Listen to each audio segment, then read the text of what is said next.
The Spy Who Loved Me by Ian Fleming, read by Rosamund Pike. Part 1. Me. Chapter 1. Scaredy Cat. I was running away. I was running away from England, from my childhood, from the winter, from a sequence of untidy, unattractive love affairs, from the few sticks of furniture and jumble of overworn clothes that my London life had collected around me. And I was running away from drabness, fustiness, snobbery, the claustrophobia of close horizons, and from my inability, although I'm quite an attractive rat, to make headway in the rat race. In fact, I was running away from almost everything except the law. And I had run a very long way indeed, almost, exaggerating a bit, halfway around the world. In fact, I had come all the way from London to the dreamy Pines Motor Court, which is 10 miles west of Lake George, the famous American tourist resort in the Adirondacks, that vast expanse of mountains, lakes, and pine forests which forms most of the northern territory of New York State. I'd started on September 1st, and it was now Friday, October 13th. When I had left, the grimy little row of domesticated maples in my square had been green, or as green as any tree can be in London in August. Now, in the billion-strong army of pine trees that marched away northwards towards the Canadian border, the real wild maples flamed here and there like shrapnel bursts. And I felt that I, or at any rate my skin, had changed just as much, from the grimy sallowness that had been the badge of my London life, to the snap and colour and sparkle of living out of doors and going to bed early, and all those other dear dull things that had been part of my life in Quebec before it was decided that I must go to England and learn to be a lady. Very unfashionable, of course, this cherry-ripe, strength-through-joy complexion, and I'd even stopped using lipstick and nail varnish, but to me it had been like sloughing off a borrowed skin and getting back into my own, and I was childishly happy and pleased with myself whenever I looked in the mirror. That's another thing. I'll never say looking glass again. I just don't have to anymore. And found myself not wanting to paint a different face over my own. I'm not being smug about this. I was just running away from the person I'd been for the past 5 years. I wasn't particularly pleased with the person I was now, but I had hated and despised the other one, and I was glad to be rid of her face. Station WOKO, they might have dreamed up a grander call sign, in Albany, the capital of New York State and about 50 miles due south of where I was, announced that it was 6 o'clock. The weather report that followed included a storm warning with gale-force winds. The storm was moving down from the north and would hit Albany around 8 p.m. That meant that I would be having a noisy night. I didn't mind. Storms don't frighten me, and although the nearest living soul, as far as I knew, was 10 miles away up the not-very-good secondary road to Lake George, the thought of the pines that would soon be thrashing outside, the thunder and lightning and rain, made me already feel snug and warm and protected in anticipation. And alone. But above all, alone. Loneliness becomes a lover, solitude a darling sin. Where had I read that? Who had written it? It was so exactly the way I felt, the way that as a child I'd always felt until I'd forced myself to get into the swim, to be one of the crowd, a good sort, on the ball, hep. And what a hash I had made of togetherness. I shrugged the memory of failure away. Everyone doesn't have to live in a heap. Painters, writers, musicians are lonely people. So are statesmen and admirals and generals. But then, I added to be fair, so are criminals and lunatics. Let's just say, not to be too flattering, that true individuals are lonely. It's not a virtue. The reverse, if anything. One ought to share and communicate if one is to be a useful member of the tribe. The fact that I was so much happier when I was alone was surely the sign of a faulty or neurotic character. I had said this so often to myself in the past 5 years that now, that evening, I just shrugged my shoulders and, hugging my solitude to me, walked across the big lobby to the door and went out to have a last look at the evening. I hate pine trees. They are dark and stand very still, and you can't shelter under them or climb them. They are very dirty, with a most untree-like black dirt, and if you get this dirt mixed with their resin, they make you really filthy. I find their jagged shapes vaguely inimical, and the way they mass so closely together gives me the impression of an army of spears barring my passage. The only good thing about them is their smell, and when I can get hold of it, I use pine needle essence in my bath. Here in the Adirondacks, the endless vista of pine trees was positively sickening. They clothe every square yard of earth in the valleys and climb up to the top of every mountain so that the impression is of a spiky carpet spread to the horizon, an endless vista of rather stupid-looking green pyramids waiting to be cut down for matches and coat hangers and copies of the New York Times. 5 acres or so of these stupid trees had been cleared to build the motel, which is all that this place really was. Motel isn't a good word any longer. It has become smart to use motor court or ranch cabins ever since motels became associated with prostitution, gangsters, and murders, for all of which their anonymity and lack of supervision is a convenience. The site, tourist-wise in the lingo of the trade, was a good one.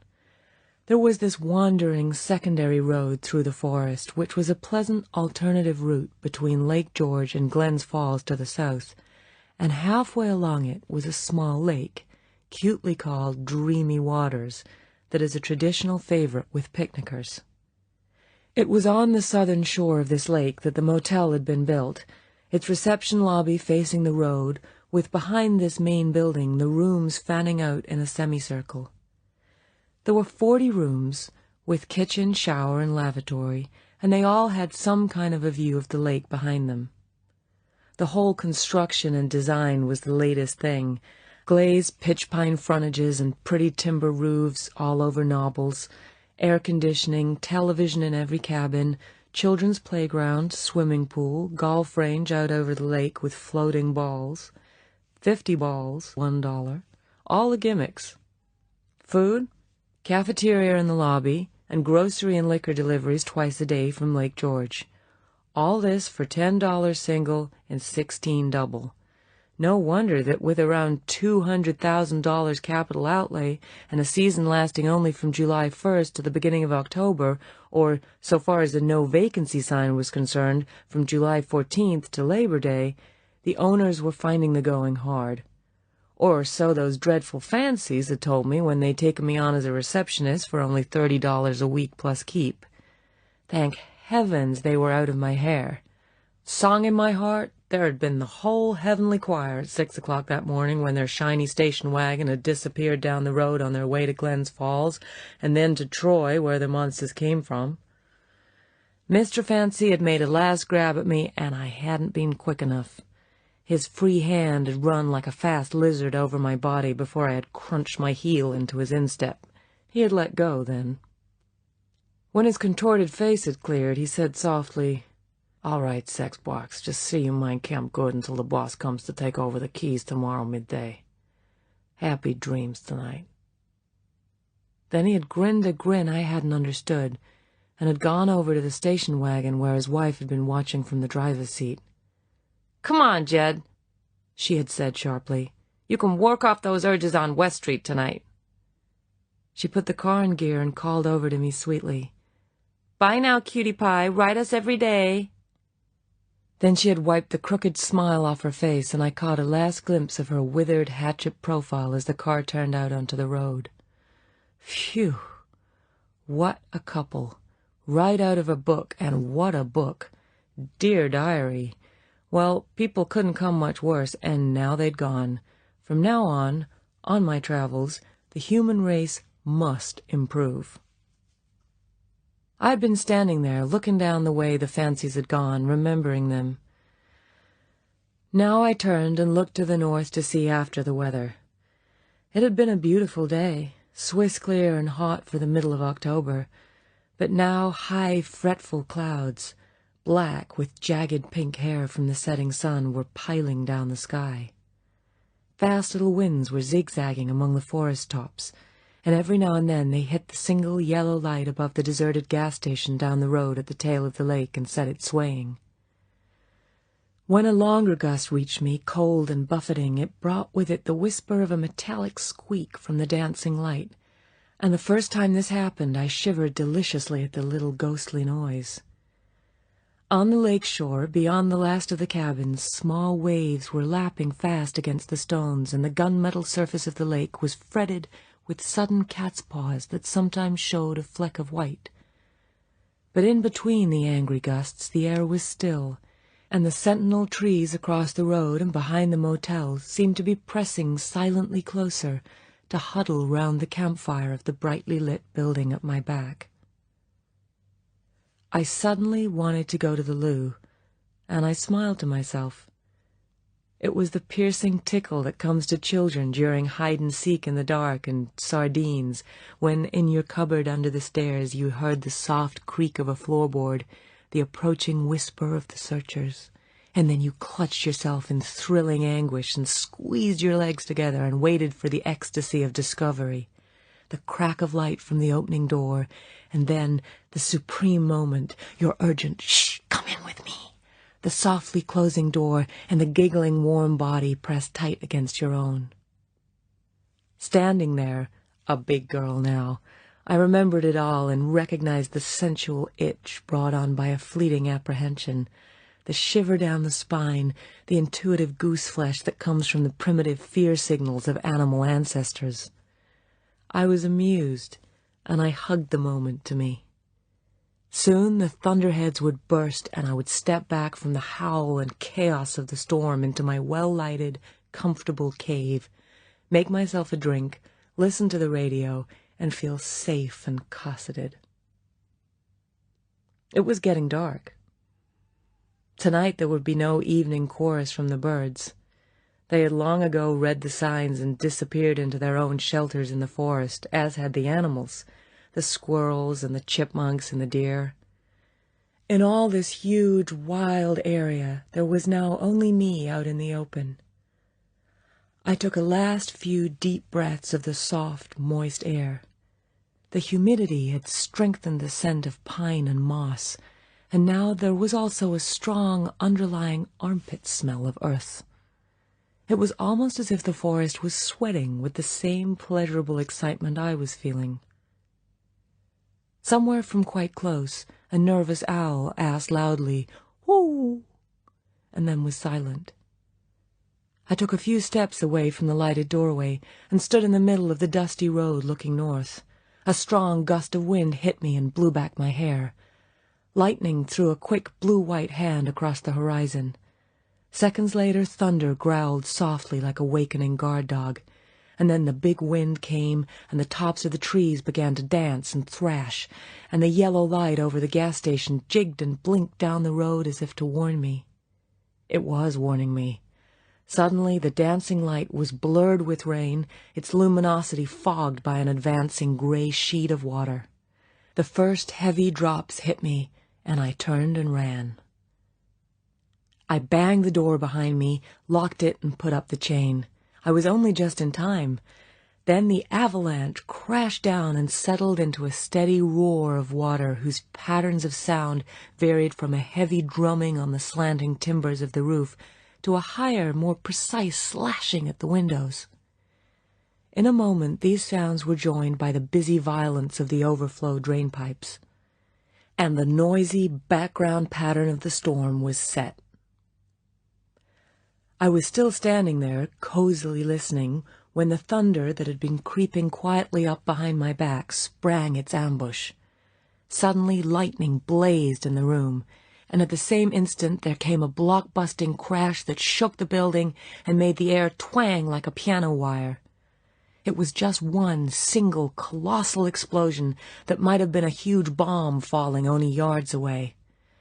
There was a sharp tinkle as a piece of glass fell out of one of the windows onto the floor, and then the noise of water pattering in on the linoleum. I didn't move. I couldn't. I stood and cringed, my hands over my ears. I hadn't meant it to be like this. The silence that had been deafening resolved itself back into the roar of the rain, the roar that had been so comforting, but that now said, "You hadn't thought it could be so bad. You had never seen a storm in these mountains. Pretty flimsy, this little shelter of yours, really. How'd you like to have the lights put out as a start? Then the crash of a thunderbolt through that matchwood ceiling of yours. Then, just to finish you off, lightning to set fire to the place, perhaps electrocute you. Or shall we just frighten you so much that you dash out in the rain and try and make those 10 miles to Lake George? Like to be alone, do you? Well, just try this for size." Again the room turned blue-white. Again, just overhead, there came the ear-splitting crack of the explosion. But this time the crack widened and racketed to and fro in a furious cannonade that set the cups and glasses rattling behind the bar and made the woodwork creak with the pressure of the sound waves. My legs felt weak, and I faltered to the nearest chair and sat down, my head in my hands. How could I have been so foolish, so impudent? If only someone would come, someone to stay with me, someone to tell me that this was only a storm. But it wasn't. It was a catastrophe, the end of the world, and all aimed at me. Now, it would be coming again, any minute now. I must do something, get help. But the fancies had paid off the telephone company, and the service had been disconnected. There was only one hope. I got up and ran to the door, reaching up for the big switch that controlled the vacancy-no vacancy sign in red neon above the threshold. If I put it to vacancy, there might be someone driving down the road, someone who would be glad of shelter. But as I pulled the switch, the lightning that had been watching me crackled viciously in the room, and as the thunder crashed, I was seized by a giant hand and hurled to the floor. Chapter 2. Dear Dead Days. When I came to, I at once knew where I was and what had happened, and I cringed closer to the floor, waiting to be hit again. I stayed like that for about 10 minutes, listening to the roar of the rain, wondering if the electric shock had done me permanent damage, burned me, inside perhaps, making me unable to have babies, or turn my hair white. Perhaps all my hair had been burned off. I moved a hand to it. It felt all right, although there was a bump at the back of my head. Gingerly I moved. Nothing was broken. There was no harm. And then the big General Electric icebox in the corner burst into life and began its cheerful domestic throbbing, and I realized that the world was still going on, and that the thunder had gone away. And I got rather weakly to my feet and looked about me, expecting I don't know what scene of chaos and destruction. But there it all was, just as I had left it. The important-looking reception desk, the wire rack of paperbacks and magazines, the long counter of the cafeteria, the dozen neat tables with rainbow-hued plastic tops and uncomfortable little metal chairs, the big ice water container, and the gleaming coffee percolator, everything in its place, just as ordinary as could be. There was only the hole in the window and a spreading pool of water on the floor as evidence of the Holocaust through which this room and I had just passed. Holocaust? What was I talking about? The only Holocaust had been in my head. There was a storm. There had been thunder and lightning. I had been terrified like a child by the big bangs. Like an idiot, I had taken hold of the electric switch, not even waiting for the pause between lightning flashes, but choosing just the moment when another flash was due. It had knocked me out. I had been punished with a bump on the head. Serve me right, stupid, ignorant scaredy-cat. But wait a minute. Perhaps my hair had turned white. I walked rather fast across the room, picked up my bag from the desk, and went behind the bar of the cafeteria and bent down and looked into the long mirror below the shelves. I looked first inquiringly into my eyes. They gazed back at me, blue, clear, but wide with surmise. The lashes were there, and the eyebrows, brown, an expanse of inquiring forehead, and then, yes, the sharp, brown peak, and the tumble of perfectly ordinary, very dark brown hair curving away to right and left in two big waves.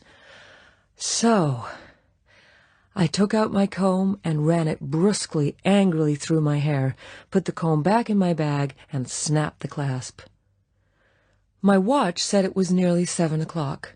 I switched on the radio, and while I listened to WOKO frightening its audience about the storm, power lines down, the Hudson River rising dangerously at Glens Falls, a fallen elm blocking Route 9 at Saratoga Springs, flood warning at Mechanicville, I strapped a bit of cardboard over the broken window pane with Scotch tape and got a cloth and bucket and mopped up the pool of water on the floor.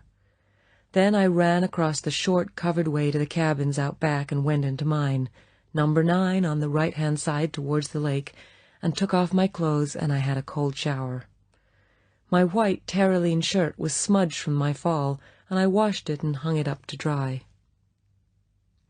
I had already forgotten my chastisement by the storm, and the fact that I had behaved like a silly goose, and my heart was singing again with the prospect of my solitary evening and of being on my way the next day.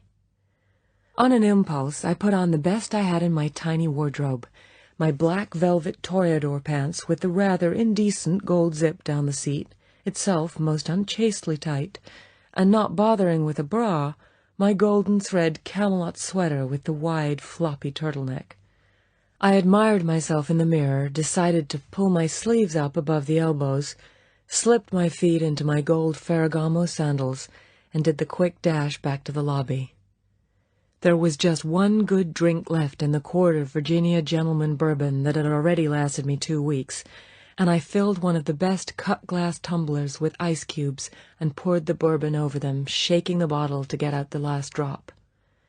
Then I pulled the most comfortable armchair over from the reception side of the room to stand beside the radio, turned the radio up, lit a Parliament from the last 5 in my box, took a stiff pull at my drink, and curled myself into the armchair. The commercial, all about cats and how they loved Pussyfoot prime liver meal, lilted on against the steady roar of the rain, whose tone only altered when a particularly heavy gust of wind hurled the water like grape shot at the windows, and softly shook the building. Inside, it was just as I had visualized, weatherproof, cozy and gay, and glittering with lights and chromium. WOKO announced 40 minutes of music to kiss by, and suddenly there were the ink spots singing Someone's Rockin' My Dreamboat, and I was back on the River Thames, and it was 5 summers ago, and we were drifting down past King's 8 in a punt, and there was Windsor Castle in the distance, and Derek was paddling while I worked the portable. We only had 10 records, but whenever it came to be the turn of the Ink Spots LP, and the record got to Dreamboat, Derek would always plead, "Play it again, Viv," and I would have to go down on my knees and find the place with the needle. So now my eyes filled with tears, not because of Derek, but because of the sweet pain of boy and girl and sunshine and first love with its tunes and snapshots and letters sealed with a loving kiss. They were tears of sentiment for lost childhood, and of self-pity for the pain that had been its winding sheet, and I let 2 tears roll down my cheeks before I brushed them away and decided to have a short orgy of remembering. My name is Viv Michel, and at the time I was sitting in the Dreamy Pines Motel and remembering, I was 23. I am 5'6", and I always thought I had a good figure, until the English girls at Astor House told me my behind stuck out too much, and that I must wear a tighter bra. My eyes, as I have said, are blue, and my hair a dark brown with a natural wave, and my ambition is one day to give it a lion's streak to make me look older and more dashing. I like my rather high cheekbones, although these same girls said they made me look foreign. But my nose is too small, and my mouth too big, so that it often looks sexy when I don't want it to. I have a sanguine temperament, which I like to think is romantically tinged with melancholy, but I am wayward and independent to an extent that worried the sisters at the convent and exasperated Miss Threadgold at Astor House. Women should be willows, Vivian. It's for men to be oak and ash. I am French-Canadian. I was born just outside Quebec at a little place called Sainte-Famille on the north coast of the Ile d'Orléans, a long island that lies like a huge sunken ship in the middle of the St. Lawrence River where it approaches the Quebec Straits. I grew up in and beside this great river, with the result that my main hobbies are swimming and fishing and camping and other outdoor things. I can't remember much about my parents, except that I loved my father and got on badly with my mother, because when I was 8 they were both killed in a wartime air crash coming into land at Montreal on their way to a wedding. The courts made me a ward of my widowed aunt, Florence Toussaint, and she moved into our little house and brought me up. We got on all right, and today I almost love her, but she was a Protestant, while I had been brought up as a Catholic, and I became the victim of the religious tug-of-war that has always been the bane of priest-ridden Quebec, so nearly exactly divided between the faiths. The Catholics won the battle over my spiritual well-being, and I was educated in the Ursuline convent until I was 15. The sisters were strict, and the accent was very much on piety, with the result that I learned a great deal of religious history and rather obscure dogma, which I would gladly have exchanged for subjects that would have fitted me to be something other than a nurse or a nun. And when, in the end, the atmosphere became so stifling to my spirit that I begged to be taken away, my aunt gladly rescued me from the Papists, and it was decided that at the age of 16 I should go to England and be finished. This caused something of a local hullabaloo. Not only are the Ursulines the center of Catholic tradition in Quebec, the convent proudly owns the skull of Montcalm, and for 2 centuries there have never been less than 9 sisters kneeling at prayer night and day before the chapel altar, but my family had belonged to the very innermost citadel of French Canadianism, and that their daughters should flout both treasured folkways at one blow was a 9 days' wonder and scandal. The true sons and daughters of Quebec form a society, almost a secret society, that must be as powerful as the Calvinist clique of Geneva, and the initiates refer to themselves proudly, male or female, as Canadiennes. Lower, much lower down the scale, come the Canadiens, Protestant Canadians, then les Anglais, which embraces all or more or less recent immigrants from Britain, and lastly les Américains, a term of contempt.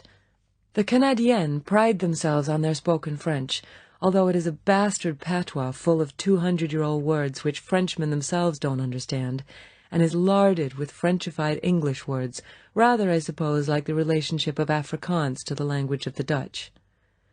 The snobbery and exclusiveness of this Quebec clique extend even towards the French who live in France. These mother people to the Canadiennes are referred to simply as étrangers. I have told all this at some length to explain that the defection from the faith of a Michel from Sainte-Famille was almost as heinous a crime as a defection, if that were possible, from the mafia in Sicily. And it was made pretty plain to me that in leaving the Ursulines and Quebec, I had just about burned my bridges so far as my spiritual guardians and my hometown were concerned. My aunt sensibly pooh-poohed my nerves over the social ostracism that followed. Most of my friends were forbidden to have anything to do with me, but the fact remains that I arrived in England loaded with a sense of guilt and difference that, added to my colonialism, were dreadful psychological burdens with which to face a smart finishing school for young ladies. Miss Threadgold's Astor House was, like most of these very English establishments in the Sunningdale area, a large Victorian stockbrokery kind of place, whose upper floors had been divided up with plasterboard to make bedrooms for 25 pairs of girls. Being a foreigner, I was teamed up with the other foreigner, a dusky Lebanese millionairess with huge tufts of mouse-colored hair in her armpits, and an equal passion for chocolate fudge and an Egyptian film star called Ben Said, whose gleaming photograph, gleaming teeth, moustache, eyes, and hair, was soon to be torn up and flushed down the lavatory by the 3 senior girls of Rose Dormitory, of which we were both members. Actually, I was saved by the Lebanese.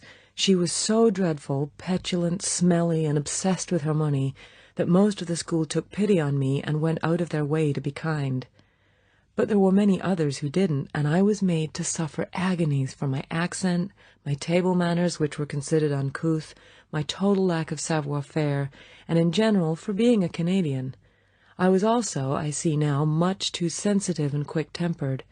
I just wouldn't take the bullying and teasing, and when I had roughed up 2 or 3 of my tormentors, others got together with them and set upon me in bed one night and punched and pinched and soaked me with water until I burst into tears and promised I wouldn't fight like an elk any more. After that I gradually settled down, made an armistice with the place, and morosely set about learning to be a lady.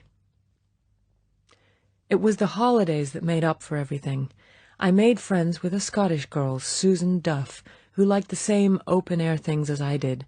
She, too, was an only child, and her parents were glad to have me to keep her company.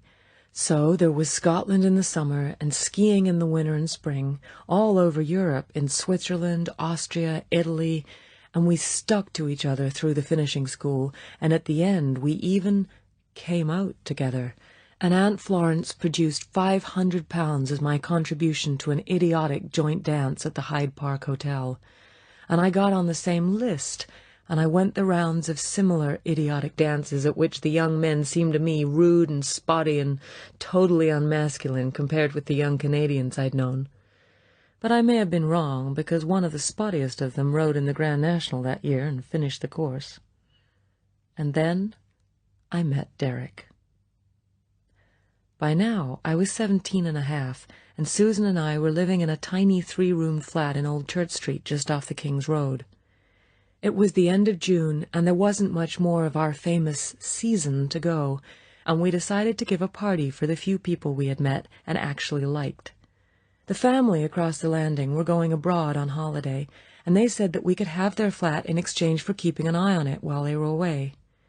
We were both of us just about broke with keeping up with the Joneses at all these balls, and I cabled Aunt Florence and got £100 out of her, and Susan scraped up 50, and we decided to do it really well. We were going to ask about 30 people, and we guessed that only 20 would come. We bought 18 bottles of champagne, pink because it sounded more exciting, a 10-pound tin of caviar, 2 rather cheap tins of foie gras that looked all right when it was sliced up, and lots of garlicky things from Soho. We made a lot of brown bread and butter sandwiches with watercress and smoked salmon, and added some sort of Christmassy things like Elvis plums and chocolates, a stupid idea, no one ate any of them. And by the time we had spread the whole lot out on a door taken off its hinges and covered with a gleaming tablecloth to make it seem like a buffet, it looked like a real grown-up feast. The party was a great success, almost too much of a success. All the 30 came, and some of them brought others, and there was a real squash with people sitting on the stairs and even one man on the loo with a girl on his lap. The noise and the heat were terrific. Perhaps, after all, we weren't such squares as we had thought, or perhaps people really like squares as long as they are true squares and don't pretend. Anyway, of course, the worst happened, and we ran out of drink. I was standing by the table when some wag drained the last bottle of champagne and shouted in a strangled voice, "Water! Water! Or we'll never see England again!" I got fussed and said stupidly, "Well, there just isn't any more," when a tall young man standing against the wall said, "Of course there is. You've forgotten the cellar." And he took me by the elbow and shoved me out of the room and down the stairs. "Come on," he said firmly. "Can't spoil a good party. We'll get some more from the pub." Well, we went to the pub and got 2 bottles of gin and an armful of bitter lemon, and he insisted on paying for the gin, so I paid for the lemon. He was rather tight in a pleasant way, and explained that he'd been to another party before ours, and that he'd been brought by a young married couple called Norman, who were friends of Susan's. He said his name was Derek Malaby, but I didn't pay much attention as I was so anxious to get the drink back to the party. There were cheers as we came back up the stairs, but in fact the party had passed its peak, and from then on people drifted away until there was nothing left but the usual hardcore of particular friends and characters who had nowhere to go for dinner. Then they too slowly broke up, including the Normans, who looked very nice and told Derek Malaby that he would find the key under the mat, and Susan was suggesting that we go to the Popote across the way, a place I didn't care for, when Derek Malaby came and lifted my hair away from my ear and whispered rather hoarsely into it, would I go slumming with him? So I said yes, largely, I think, because he was tall, and because he had taken charge when I was stuck. So we drifted out into the hot evening street, leaving the dreadful battlefield of the party behind, and Susan and her friends wandered off, and we got a taxi in the King's Road. Derek took me right across London to a spaghetti house called the Bamboo near the Tottenham Court Road, and we had spaghetti bolognese and a bottle of instant Beaujolais, as he called it, that he'd sent out for. He drank most of the Beaujolais and told me that he lived not far from Windsor, and that he was nearly 18, and that this was his last term at school, and he was in the cricket 11, and that he had been given 24 hours off in London to see lawyers, as his aunt had died and left him some money. His parents had spent the day with him, and they had gone to see the MCC play Kent at Lord's.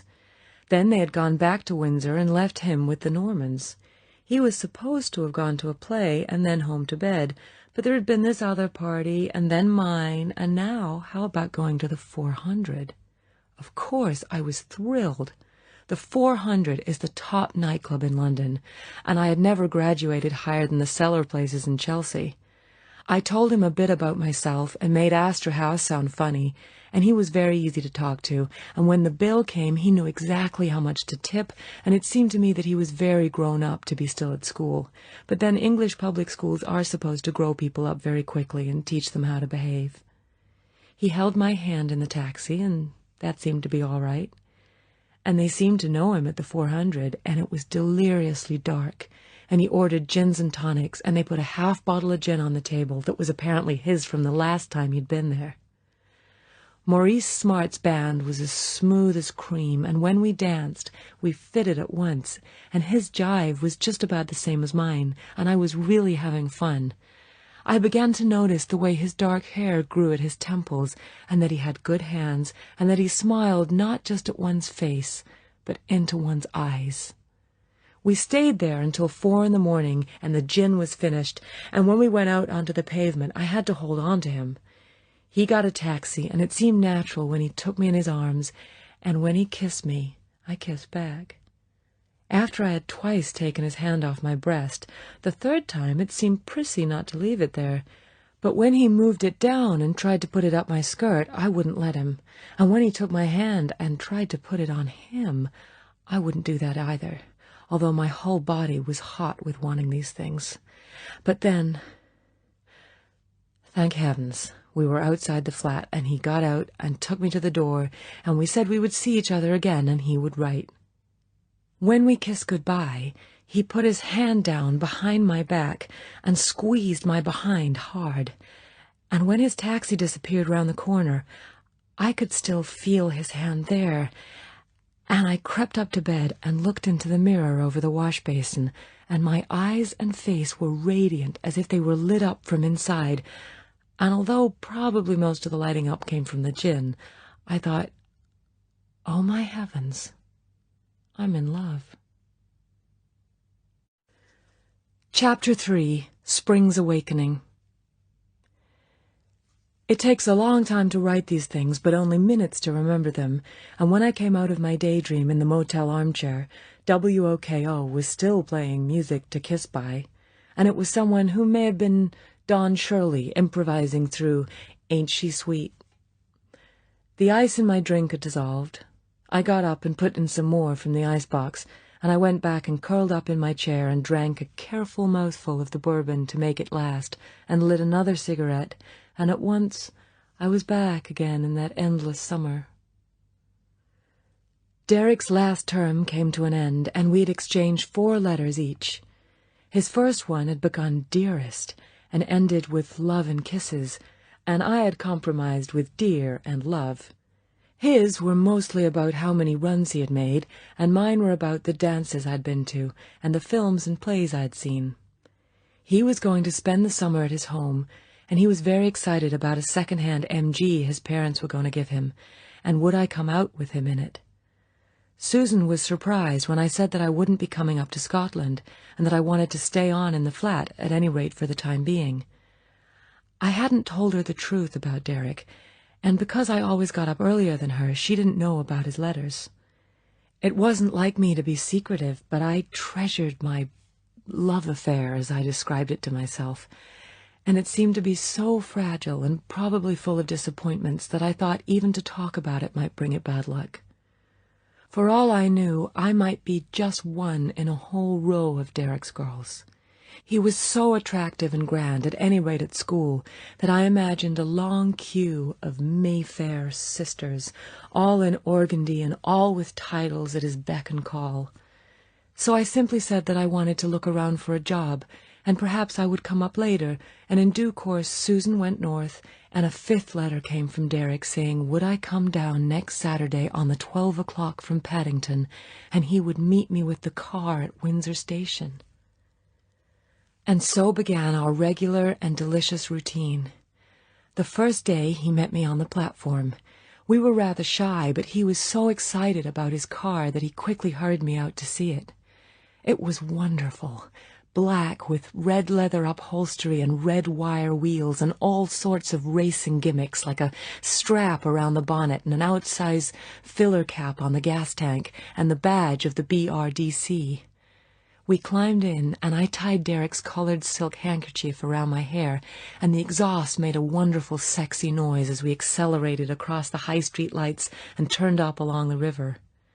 That day he took me as far as Bray to show off the car, and we tore through the lanes with Derek doing quite unnecessary racing changes on the flattest curves.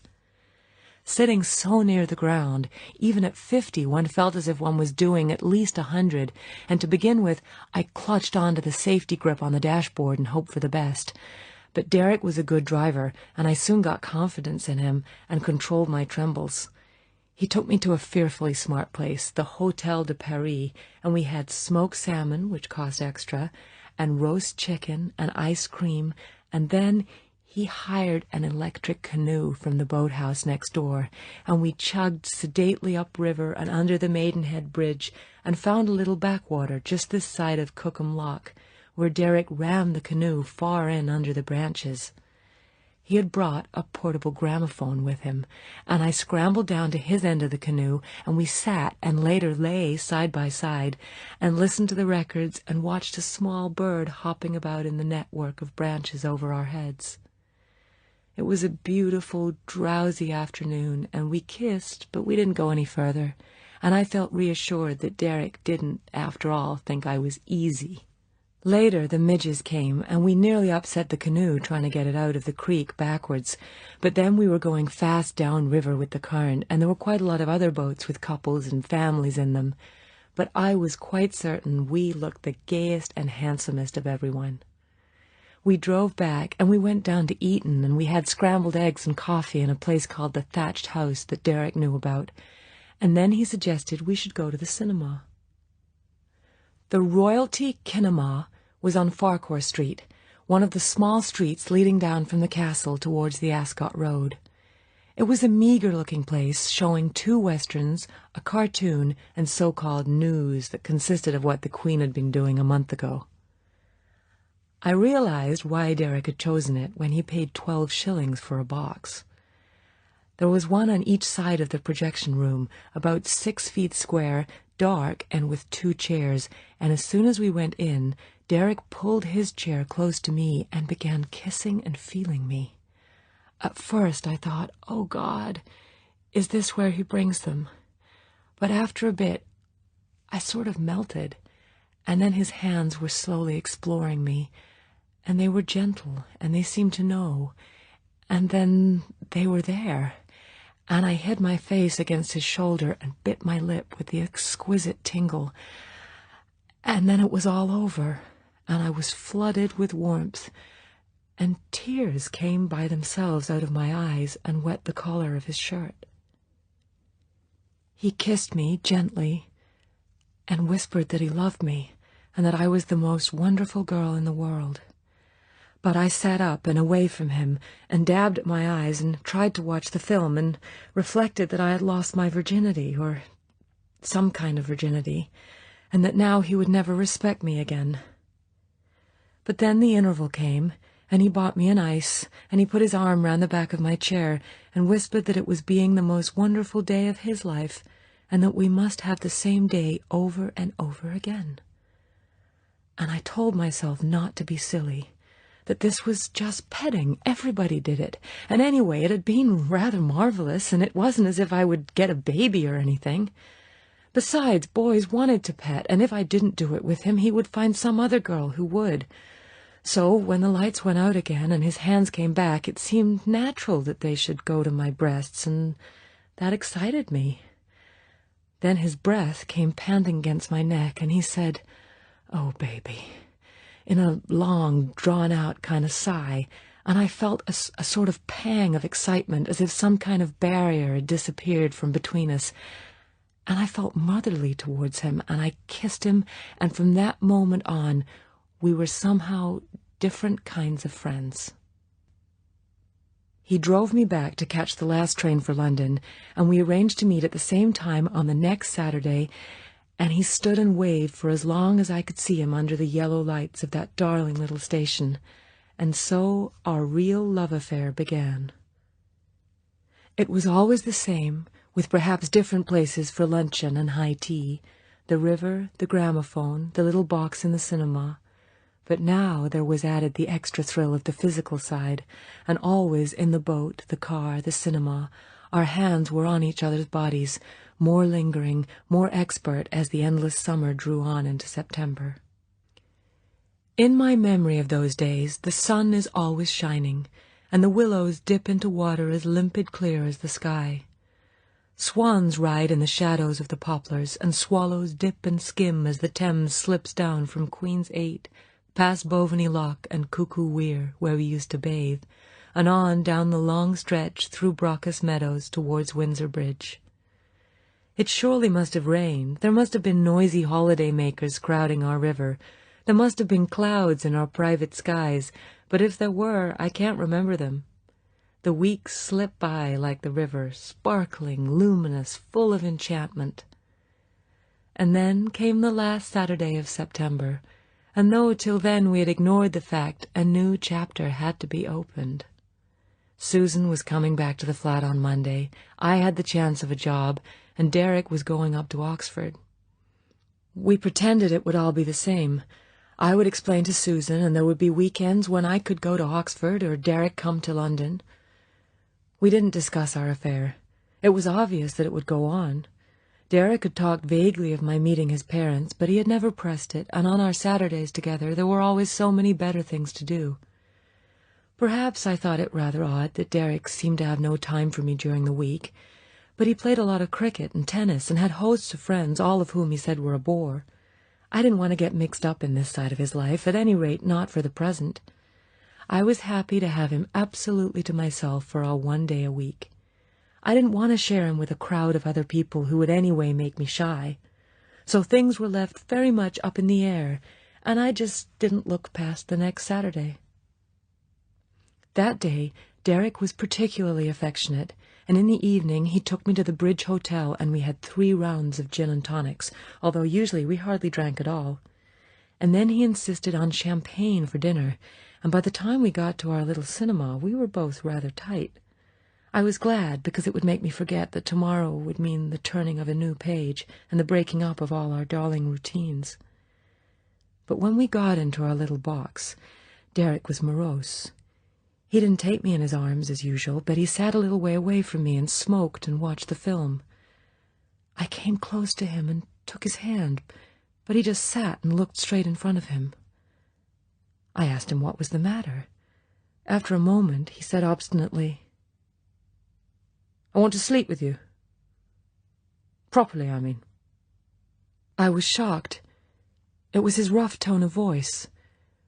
We had talked about it, of course, but it was always agreed, more or less, that this would come later. Now I used the same old arguments, but I was nervous and upset. Why did he have to spoil our last evening? He argued back fiercely. I was being a hard-boiled virgin. It was bad for him. Anyway, we were lovers, so why not behave like lovers? I said I was frightened of getting a baby. He said that was easy. There were things he could wear. But why now? I argued. We couldn't do it here. Oh, yes, we could. There was plenty of room. And he wanted to do it before he went up to Oxford. It would sort of marry us. Tremulously I considered this. Perhaps there was something in it. It would be a kind of seal on our love. But I was frightened. Hesitantly, I said, had he got one of these things? He said no, but there was an all-night chemist and he would go and buy one. And he kissed me and got up eagerly and walked out of the box. I sat and stared dully at the screen. Now I couldn't refuse him. He would come back and it would be messy and horrible in this filthy little box in this filthy little backstreet cinema, and it was going to hurt, and he would despise me afterwards for giving in. I had an instinct to get up and run out and down to the station and take the next train back to London. But that would make him furious. It would hurt his vanity. I wouldn't be being a sport, and the rhythm of our friendship, so much based on us both having fun, would be wrecked. And after all, was it fair on him to hold this back from him? Perhaps it really was bad for him not to be able to do it properly. And after all, it had to happen sometime. One couldn't choose the perfect moment for that particular thing. No girl ever seemed to enjoy the first time. Perhaps it would be better to get it over with. Anything not to make him angry. Anything better than the danger of wrecking our love. The door opened, and there was a brief shaft of light from the lobby. Then he was beside me, breathless and excited. "I've got it," he whispered. It was terribly embarrassing. There was a girl behind the counter. I didn't know what to call it. I finally said one of those things for not having babies, you know. She was cool as a cucumber. She asked me what quality. I said the best, of course. I almost thought she was going to ask what size. He laughed and held me tight. I giggled feebly back. Better to be a sport. Better to not make a drama out of it. Nowadays nobody did. It would make it all so embarrassing, particularly for him. His preliminary love-making was so perfunctory it almost made me cry. Then he pushed his chair to the back of the box and took off his coat and laid it down on the wooden floor. When he told me to, I lay down on it and he knelt beside me. He said to put my feet up against the front of the box, and I did, and I was so cramped and uncomfortable that I said, "No, Derek, please, not here." But then he was somehow on top of me in a dreadful, clumsy embrace, and all my instinct was somehow to help him so that at least he would have pleasure from it and not be angry with me afterwards. And then the world fell in. There was suddenly a great gush of yellow light, and a furious voice said from above and behind me, "What the hell do you think you're doing in my cinema? Get up, you filthy little swine!" I don't know why I didn't faint. Derek was standing, his face white as a sheet. I scrambled to my feet, banging against the wall of the box. I stood there, waiting to be killed, waiting to be shot dead. The black silhouette in the doorway pointed at my bag on the floor with the white scrap of my pants beside it. "Pick those up." I bent down quickly, as if I had been hit, and clutched the pants into a ball in my hand to try and hide them. "Now get out." He stood there, half blocking the entrance, while we shambled past him, broken people. The manager banged the door of the box shut and got in front of us, thinking, I suppose, that we might make a run for it. 2 or 3 people had seeped out of the back seats into the foyer. The whole audience must have heard the manager's voice. Had the seats below us heard the whole thing? The argument, the pause, then Derek's instructions what to do? I shuddered. The ticket woman had come out of her box, and 1 or 2 passers-by who had been examining the program gazed in from under the cheap-colored lights over the entrance. The manager was a plump, dark man with a tight suit and a flower in his buttonhole. His face was red with rage as he looked us up and down. "Filthy little brats!" He turned on me. "And I've seen you here before. You're nothing better than a common prostitute. I've a damn good mind to call the police. Indecent exposure. Disturbing the peace." He ran the heavy words easily off his tongue. He must have used them often before in this sleazy little house of private darkness. "Names, please." He took a notebook out of his pocket and licked a stub of pencil. He was looking at Derek. Derek stammered, James Grant." The film had starred Cary Grant. 24 Acacia Road, Nettlebed. The manager looked up. There aren't any roads in Nettlebed, only the Henley-Oxford Road. Derek said obstinately, Yes, there are, at the back. He added weakly, Sort of lanes. And you? He turned towards me, suspiciously. My mouth was dry. I swallowed. Miss Thompson, Audrey Thompson, 24. I realized it was the same number that Derek had chosen, but I couldn't think of another. Thomas. I almost said Thompson again. Road, London. District. I didn't know what he meant. I gaped hopelessly at him. Postal district, he said impatiently. I remembered Chelsea. SW6, I said weakly. The manager snapped his book shut. All right, get out of here, the both of you. He pointed out in the street. We edged nervously past him and he followed us, still pointing. And don't ever come back to my establishment again. I know you both. You ever show up here again, I'll have the police on you. The small host of sneering, accusing eyes followed us. I took Derek's arm. Why didn't he take mine? And we went out under the hideous bright lights and turned by instinct to the right and down the hill so that we could walk faster. We didn't stop until we got to a side street, and we went in there and slowly started to work our way back to where the MG was parked up the hill in front of the cinema. Derek didn't say a word until we were getting close to the car. Then he said matter-of-factly, Mustn't let them get the number. I'll go and get her, pick you up opposite Fuller's on Windsor Hill. About 10 minutes. Then he freed himself from my arm and went off up the street. I stood and watched him go, the tall, elegant figure that was once more proud and upright, and then I turned and went back to where a lane led up parallel with Farquhar Street towards the castle. I found that I still had my pants crushed in my hand. I put them in my bag. The open bag made me think of my appearance. I stopped under a streetlight and took out my mirror. I looked dreadful. My face was so white it was almost green, and my eyes belonged to a hunted animal. My hair stuck up at the back where it had been rumpled by the floor, and my mouth was smeared by Derek's kisses. I shuddered. Filthy little swine. How right. All of me felt unclean, degraded, sinful. What would happen to us? Would the man check on the addresses and put the police on us? Someone would certainly remember us from today or from other Saturdays. Someone would remember the number of Derek's car, some little boy who collected car numbers.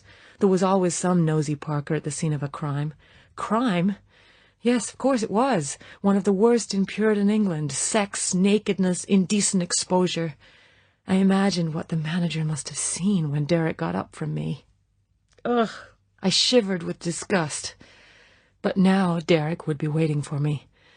My hands had automatically been tidying my face.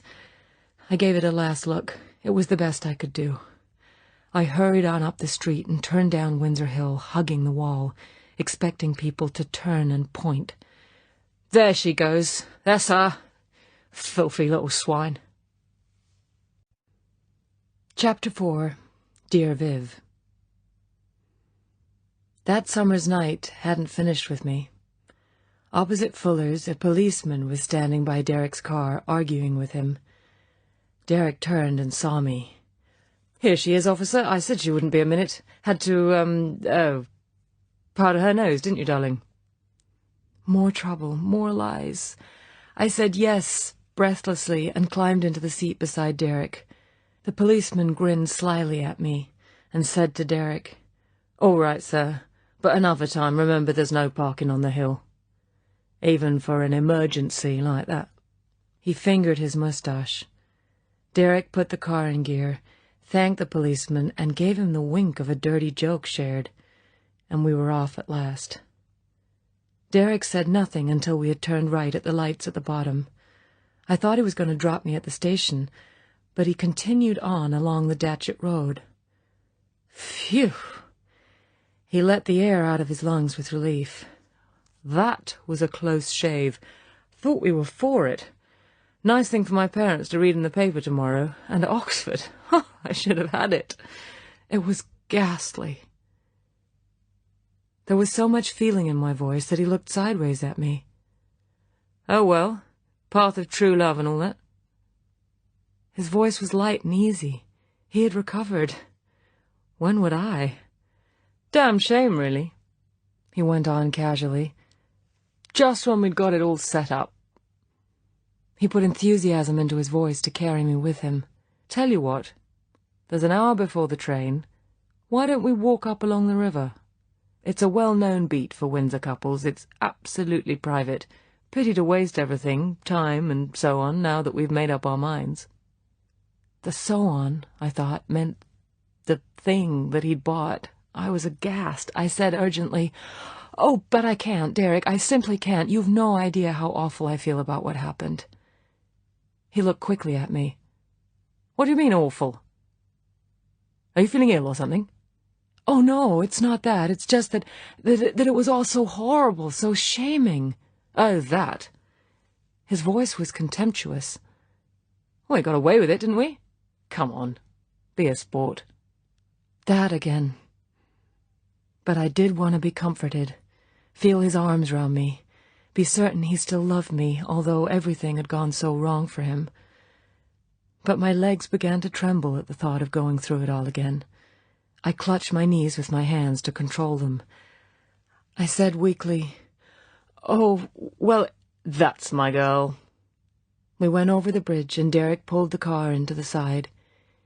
He helped me over a stile into a field and put his arm round me and guided me along the little towpath past some houseboats moored under the willows. "Wish we had one of those," he said. "How about breaking into one? Lovely double bed, probably some drink in the cupboards." "Oh, no, Derek, for heaven's sake, there's been enough trouble." I could imagine the loud voice.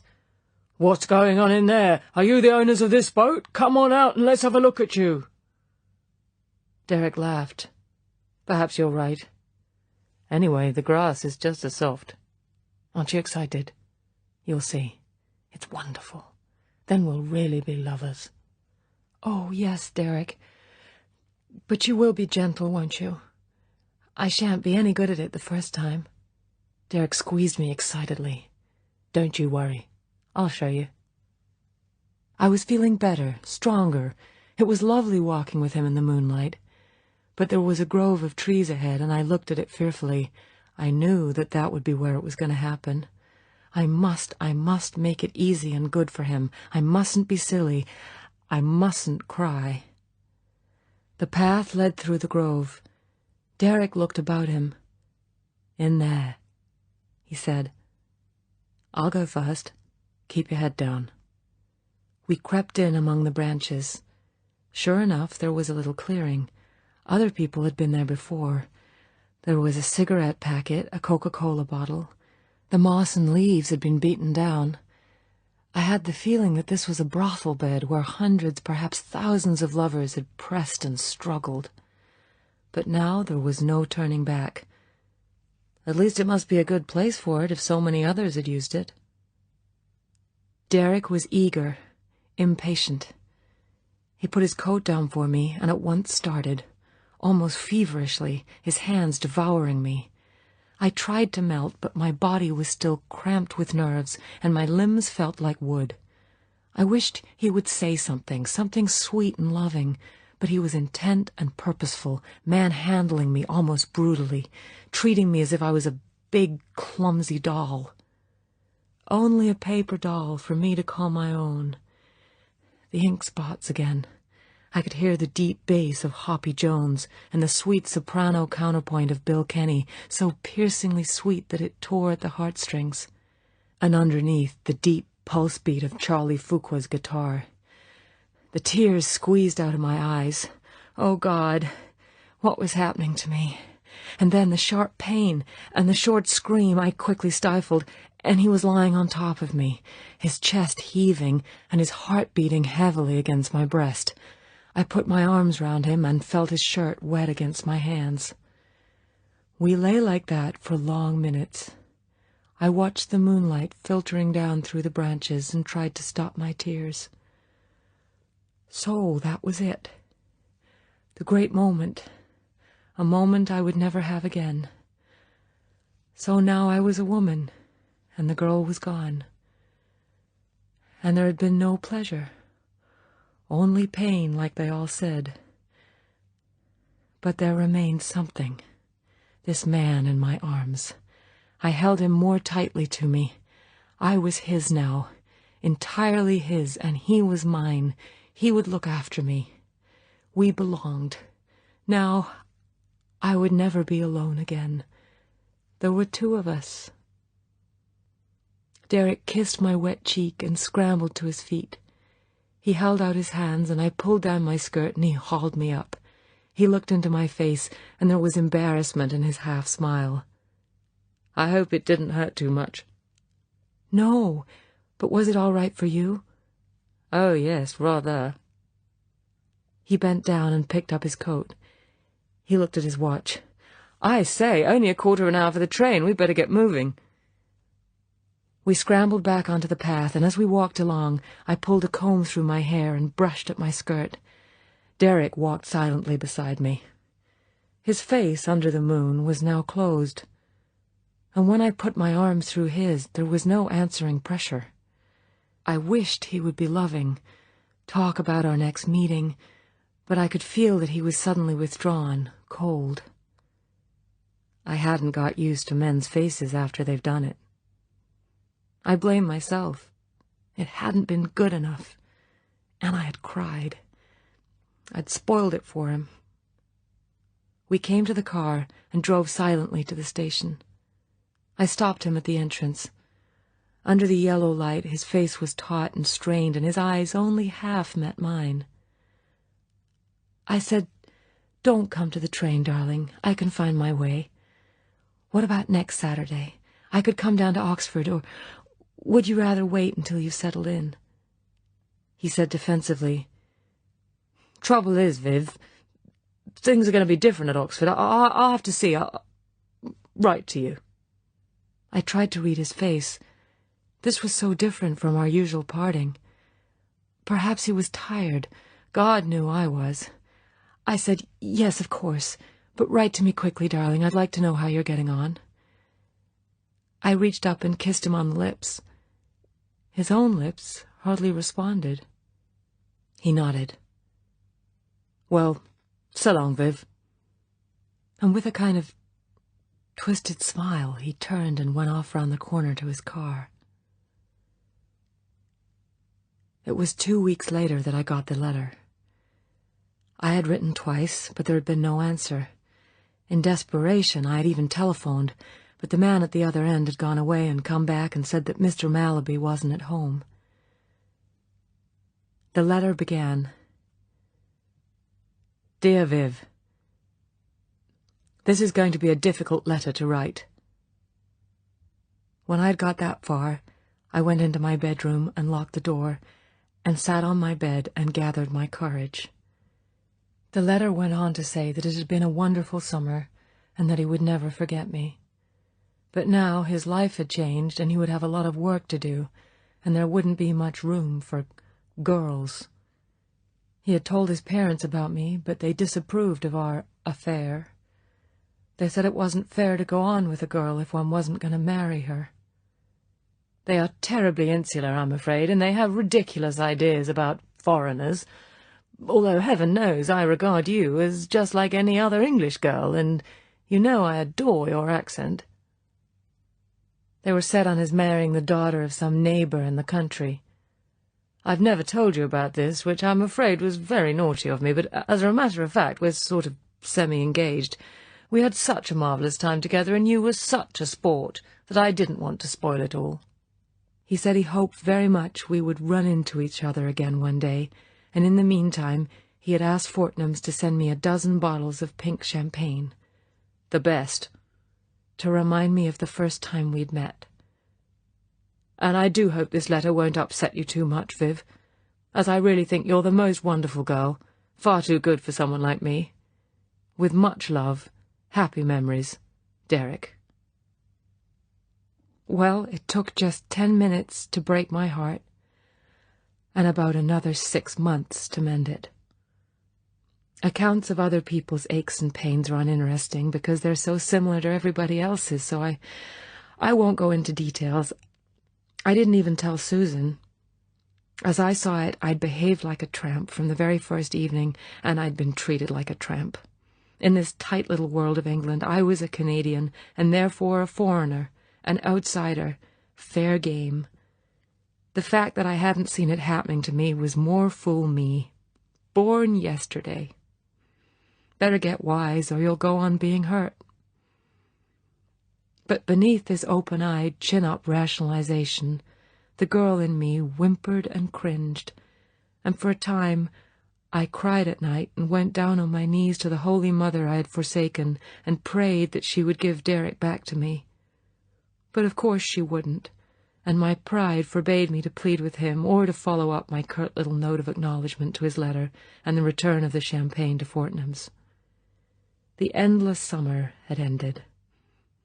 All that was left were some poignant ink-spot memories, and the imprint of the nightmare in the cinema at Windsor, the marks of which I knew I would bear all my life. I was lucky. The job I had been trying for came up. It was through the usual friend of a friend, and it was on the Chelsea Clarion, a glorified parish magazine that had gone in for small ads and had established itself as a kind of marketplace for people looking for flats and rooms and servants in the southwest part of London. It had added some editorial pages that dealt only with local problems, the hideous new lamp standards, infrequent buses on the number 11 route, the theft of milk bottles, things that really affected the local housewives, and it ran a whole page of local gossip, mostly Chelsea, that everybody came to read, and that somehow managed to dodge libel actions. It also had a hard-hitting editorial on Empire Loyalist lines that exactly suited the politics of the neighborhood, and for good measure it was stylishly made up each week, it was a weekly, by a man called Harling, who was quite a dab at getting the most out of the old-fashioned typefaces that were all our steam-age jobbing printers in Pimlico had in stock. In fact, it was quite a good little paper, and the staff liked it so much they worked for a pittance, and even for nothing when the ads didn't materialize in times like August and over the holidays. I got £5 a week. We were non-union, not important enough, plus commission on any ads I could rustle up. So I quietly tucked the fragments of my heart somewhere under my ribs and decided to get along without one for the future. I would rely on brains and guts and shoe leather to show these damned English snobs that if I couldn't get anywhere else with them, I could at least make a living out of them. So I went to work by day, and I cried by night, and I became the most willing horse on the paper. I made tea for the staff, I attended the funerals, I got the lists of the mourners right, wrote spiky paragraphs for the gossip page, ran the competition column, and even checked the clues of the crossword before it went into type.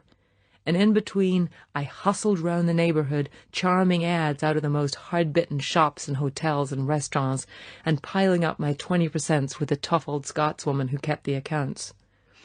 Soon I was making good money, £12 to £20 a week, and the editor thought he would economize by stabilizing me at a salary of 15, so he installed me in a cubbyhole next to him, and I became his editorial assistant, which apparently carried with it the privilege of sleeping with him. But at the first pinch of my behind, I told him that I was engaged to a man in Canada, and when I said it, I looked him so furiously in the eye that he got the message and left me alone. I liked him, and from then on, we got on fine. He was an ex-Beaverbrook reporter called Len Holbrook, who had come into some money and decided to go into business for himself. He was a Welshman, and like all of them, something of an idealist. He had decided that if he couldn't change the world, he would at least make a start on Chelsea, and he bought the broken-down Clarion and started laying about him. He had a tip-off on the council and another in the local Labour Party organisation, and he got off to a flying start when he revealed that a jerry builder had got the contract for a new block of council flats and that he wasn't building to specification, not putting enough steel in the concrete or something. The Nationals picked up the story, with tongs because it stank of libel, and as luck would have it, cracks began to appear in the uprights and pictures got taken. There was an inquiry, the builder lost his contract and his license, and the Clarion put a red St. George and the Dragon on its masthead. There were other campaigns, like the ones I mentioned earlier, and suddenly people were reading the little paper, and it put on more pages and soon had a circulation of around 40,000, and the Nationals were regularly stealing its stories and giving it an occasional puff in exchange. Well, I settled down in my new job as assistant to the editor, and I was given more writing to do and less legwork, and in due course, after I had been there for a year, I graduated to a byline, and Viv Michel became a public person, and my salary went up to 20 guineas. Len liked the way I got on with things and wasn't afraid of people, and he taught me a lot about writing, tricks like hooking the reader with your lead paragraph, using short sentences, avoiding okay English, and above all, writing about people. This he had learned from the Express, and he was always drumming it into my head. For instance, he had a phobia about the number 11 and number 22 bus services, and he was always chasing them. I began one of my many stories about them. Conductors on the number 11 service complain that they have to work to too tight a schedule in the rush hours. Len put his pencil through it. People, people, people. This is how it ought to go. Frank Donaldson, a wide-awake young man of 27, has a wife, Gracie, and 2 children, Bill 6 and Emily 5. And he has a grouse. I haven't seen my kids in the evening ever since the summer holidays. He told me in the neat little parlour of number 36 Bolton Lane. When I get home, they're always in bed. You see, I'm a conductor on the number 11 route, and we've been running an hour late regular ever since the new schedules came in. Len stopped. See what I mean? There are people driving those buses. They are more interesting than the buses. Now you go out and find a Frank Donaldson and make that story of yours come alive. Cheap stuff, I suppose, corny angles, but that's journalism, and I was in the trade, and I did what he told me, and my copy began to draw the letters. From the Donaldsons of the neighborhood, and their wives, and their mates.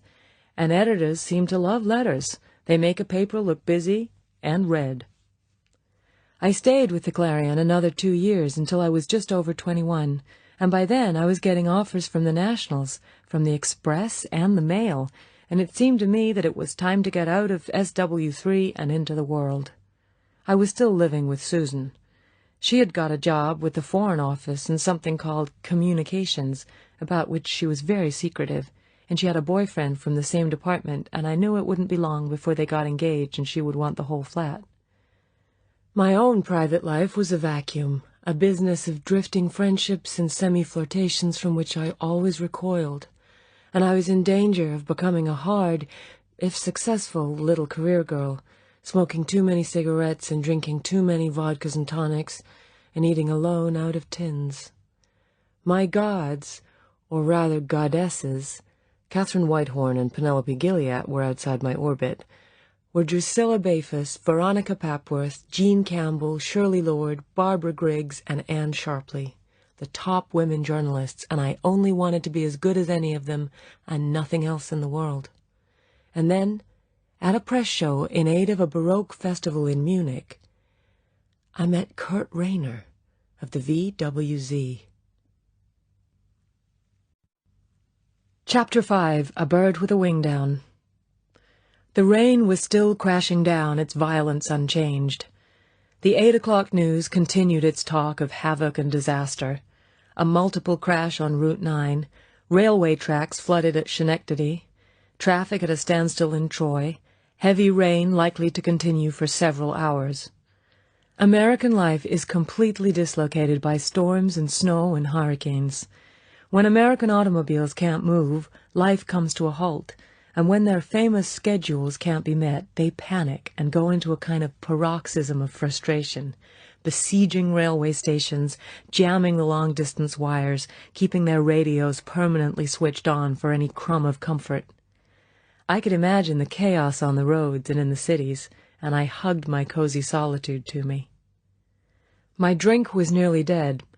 I kept it just alive with some more ice cubes, lit another cigarette, and settled down again in my chair while a disc jockey announced half an hour of Dixieland jazz.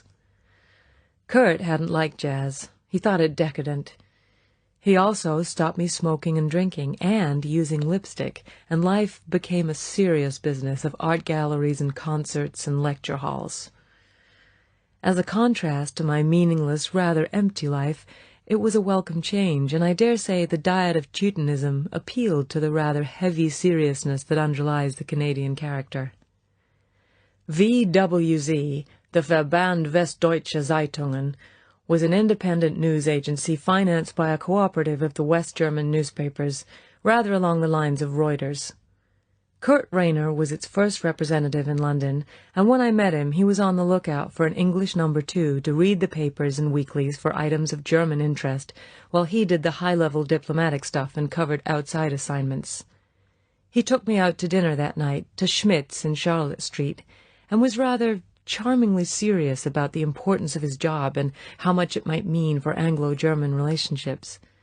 He was a powerfully built, outdoor type of young man, whose bright fair hair and candid blue eyes made him look younger than his 30 years.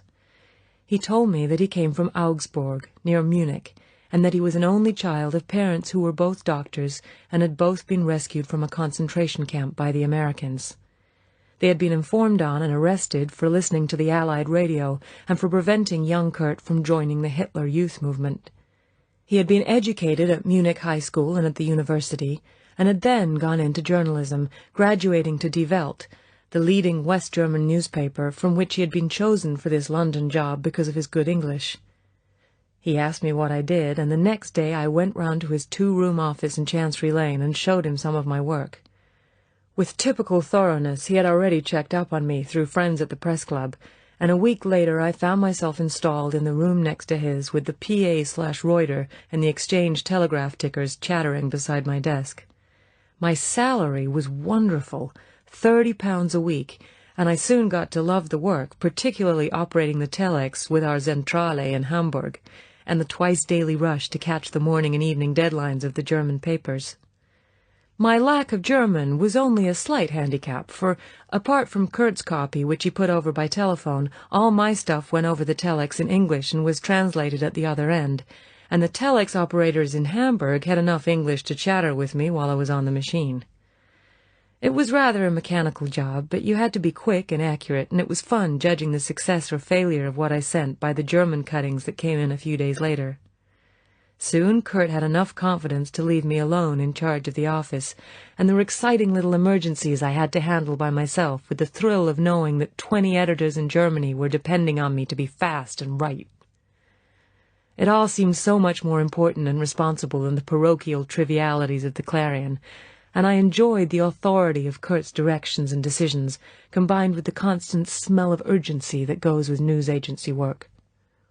In due course, Susan got married, and I moved out to furnish rooms in Bloomsbury Square, in the same building as Kurt. I had wondered if this was a good idea, but he was so correct, and our relationship was so kameradschaftlich, words which he constantly employed about social situations, that I thought I was being at least adequately sensible. It was very silly of me.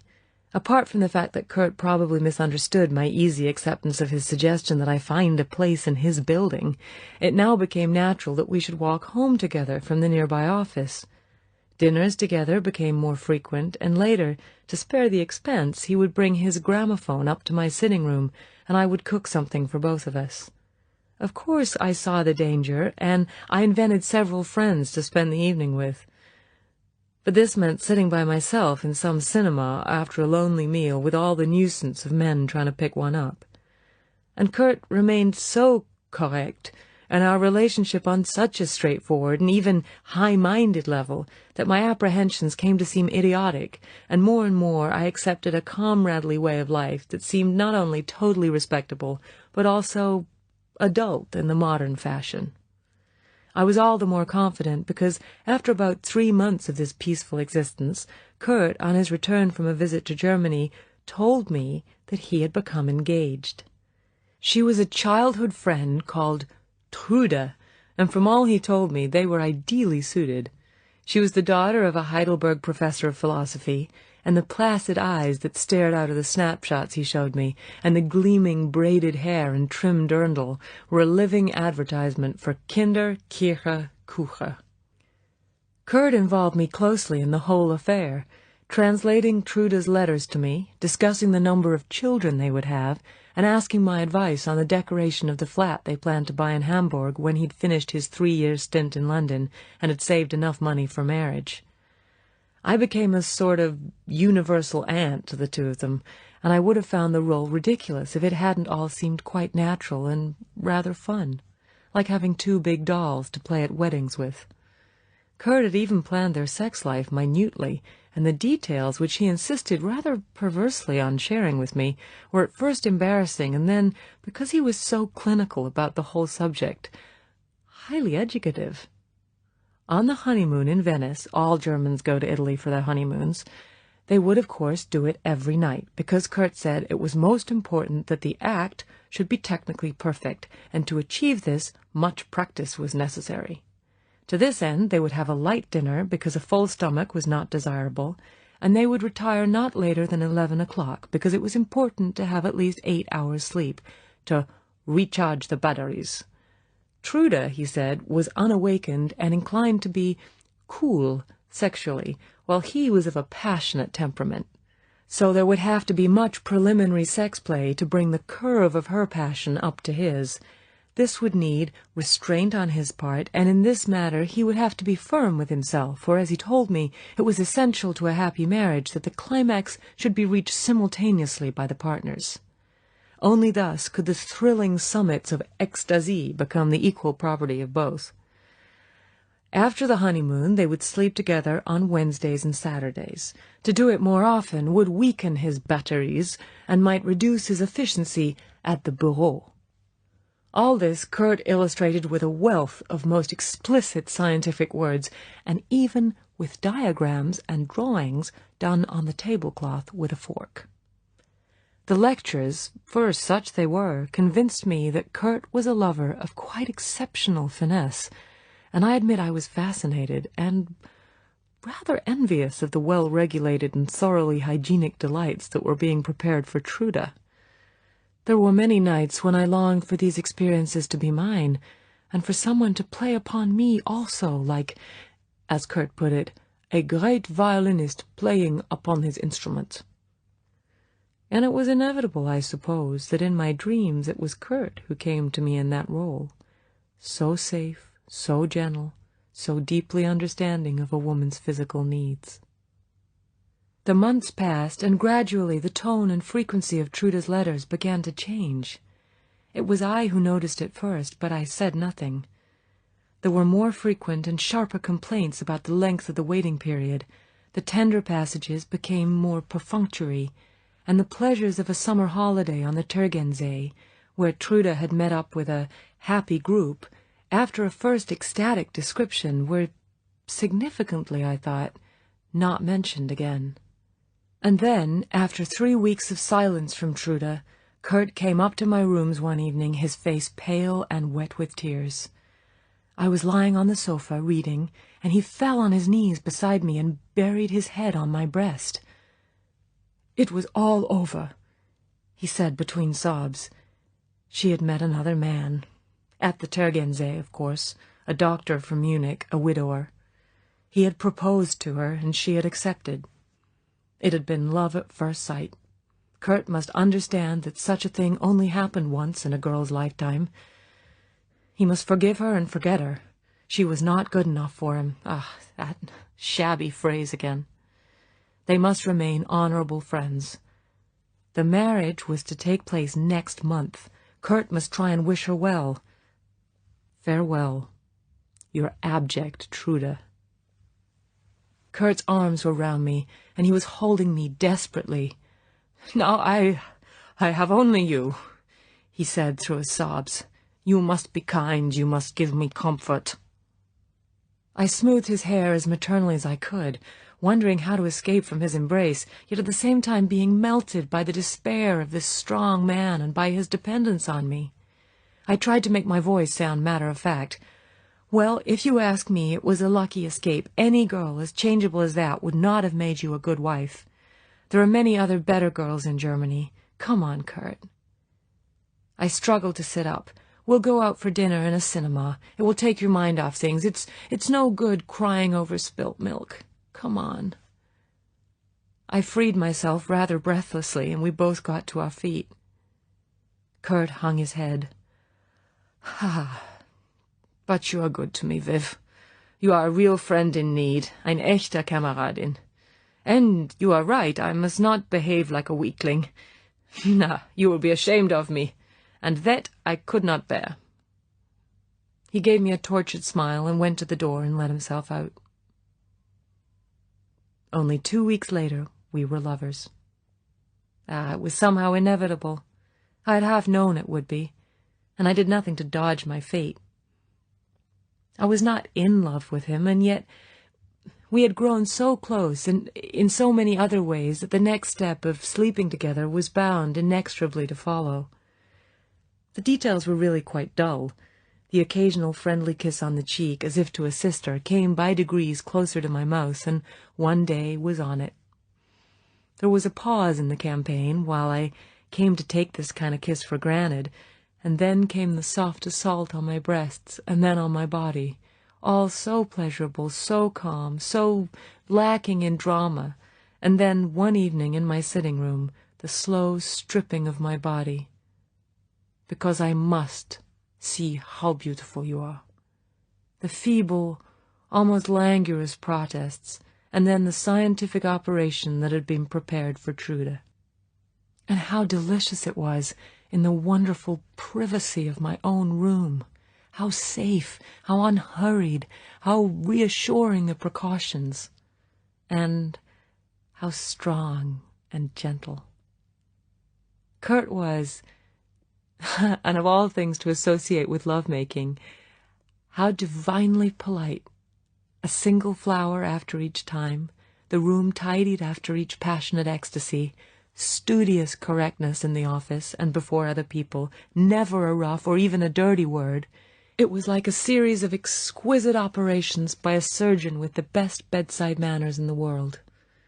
Of course, it was all rather impersonal, but I liked that. It was sex without involvement or danger, a delicious heightening of the day's routine which each time left me sleek and glowing like a pampered cat. I might have realized, or at any rate guessed, that at least among amateur women, as opposed to prostitutes, there is no physical love without emotional involvement, over a long period, that is. Physical intimacy is halfway to love, and enslavement is much of the other half. Admittedly, my mind and much of my instinct didn't enter into our relationship. They remained dormant, happily dormant, but my days and my nights were so full of this man, I was so dependent on him for so much of the 24 hours, that it would have been almost inhuman not to have fallen into some sort of love with him. I kept on telling myself that he was humorless, impersonal, unfun-loving, wooden, and finally most excessively German, but that didn't alter the fact that I listened for his step on the stairs, worshipped the warmth and authority of his body, and was happy at all times to cook and mend and work for him. I admitted to myself that I was becoming a vegetable, a docile housefrau, walking, in my mind, 6 paces behind him on the street like some native bearer, but I also had to admit that I was happy, contented and carefree, and that I didn't really yearn for any other kind of life. There were moments when I wanted to break out of the deuce-ordered cycle of the days, shout and sing, and generally create hell, but I told myself that these impulses were basically antisocial, unfeminine, chaotic, and psychologically unbalanced. Kurt had made me understand these things.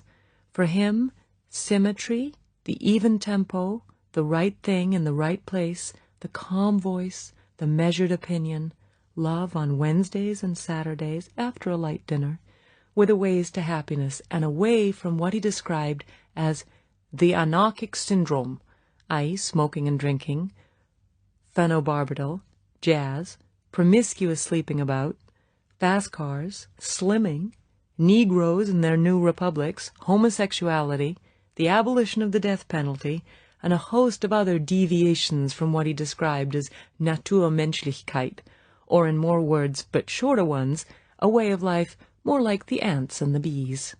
Well, that was all right with me. I had been brought up to the simple life, and I was very happy to be back in it after my brief taste of the rackety round of Chelsea pubs and gimcrack journalism. not to mention my drama-fraught affair with Derek. And I did quietly fall into some sort of love with Kurt. And then, inevitably, it happened. Soon after we started making regular love, Kurt had steered me towards a reliable woman doctor who gave me a homely lecture about contraception and fixed me up. But she warned that even these precautions could go wrong. And they did. At first, hoping for the best, I said nothing to Kurt. But then, from many motives, not wanting to carry the secret alone, the faint hope that he might be pleased and ask me to marry him, and a genuine fear about my condition, I told him. I had no idea what his reaction might be, but of course I expected tenderness, sympathy, at least a show of love.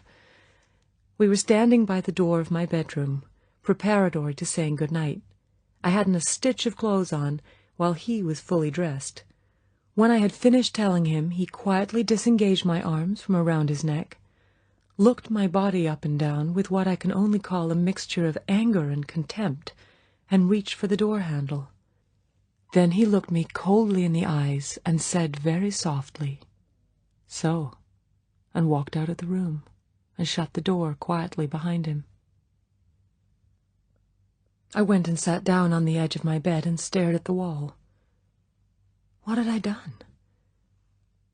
What had I said wrong? What did Kurt's behavior mean? Then, weak with foreboding, I got into bed and cried myself to sleep. I was right to cry. The next morning, when I called for him downstairs for our usual walk to the office, he had already gone out. When I got to the office, the communicating door with mine was closed, and when, after a quarter of an hour or so, he opened the door and said that we must have a talk, his face was icily cold. I went into his office and sat down with the desk between us, an employee being interviewed by the boss, being sacked, as it turned out.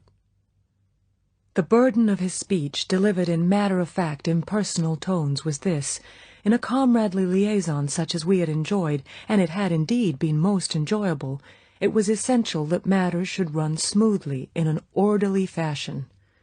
We had been, yes, had been, good friends, but I would agree that there had never been any talk of marriage, of anything more permanent than a satisfactory understanding between comrades. That word again! It had indeed been a most pleasant relationship, but now, through the fault of one of the partners, me alone, I suppose, this had happened, and now a radical solution must be found for a problem that contained elements of embarrassment and even of danger for our life paths. Marriage, alas, for he had an excellent opinion of my qualities and above all of my physical beauty, was out of the question. Apart from other considerations, he had inherited strong views about mixed blood. Heil Hitler! And when he married, it would be into the Teutonic strain. Accordingly, and with sincere regret, he had come to certain decisions. The most important was that I must have an immediate operation. 3 months was already a dangerous delay. This would be a simple matter. I would fly to Zurich and stay at one of the hotels near the Hauptbahnhof. Any taxi driver would take me there from the airport. I would ask the concierge for the name of the hotel doctor. There were excellent doctors in Zurich, and I would consult him. He would understand the situation. All Swiss doctors did. He would suggest that my blood pressure was too high or too low, or that my nerves were not in a fit state to support the strain of childbirth. He would speak to a gynecologist. There were superb gynecologists in Zurich, and I would visit this man, who would confirm what the doctor had said and sign a paper to that effect. The gynecologist would then make a reservation at a clinic, and the whole matter would be solved inside a week. There would be complete discretion. The procedure was perfectly legal in Switzerland, and I would not even have to show my passport. I could give any name I chose, a married name, naturally. The cost would, however, be high, perhaps as much as 100 or even 150 pounds. That also he had seen to. He reached into the drawer of his desk, took out an envelope, and slid it across the table. It would be reasonable, after nearly 2 years' excellent service, for me to receive 1 month's salary in lieu of notice. That was 120 pounds. Out of his own pocket he had taken the liberty of adding £50 to cover the airfare, tourist class, and leave something over for emergencies. The whole sum was in Reichsmarks to avoid any problem over the exchange. Kurt smiled tentatively, waiting for my thanks and congratulations for his efficiency and generosity. He must have been put out by the expression of blank horror on my face, because he hurried on. Above all, I must not worry. These unfortunate things happened in life. They were painful and untidy. He himself was most distressed that so happy a relationship, one of the happiest in his experience, should come to an end, as, alas, it had to. He added finally that he hoped I understood. I nodded and got to my feet. I picked up the envelope, took one last look at the golden hair, the mouth I had loved, the strong shoulders, and feeling the tears coming, I walked quickly out of the room and shut the door softly behind me. Before I met Kurt, I had been a bird with a wing down. Now, I had been shot in the other. Chapter 6. Go West, Young Woman. At the end of August, when all this happened, Zurich was as gay as this sullen city can be. The clear glacier water of the lake was bright with sailing boats and water skiers, the public beaches were thronged with golden bathers, and the glum Bahnhofplatz and the Bahnhofstrasse, that is the pride of the town, clattered with rucksacked Jugend who had business with the mountains. The healthy, well-ordered carnival atmosphere rasped on my raw nerves and filled my sick heart with mixed anguish. This was the Kurt's eye view of life, Naturfreude, the simple existence of simple animals. He and I had shared such a life, and on the surface it had been good. But blonde hair and clear eyes and sunburn are no thicker than the paint on a woman's face. They are just another kind of gloss. A trite reflection, of course, but I had now been let down both by the worldliness of Derek and by the homespun of Kurt, and I was prepared to lose confidence in every man. It wasn't that I'd expected Kurt to marry me or Derek. I had just expected them to be kind and to behave like that idiotic word, gentleman, to be gentle with me, as I thought had been gentle with them. That, of course, had been the trouble. I had been too gentle, too accommodating. I had had the desire to please and to take pleasure, but that had been secondary, and that had marked me as easy meat, expendable. Well, that was the end of that. From now on, I would take and not give. The world had shown me its teeth. I would show mine. I had been wet behind the ears. Now I was dry. I stuck my chin out like a good little Canadian, well, a fairly good little Canadian, and having learnt to take it, decided, for a change, to dish it out. The business of my abortion, not to mince words, was good training for my new role. The concierge at my hotel looked at me with the world-weary eyes of all concierges, and said that the hotel doctor was on holiday, but that there was another who was equally proficient. Did he know? Did he guess? Dr. Suskind examined me and asked if I had enough money. When I said I had, he seemed disappointed. The gynecologist was more explicit. It seemed he had a chalet. Hotels in Zurich were so expensive. Would I not care to have a period of rest before the operation? I looked at him with stony eyes and said that the British consul, who was my uncle, had invited me to recuperate with his family, and I would be glad if I could enter the clinic without any delay. It was he who had recommended Dr. Suskind. No doubt Herr Dr. Braunschweig knew the consul. My hocus-pocus was just good enough. It had been delivered with my new decisive manner, and the gambit had been thought out beforehand. The bifocals registered shock. There were coolly fervent explanations, and a hasty telephone call to the clinic. Yes, indeed, tomorrow afternoon, just with my overnight things. It was as mentally distressing, but as physically painless as I had expected, and 3 days later I was back in my hotel. My mind was made up. I flew back to England, stayed at the new circular aerial hotel near London Airport until I had got rid of my few small belongings and paid my bills, and then I made an appointment with the nearest Vespa dealer in Hammersmith and went to see him. My plan was to go off on my own for at least a year and see the other half of the world. I had had London. Life there had hit me with a hard left and right, and I was groggy on my feet. I decided that I just didn't belong to the place. I didn't understand Derek's sophisticated world, and I didn't know how to manage the clinical, cold-eyed, modern love that Kurt had offered me. I told myself that it was because I had too much heart. Neither of these men had wanted my heart. They just wanted my body. The fact that I fell back on this age-old moan of the discarded woman to explain my failure to hold either of these men was, I later decided, a more important clue to my failure than this business of heart. The truth of the matter was that I was just too simple to survive in a big-town jungle. I was easy prey for the predators. I was altogether too Canadian to compete with Europe. So be it. I was simple, so I would go back to the simple lands. But not to sit and mope and vegetate. I would go there to explore, to adventure. I would follow the fall right down through America, working my way as waitress, babysitter, receptionist, until I got to Florida, and there I would get a job on a newspaper and sit in the sunshine until the spring. And then I would think again. Once I had made up my mind, the details of my plan absorbed me, driving out my misery, or at least keeping it at bay, and anesthetizing my sense of sin and shame and failure.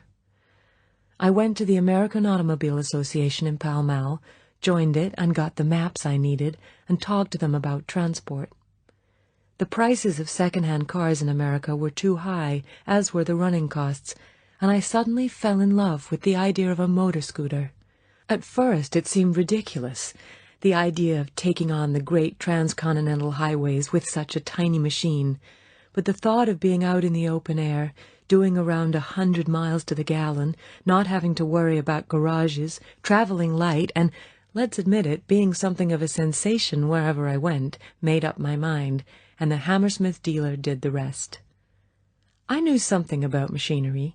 Every North American child is brought up with motor cars, and I weighed up the attractions of the little 125cc model and of the sturdier, faster 150cc Grand Sport. Of course, I plumped for the sporty one, with its marvelous acceleration and a top speed of nearly 60. It would only do around 80 miles to the gallon, compared with the smaller one's 100, but I told myself that gas was cheap in America, and that I must have the speed or I would take months to get south. The dealer was enthusiastic.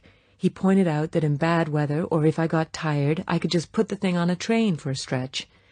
He could get about £30 purchase tax off the price of £190 by delivering it to a ship that would get it over to Canada in 10 days. That would give me extra money to spend on spares and deluxe accessories. I didn't need any pressurizing. We did 1 or 2 runs up and down the bypass, with the dealer sitting on the back, and the Vespa went like a bird, and was as easy to drive as a bicycle. So I signed up for it, bought a leopard skin cover for the seat and spare wheel, racy-looking deluxe wheel trims, a rear mirror, a luggage rack, white saddlebags that went beautifully with the silver finish of the body, a Perspex sports windscreen, and a white crash helmet that made me feel like Pat Moss.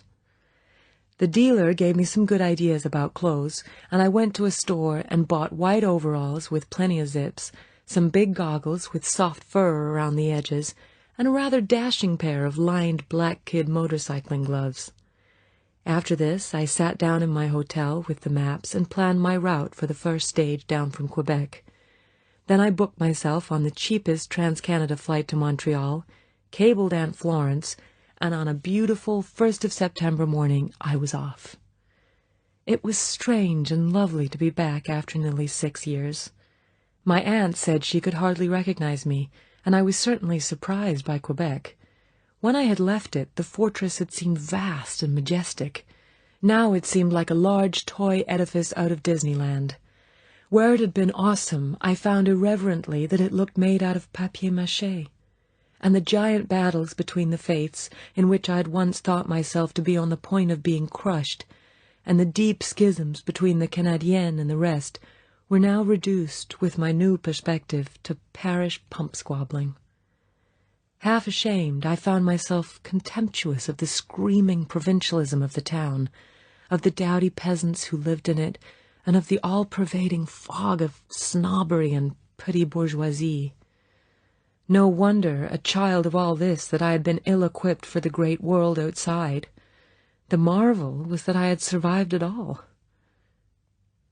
I was careful to keep these thoughts from my aunt, though I suspect that she was just as startled and perhaps shocked by the gloss that my finishing in Europe had achieved. She must have found me very much the town mouse, however gangling and simple I might feel inside, and she plied me with questions to discover how deep the gloss went, how much I had been sullied by the fast life I must have led. She would have fainted at the truth, and I was careful to say that while there had been flirtations, I had returned unharmed and heart-whole from the scarlet cities across the water. No, there had not even been a temporary engagement. No lord, not even a commoner, I could truthfully say, had proposed to me, and I had left no boyfriend behind. I don't think she believed this. She was complimentary about my looks. I had become une belle fille. It seemed that I had developed beaucoup de tempérament, a French euphemism for sex appeal, or at any rate the appearance of it, and it seemed incredible to her that at 23 there was no man in my life. She was horrified at my plans, and painted a doomful picture of the dangers that awaited me on the road. America was full of gangsters. I would be knocked down on the highway and ravagée. Anyway, it was unladylike to travel on a scooter. She hoped that I would be careful to ride side-saddle. I explained that my Vespa was a most respectable machine, and when I went to Montreal and, thrilling with every mile, rode it back to the house in my full regalia, she was slightly mollified, while commenting dubiously that I would faire sensation. And then, on September 15th, I drew $1,000 in American Express traveler's checks from my small bank balance, scientifically packed my saddlebags with what I thought would be a minimum wardrobe, kissed Aunt Florence goodbye, and set off down the St. Lawrence on Route 2. Route 2 from Quebec southwards to Montreal would be one of the most beautiful roads in the world if it weren't for the clutter of villas and bathing huts that have mushroomed along it since the war. It follows the great river exactly, clinging to the north bank, and I knew it well from bathing picnics as a child.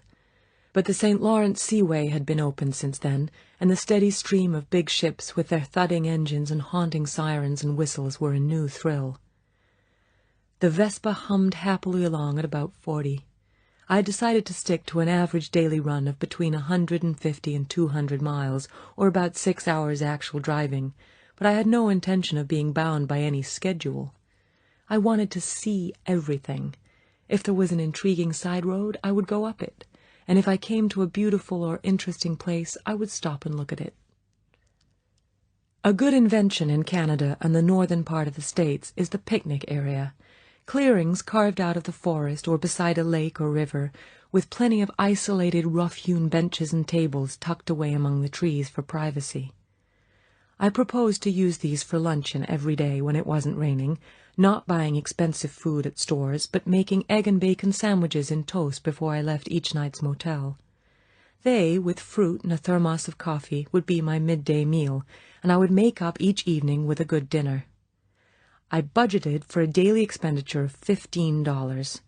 Most motels cost $8 single, but there are state taxes added, so I made it $9 plus coffee and a roll for breakfast.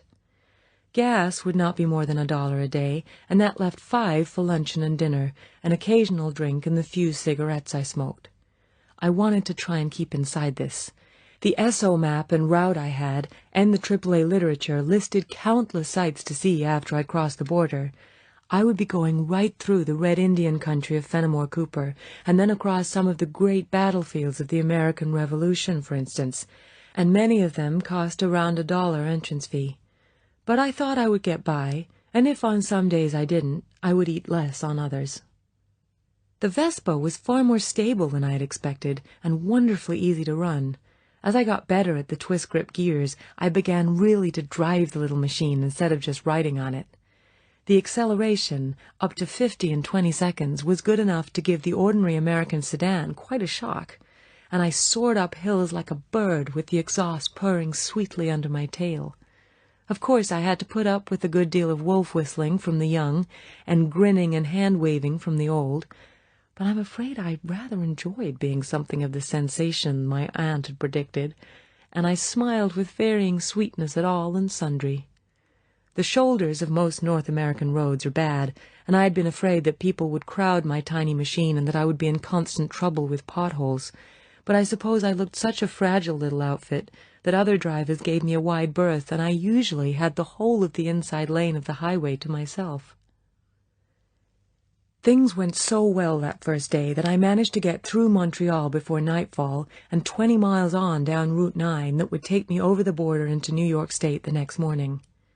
I put up at a place called the Southern Trail Motel, where I was treated as if I was Amelia Earhart or Amy Mollison, a rather pleasurable routine that I became accustomed to, and after a square meal in the cafeteria and the shy acceptance of one drink with the proprietor, I retired to bed feeling excited and happy. It had been a long and wonderful day. The Vespa was a dream, and my whole plan was working out fine. I had taken 1 day to do the first 200 miles. I took nearly 2 weeks to cover the next 250. There was no mystery about it. Once over the American border, I began to wander around the Adirondacks as if I was on a late summer holiday.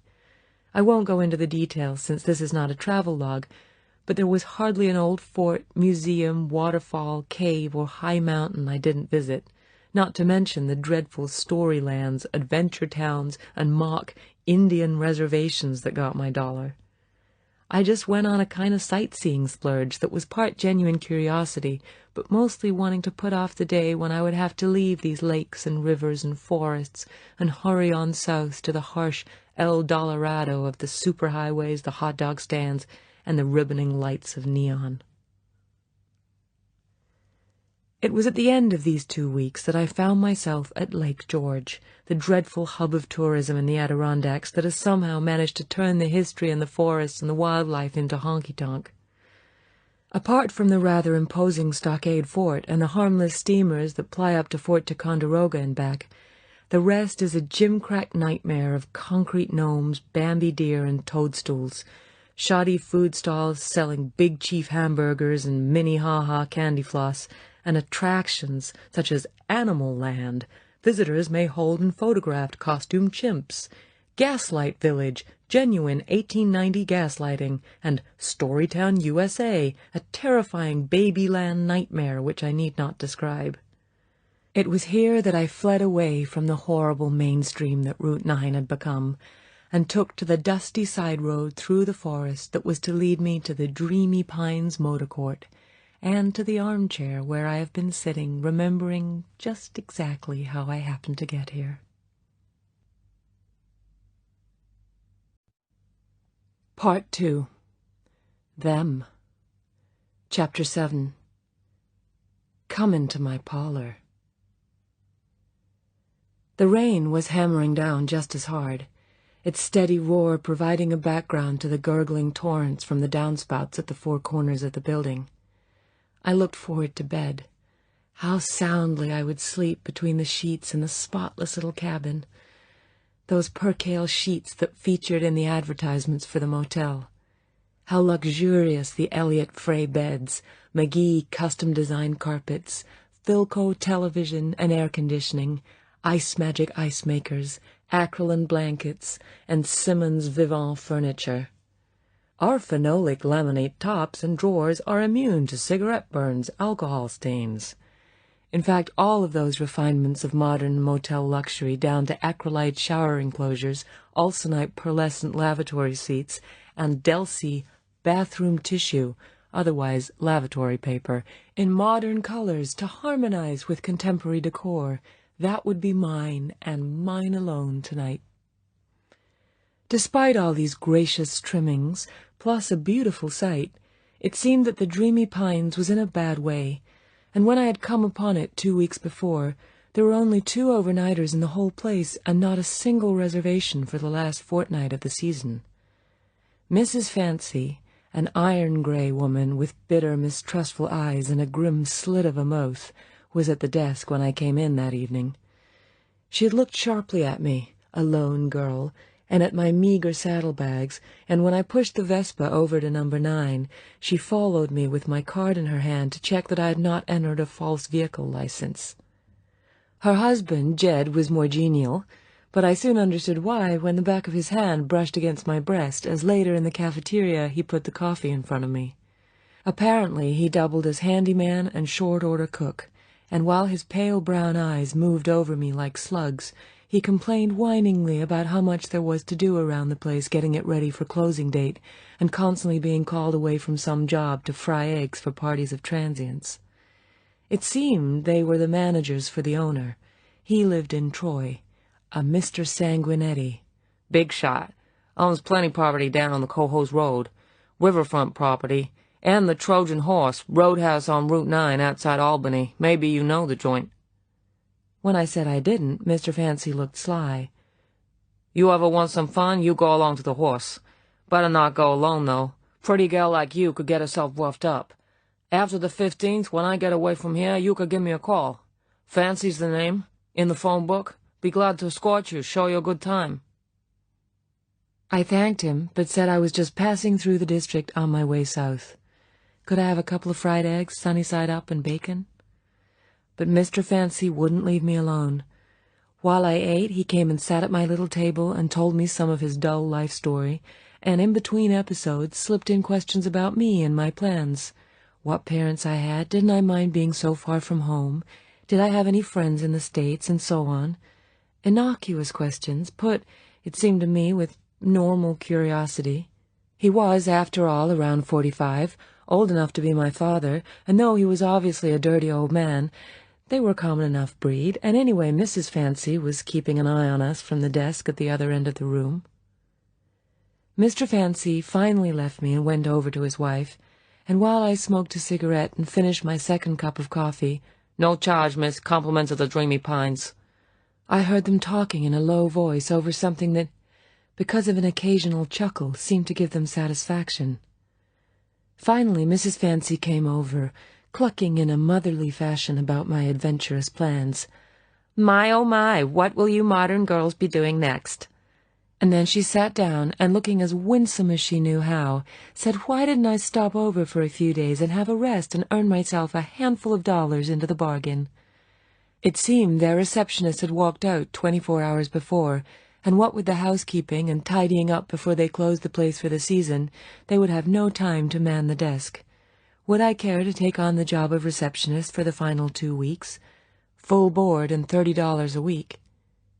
Now it happened that I could do very well with those $60 and some free food and lodging. I had overspent at least $50 on my tourist spree, and this would just about square my books. I didn't much care for the Fancies, but I told myself they were no worse than the sort of people I had expected to meet on my travels. Besides, this was the first job I had been offered, and I was rather curious to see how I would make out. Perhaps, too, they would give me a reference at the end of my time, and this might help with other motel jobs on my way south.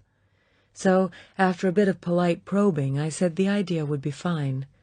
The Fancies seemed very pleased, and Millicent, as she had now become, showed me the registration system, told me to watch out for people with little luggage and big station wagons, and took me on a quick tour of the establishment. The business about the station wagons opened my eyes to the seamy side of the motel business. It seemed that there were people, particularly young couples just married and in process of setting up house, who would check in at some lonely motel carrying at least the minimum passport of a single suitcase. This suitcase would in fact contain nothing but a full set of precision tools, together with false license plates for their roomy station wagon that would be parked in the carport alongside their cabin door. After locking themselves in and waiting for the lights to go out in the office, the couple would set to work on inconspicuous things like loosening the screws of the bathroom fixtures, testing the anchoring of the TV set, and so on. Once the management had gone to bed, they would really get down to it, making neat piles of bedding, towels, and shower curtains, dismantling light fixtures, bed frames, lavatory seats, even the lavatories themselves if they had plumbing knowledge. They worked in darkness, of course, with pencil torches, and when everything was ready, say around 2 in the morning, they would quietly carry everything through the door into the carport and pile it into the station wagon. The last job would be to roll up the carpets and use them, the reverse side up, as tarpaulins to cover the contents of the station wagon. Then change the plates and softly away with their new bedroom suite all ready to lay out in their unfurnished flat many miles away in another state. 2 or 3 halls like that would also look after the living room and spare bedroom, and they would be set up for life. If they had a garden or a front porch, a few midnight forays around the rich out-of-town swimming pool residences would take care of the outdoor furniture, children's heavy playthings, perhaps even the lawnmower and sprinklers. Mrs. Fancy said the motels had no defense against this sort of attack. Everything was screwed down that could be screwed down and marked with the name of the motel. The only hope was to smell the marauders when they registered, and then either turn them away or sit up all night with a shotgun. In cities, motels had other problems: prostitutes who set up shop, murderers who left corpses in the shower, and occasional hold-ups for the money in the cash register. But I was not to worry. Just call for Jed if I smelt trouble. He could act real tough, and he had a gun. And with this cold comfort, I was left to ponder on the darker side of the motel industry. Of course, it all turned out perfectly all right, and the job was no problem. In fact, there was so little to do that I did rather wonder why the Fancies had bothered to take me on. But they were lazy, and it wasn't their money they were paying me, and I guess that part of the reason was that Jed thought he had found himself an easy lay. But that also was no problem. I just had to dodge his hands and snub him icily on an average of once a day, and hook a chair under my door handle when I went to bed to defeat the pass-key he tried on my second night. We had a few overnighters in the first week, and I found that I was expected to lend a hand with the housekeeping, but that too was all right with me, and anyway, the customers slacked off until after October 10th there wasn't a single one. Apparently, October 15th is a kind of magical date in this particular holiday world. Everything closes down on that day except along the major highways. It is supposed to be the beginning of winter. There is the hunting season coming up, but the rich hunters have their own hunting clubs and camps in the mountains, and the poor ones take their cars to one or other of the picnic areas and climb up into the forest before dawn to get their deer. Anyway, around October 15th, the tourists disappear from the scene, and there is no more easy money to be made in the Adirondacks. As closing day came nearer, there was a good deal of talk on the telephone between the Fancies and Mr. Sanguinetti in Troy, and on the 11th Mrs. Fancy told me casually that she and Jed would be leaving for Troy on the 13th, and would I mind staying in charge that night and handing over the keys to Mr. Sanguinetti, who would be coming up finally to close the place around noon on the 14th. It seemed a vague sort of arrangement to leave an unknown girl in charge of such a valuable property, but it was explained that the Fancies would be taking the cash and the register and the stock of food and drinks with them, and all I had to do was switch off the lights and lock up before I went to bed. Mr. Sanguinetti would be coming up with trucks for the rest of the movables the next morning. Then I could be on my way. So I said yes, that would be all right, and Mrs. Fancy beamed and said I was a very good girl. But when I asked if she would give me a reference, she got cagey and said that she would have to leave that to Mr. Sanguinetti, but she would make a point of telling him how helpful I had been. So the last day was spent packing things into their station wagon until the stores and cafeteria were empty of everything except plenty of bacon and eggs and coffee and bread for me and for the truckers to eat when they came up. That last day I'd expected the Fancies to be rather nice to me. After all, we'd got on all right together, and I had gone out of my way to be helpful about everything. But oddly enough, they were just the reverse. Mrs. Fancy ordered me about as if I was a skivvy, and Jed became tough and nasty in his leching, using filthy words even when his wife was in earshot, and quite openly reaching for my body whenever he got within range. I couldn't understand the change. It was as if they had had what they wanted out of me and could now discard me with contempt, and even, it seemed to me, almost with loathing. I got so furious that I finally went to Mrs. Fancy and said I was going and could I have my money. But she just laughed and said, "Oh no, Mr. Sanguinetti would be giving me that. They couldn't take a chance of the cutlery being short when he came to count it." After this, and rather than face them at supper, I made myself some jam sandwiches and went and locked myself in my cabin and prayed for the morning when they would be gone. And, as I have said, 6 o'clock did at last come, and I saw the last of the monsters. And now this was my last night at the Dreamy Pines, and tomorrow I would be off again. It had been a slice of life, not totally unpleasant, in spite of the fancies, and I had learned the fringes of a job that might stand me in good stead. I looked at my watch. It was 9 o'clock, and here was the doomful WOKO from Albany with its storm bulletin. The Adirondacks would be clear by midnight, so with any luck I would have dry roads in the morning. I went behind the cafeteria bar, turned on the electric cooker, and put out 3 eggs and 6 slices of hickory-smoked bacon. I was hungry. And then came a loud hammering on the door. Chapter 8. Dynamite from Nightmare Land. My heart went to my mouth. Who could it possibly be? And then I remembered. The vacancy sign. I had pulled the switch when the lightning struck, and I had forgotten to turn the damn thing off. What an idiot! The banging started up again. Well, I would just have to face it, apologize, and send the people on to Lake George. I went nervously across to the door, unlocked it, and held it on the chain. There was no porch. The neon vacancy sign made a red halo in the sheet of rain and glittered redly on the shiny black oilskins and hoods of the 2 men. Behind them was a black sedan. The leading man said politely, "Miss Michel?" "Yes, that's me, but I'm afraid the vacancy sign's on by mistake. The motel's closed down." Sure. We're from Mr. Sanguinetti, from his insurance company. Come to make a quick inventory before things get taken away tomorrow. Can we come in out of the rain, miss? Show you our credentials inside. Sure is a terrible night." I looked doubtfully from one to the other, but I could see a little of the faces under the oilskin hoods. It sounded all right, but I didn't like it. I said nervously, "But the fancies, the managers, they didn't say anything about you coming." "Well, they should have, miss. I'll have to report that back to Mr. Sanguinetti." He turned to the man behind him. "That right, Mr. Jones?" The other man stifled a giggle. Why did he giggle? "Sure, that's right, Mr. Thompson." He giggled again. "Okay then, miss. Can we come inside, please? It sure is wetter than hell out here." "Well, I don't know. I was told not to let anyone in, but as it's from Mr. Sanguinetti—" I nervously undid the chain and opened the door. They pushed in, shouldering roughly past me, and stood side by side looking the big room over. The man who had been addressed as Mr. Thompson sniffed.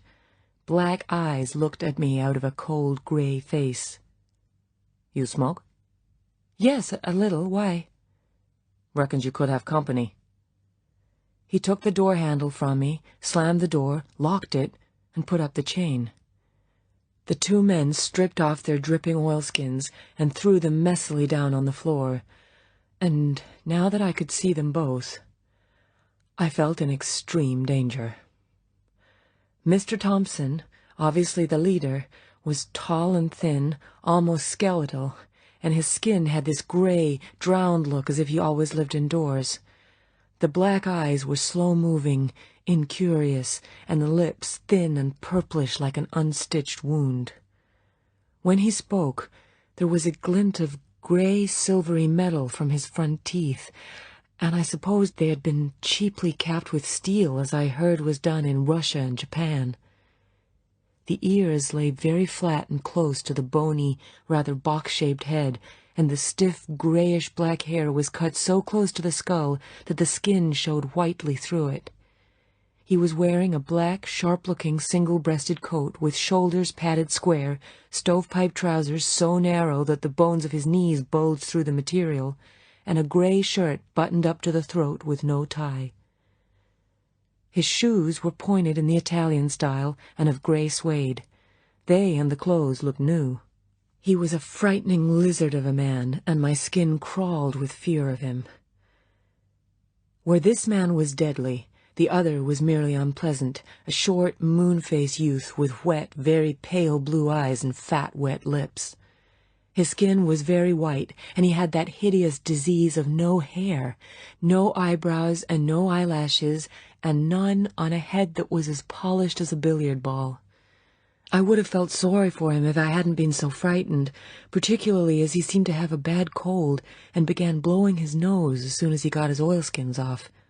Under them he wore a black leather wind-cheater, grubby trousers, and those Mexican saddle-leather boots with straps that they wear in Texas.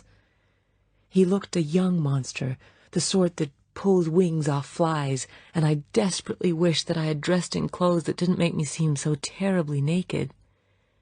Sure enough, he now finished blowing his nose and seemed to take me in for the first time. He looked me over, grinning delightedly. Then he walked all round me and came back and gave a long, low whistle. "Say, Horror," he winked at the other man, "this is some bimbo. Get nightful of those knockers and a rear end of Madge. Geez, what a dish." "Not now, Slugsy. Later. Get going, look those cabins over. Meantime, the lady's gonna fix us some chow. How'd you want your eggs?" The man called Slugsy grinned at me. "Scramble 'em, baby, and nice and wet like Mother makes. Otherwise, Papa spank.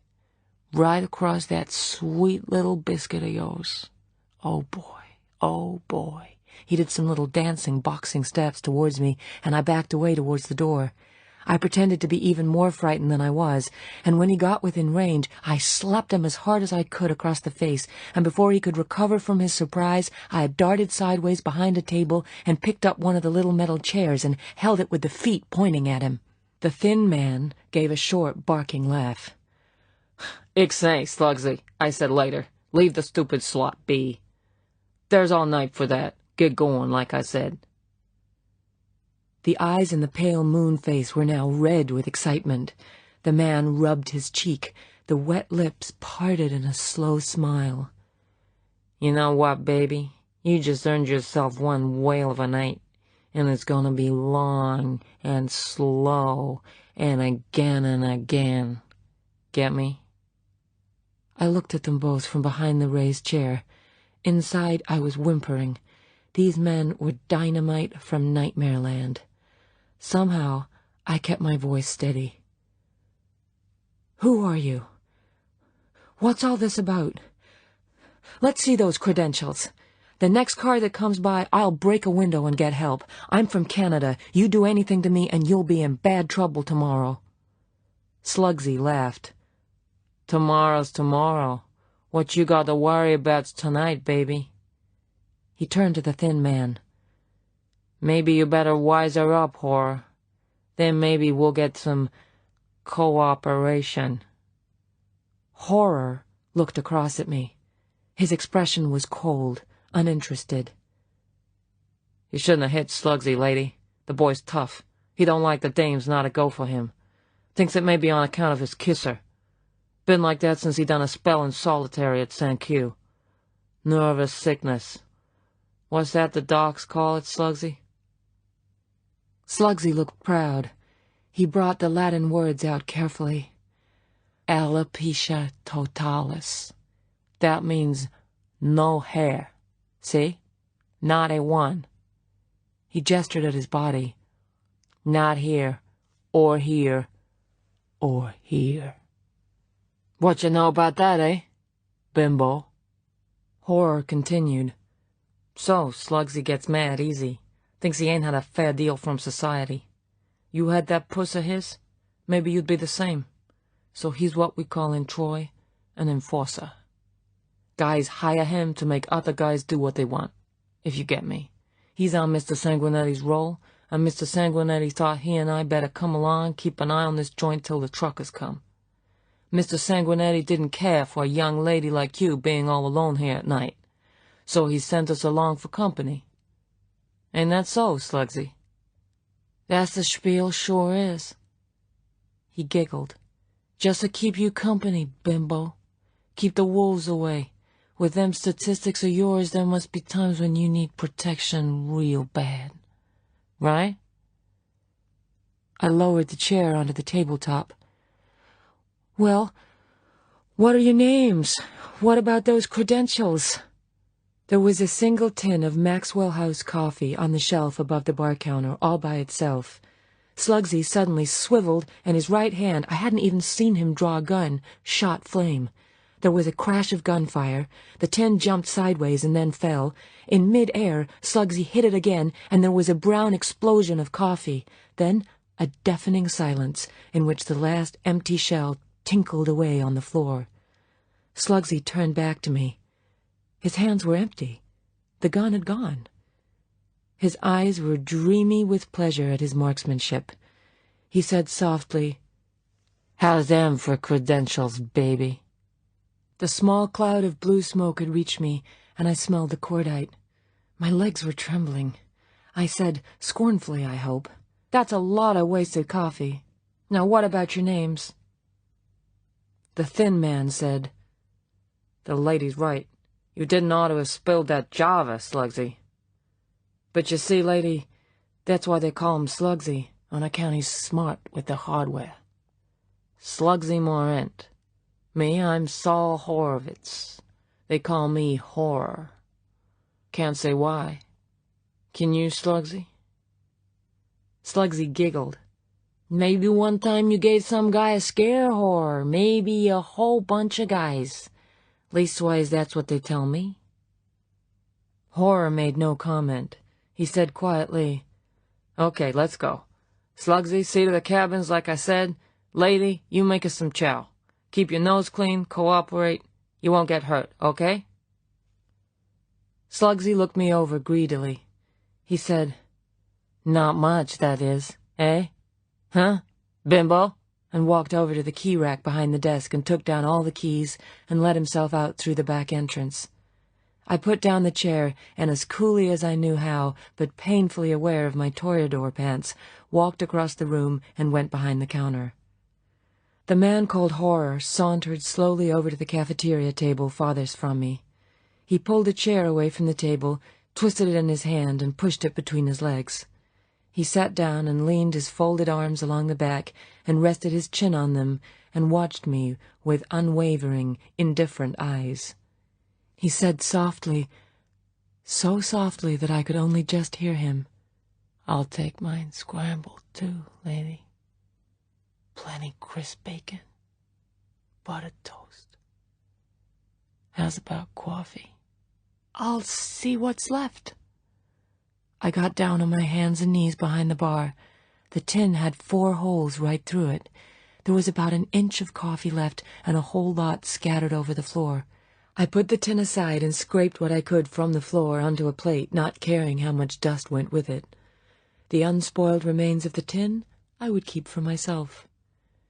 I spent about 5 minutes down there, taking my time, desperately trying to think, to plan. These men were gangsters. They worked for this Mr. Sanguinetti. That seemed certain because they had got my name from him or from the fancies. The rest of their story was lies. They had been sent up here through the storm for a purpose. What was it? They knew I was Canadian, a foreigner, and that I could easily go to the police the next day and get them into trouble. The man called Slugsy had been in San Quentin. And the other? Of course, that's why he looked gray and sort of dead. He had probably just come out of prison, too. He smelled of it somehow. So I could get them into real trouble. Tell the police that I was a journalist, that I was going to write up what happened to girls alone in the States. But would I be believed? That vacancy sign. I was alone in the place, yet I had left it on. Wasn't that because I wanted company? Why had I dressed up like that? To kill, if I had expected to be alone. I dodged away from that line of thought. But to get back, what did these 2 men want here? They had an ordinary car. If they'd wanted to clean the place out, they would have brought a truck. Perhaps they really had been sent up to guard the place, and they just treated me as they did because that was the way gangsters behaved. But how much worse were they going to get? What was going to happen to me tonight? I got to my feet and began to busy myself with the cooking. Better give them what they wanted. There must be no excuse for them to set on me. Jed's apron was rolled up and thrown into a corner. I picked it up and put it round my waist. A weapon. There was an ice pick in the cutlery drawer, and a long, very sharp carving knife. I took the pick and stuck it, handle first, down the front of my pants under the apron.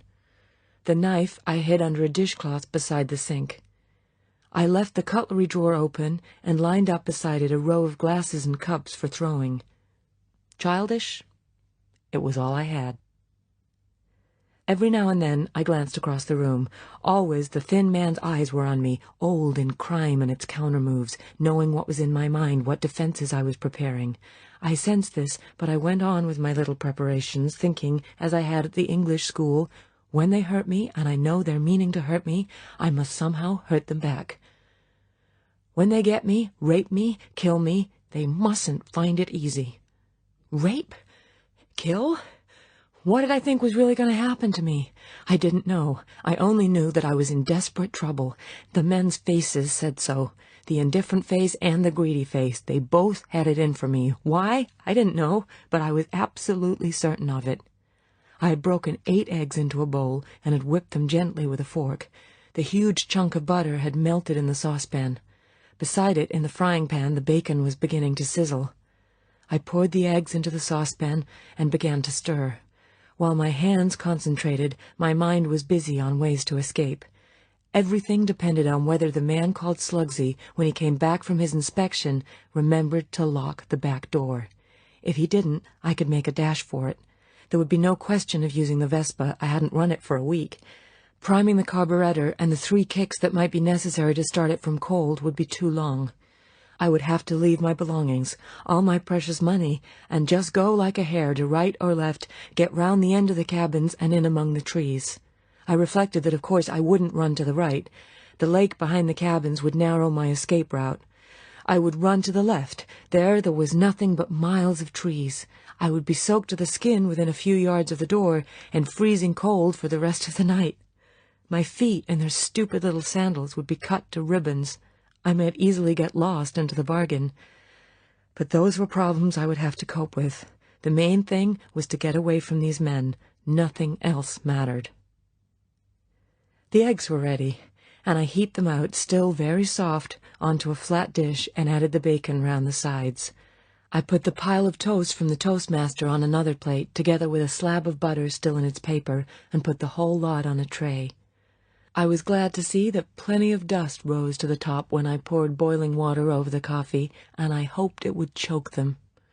Then I carried the tray out from behind the bar, and feeling more respectable in my apron, took it over to where the thin man was sitting. As I put it down, I heard the back door open and then slam shut. There had been no click of a lock. I looked quickly round. Slugsy's hands were empty. My heart began to beat wildly. Slugsy came over to the table. I was taking things off the tray.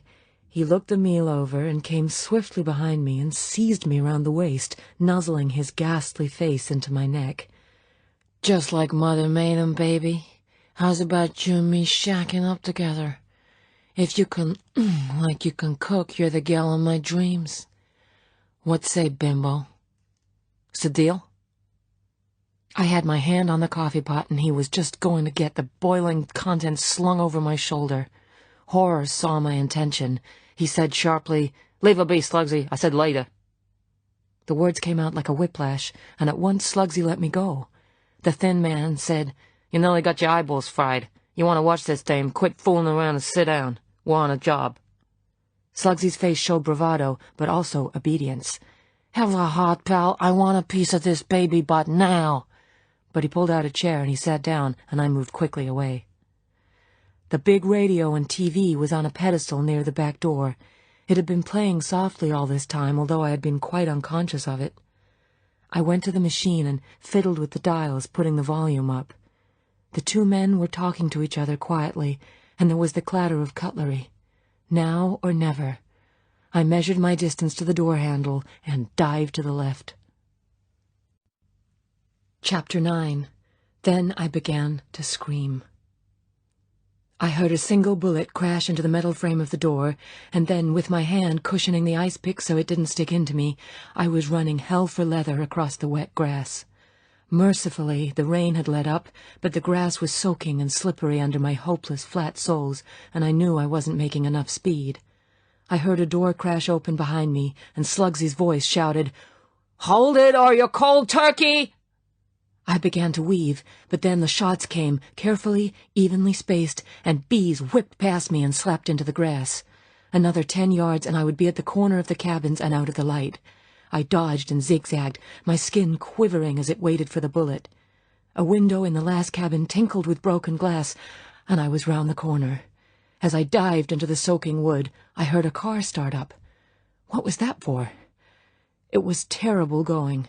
The dripping pines were thick together and their branches overlapping, and they tore at the arms crossed over my face. It was black as pitch, and I couldn't see a yard ahead.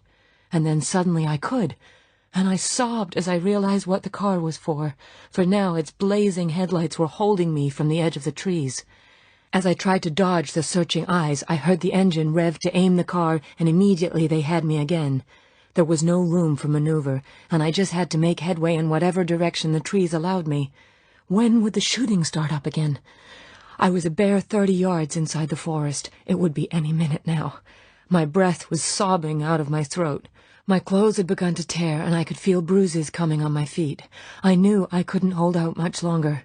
I would just have to find the thickest tree and try and lose the lights for a minute and crawl in under the tree and hide. But why no bullets?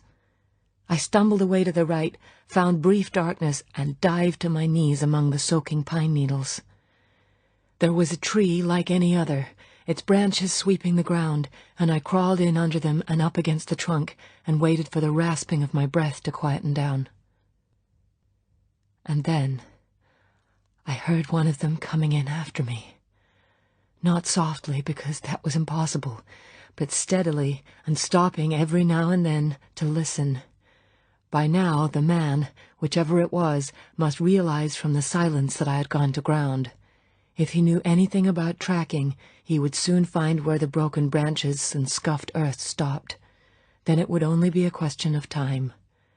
I softly squirmed around to the back of the tree, away from him, and watched the lights from the car hold steady in the glistening wet branches above my head.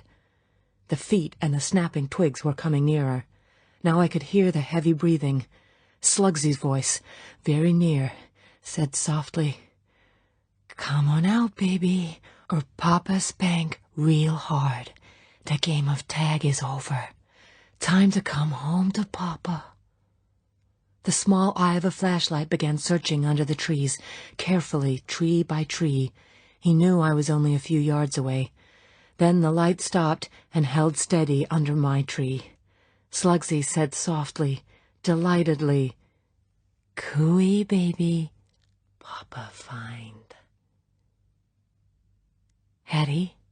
I lay still, hardly breathing. There came the roar and flame of a single shot, and the bullet smacked into the tree trunk behind my head. "That's just a hastener, baby. Next time it takes your little footsie off." So that was what showed. I said, weary with fright, "All right, I'll come, but don't shoot." And I scrambled out on all fours, thinking hysterically, "This is a fine way to go to your execution, Viv." The man stood there, his pale head fretted with yellow light and black shadows. His gun was pointed at my stomach. He waved it sideways. "Okay, get ahead of me, and if you don't keep moving, you'll get a root in that sweet little keister of yours." I stumbled ignominiously through the trees towards the distant, glaring eyes of the car. Hopelessness had me by the throat, and an ache of self-pity. What had I done to deserve this? Why had God picked on me as a victim for these two unknown men?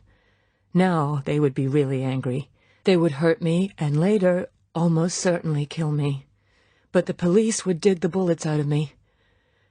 What evil crime were they engaged on that made them indifferent to the evidence of my dead body?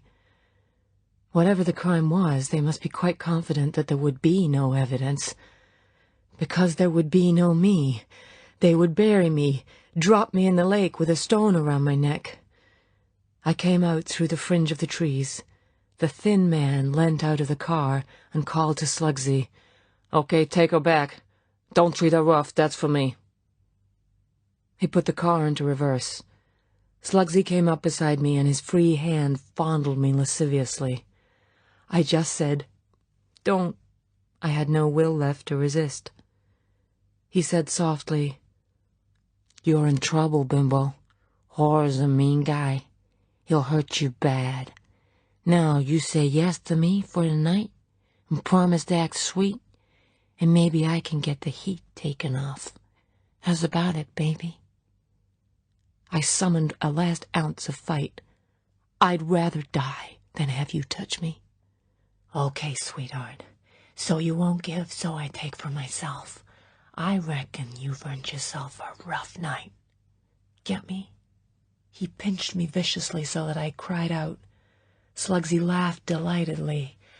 "That's right, sing, baby. Might as well get in a practice." He pushed me in through the open back door of the lobby block and shut and locked it behind him. The room looked just the same. The lights blazing, the radio hammering out some gay dance tune, everything winking and glittering and polished under the light. I thought of how happy I had been in that room only a few hours before, of the memories I had had in that armchair, some of them sweet, some of them sad. How small my childish troubles seemed. How ridiculous to talk of broken hearts and lost youth when just around the corner of my life these men were coming at me out of the darkness. The cinema in Windsor. It was a small act in a play, almost a farce. Zurich. It was paradise. The true jungle of the world with its real monsters only rarely shows itself in the life of a man, a girl in the street. But it's always there. You take a wrong step, play the wrong card in fate's game, and you are in it and lost. Lost in a world you never imagined, against which you have no knowledge and no weapons. No compass. The man called Horror stood in the middle of the room, idle, relaxed, his hands at his sides. He watched me with those incurious eyes. Then he lifted his right hand and crooked a finger. My cold, bruised feet walked towards him. When I was only a few steps away from him, I came out of the trance. I suddenly remembered, and my hand came up to the soaking waistband of my pants, and I felt the head of the ice pick under the apron. It was going to be difficult to get it out, to get at the handle. I stopped in front of him. Still holding my eyes, his right hand came up like a snake striking, and slapped me biff-baff right and left across my face. The tears started from my eyes, but I remembered and ducked down as if to escape another blow. At the same time, concealed in the movement, I got my right hand down inside the band of my pants, and when I came up, I threw myself at him, hitting wildly towards his head. The pick connected, but it was only a glancing blow, and suddenly my arms were gripped from behind and I was pulled back. Blood was oozing from a cut above the temple of the gray face. As I watched, it trickled down towards the chin. But the face was unmoved. It showed no pain, only a terrifying intensity of purpose, and there was a fleck of deep red inside the black eyes. The thin man stepped up to me. My hand opened and the pick fell to the floor with a clang. It was a reflex action, the child dropping the weapon. "I give up, I surrender, Pax!" And then slowly, almost caressingly, he began to hit me, now with his open hand, now with the fist, choosing his targets with refined, erotic cruelty. At first I twisted and bent and kicked, and then I began to scream, while the gray face with the blood streak and the black holes for eyes watched, and the hands sprang and sprang. I came to in the shower of my cabin. I was lying naked on the tiles, the tattered, filthy remains of my pretty clothes beside me. Slugsy, chewing on a wooden toothpick, leaned up against the wall with his hand on the cold tap. His eyes were glistening slits.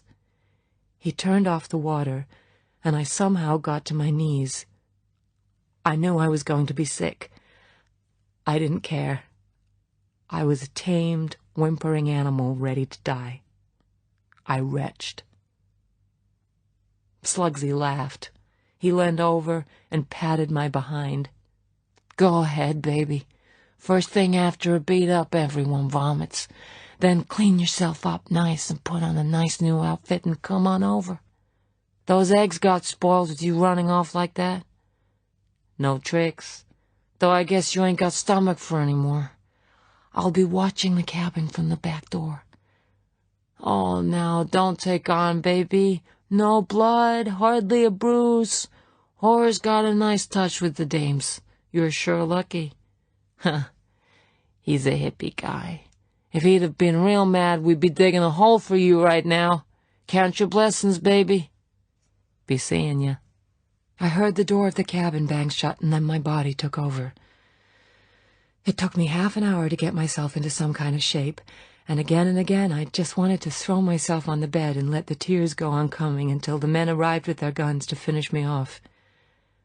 But the will to live came back into me with the familiar movements of doing my hair and getting my body sore and aching and weak with the memory of much greater pain to do what I wanted, and slowly into the back of my mind there crept the possibility that I might have been through the worst. If not, why was I still alive? For some reason, these men wanted me there and not out of the way. Slugsy was so good with his gun that he could surely have killed me when I made a run for it. His bullets had come close, but hadn't they been just to frighten, to make me stop? I put on my white overalls. Heaven knew they were impersonal enough, and I put my money into one of the pockets just in case. Just in case of what? There would be no more escapes. And then, feeling sore and weak as a kitten, I dragged myself over to the lobby. It was 11 o'clock. The rain was still holding off, and a three-quarter moon sailed through fast scudding clouds, making the forest blink intermittently with white light. Slugsy was framed in the yellow entrance, leaning against the door, chewing at his toothpick. As I came up, he made way for me. "That's my baby, fresh as paint. A little sore here and there, maybe. You have to sleep on your back later, huh? But that's just what'll suit us, won't it, honey?" When I didn't answer, he reached out and caught my arm. Hey, where's your manners, bimbo? You like some treatment on the other side, maybe? That also can be arranged." He made a threatening gesture with his free hand. "I'm sorry. I didn't mean anything." Okay. He let me go. "Now just get on back there and make with the pots and pans, and don't go getting my gauge up where my friend Horace. Look what you done to that handsome kisser of his." The thin man was sitting at his old table. The first aid box from the reception desk was open in front of him, and he had a big square of adhesive across his right temple. I gave him a quick, frightened glance and went behind the serving counter. Slugsy went over to him and sat down, and they began talking together in low voices, occasionally glancing across at me. Making the eggs and coffee made me feel hungry. I couldn't understand it. Ever since the two men had got in through that door, I had been so tense and frightened I couldn't have swallowed even a cup of coffee. Of course, I was empty from being sick, but in a curious and, I felt, rather shameful way, the beating I had been given had in some mysterious fashion relaxed me. The pain, being so much greater than the tension of waiting for it, had unraveled my nerves, and there was a curious center of warmth and peace in my body. I was frightened still, of course, terrified, but in a docile, fatalistic way. At the same time, my body said it was hungry. It wanted to get back its strength. It wanted to live.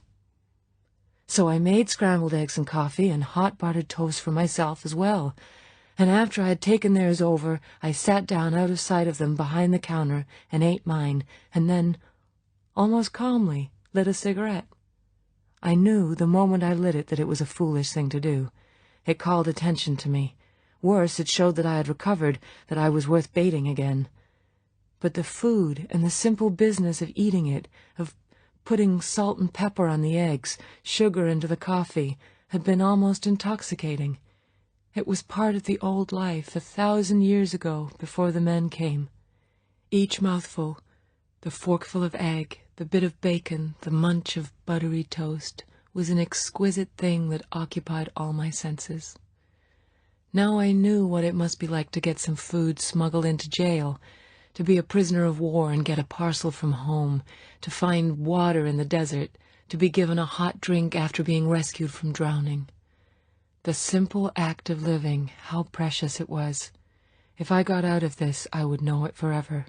I would be grateful for every breath I breathed, every meal I ate, every night I felt the cool kiss of sheets, the peace of a bed behind a locked door.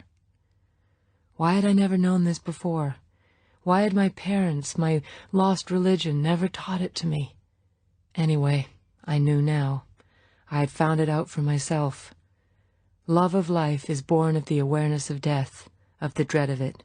Nothing makes one really grateful for life except the black wings of danger. These feverish thoughts were born of the intoxication of the food and of eating it alone behind the barricade of the counter. For a few moments I was back in the old life. So light-heartedly, and to hug the moment to me, I lit the cigarette. Perhaps a minute later, the mumble of the voices died. Behind Tales of the Vienna Woods, coming softly from the radio, I heard a chair being drawn back. Now I felt panic. I put out the cigarette and the dregs of my coffee, and got up and began briskly turning taps and clattering the dishes in the metal sink. I didn't look, but I could see Slugsy coming across the room. He came up to the counter and leaned on it. I looked up as if surprised. He was still chewing away at a toothpick, flicking it from side to side of his thick-lipped oval mouth. He had a box of Kleenex that he put on the counter. He wrenched out a handful of tissues and blew his nose and dropped the tissues on the floor. He said in an amiable voice, "You gone giving me a catarrh, Bimbo. All that chasing around in the woods. This trouble of mine, this alopecia thing that kills the hair. You know what that does? That kills the hairs inside the nose, too. Together with all the rest. And you know what that does? That makes your schnozzle dribble bad when you got a cold. You giving me a cold, Bimbo. That means a box of wipes every 24 hours. More, maybe. You ever think of that? You ever think of people who have no hairs in their snouts?" The hairless eyes were suddenly hard with anger. "You gashes, you're all the same. Just think of yourselves. To hell with the guys that got troubles. You just go for the good timers." I said quietly, under the noise of the radio, "I'm sorry for your troubles. Why aren't you sorry for mine?" I spoke quickly, forcefully. "Why do you two come here and knock me about? What have I done to you? Why don't you let me go? If you do, I promise I won't say a word to anyone. I've got a little money. I could give you some of it, say $200. I can't afford any more. I've got to get all the way down to Florida on the rest. Please, won't you let me go?" Slugsy let out a hoot of laughter. He turned and called across to the thin man, "Here, get out the crying towel, whore. The slut says she'll hand over 2 C's if we let her scram." The thin man gave a slight shrug of the shoulders, but made no comment. Slugsy turned back to me. His eyes were hard and without mercy. He said, "Wise up, Bimbo. You're in the act, and you've been given a star part to play. You ought to be tickled to be of so much interest to busy, important guys like Horror and me, and to a big wheel like Mr. Sanguinetti." "What is the act? What do you want me for?" Slugsy said indifferently, "You'll be wised up come morning. Meanwhile, how's about shutting that dumb little ass trap of yours? All this yak is bending my ear. I want some action. That sweet stuff they're playing. How's about you and me stepping it together? Put on a little show for Horror. Then we'll be off to the hay and make with the bodies. Come on, chick." He held out his arms, clicking his fingers to the music and doing some fast steps. "I'm sorry. I'm tired." Slugsy came back to the counter. He said angrily, "You've got a big keister giving me that crap. Cheap little hustler, I'll give you something to make you tired." Suddenly there was an obscene little black leather cosh in his hand. He brought it down with a dull whack on the counter. It left a deep dent in the formica. He began to move stealthily round the edge of the counter, humming to himself, his eyes holding mine. I backed up into the far corner. This was going to be my last gesture. Somehow I must hurt him back before I went under. My hand felt for the open cutlery drawer, and suddenly I dipped in and flung all in one motion. His duck wasn't quick enough, and the silver spray of knives and forks burst round his head. He put up a hand to his face and backed away, cursing.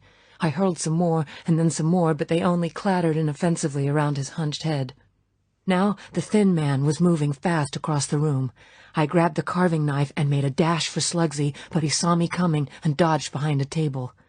Unhurriedly, Horror took off his coat and wrapped it round his left arm, and they both picked up chairs, and holding the legs out like bull's horns, they charged me from both sides.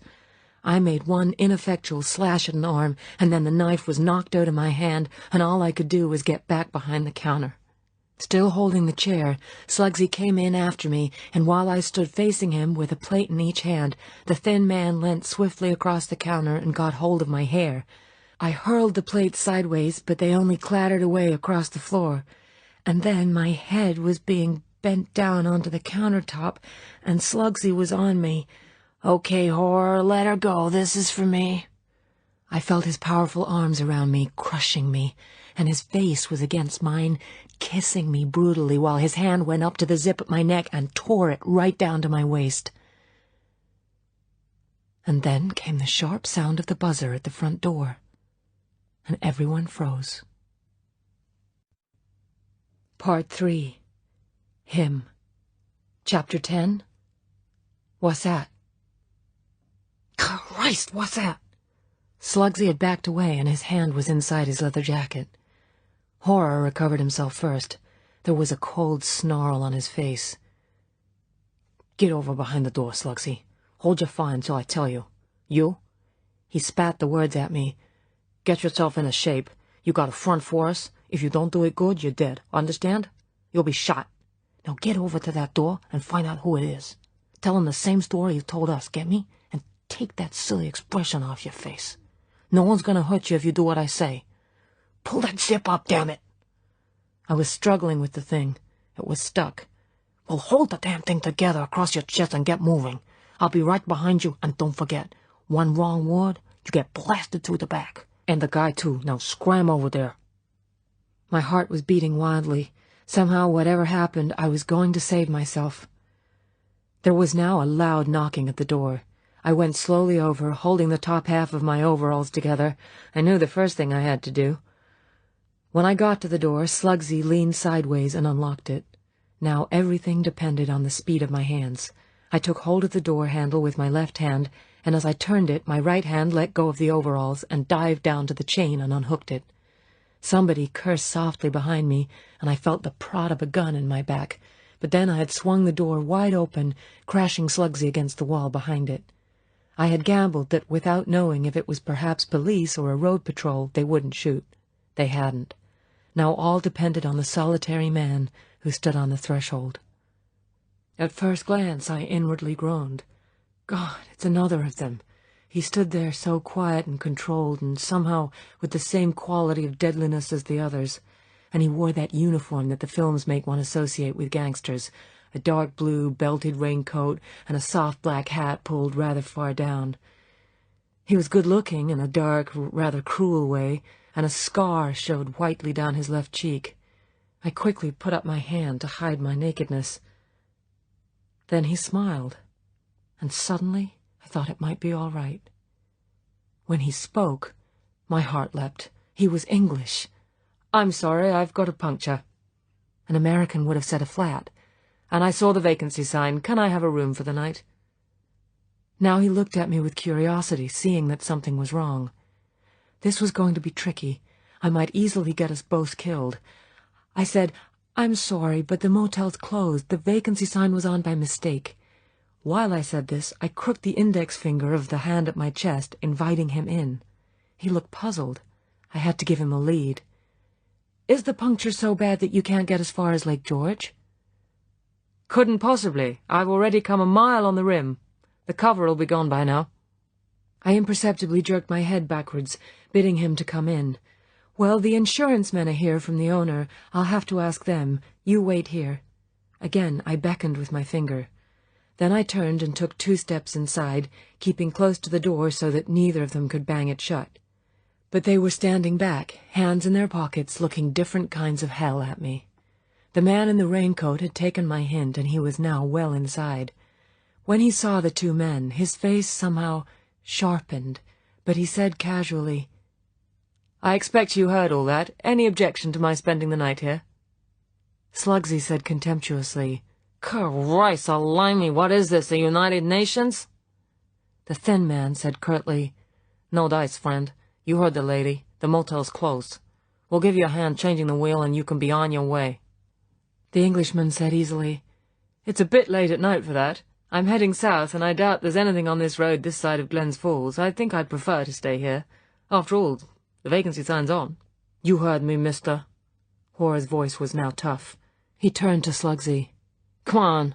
We'll give the guy a hand with his flat." They both took a step towards the door, but the Englishman, bless him, stood his ground. "It happens that I have friends at Albany, quite important friends. You wouldn't want to lose your motel operator's license, would you? The sign said vacancy and the place is lit up. I'm tired and I claim a room." He turned to me. "Would that give you any trouble?" I gushed, "Oh, no, none at all. It won't take me a minute to get a room ready.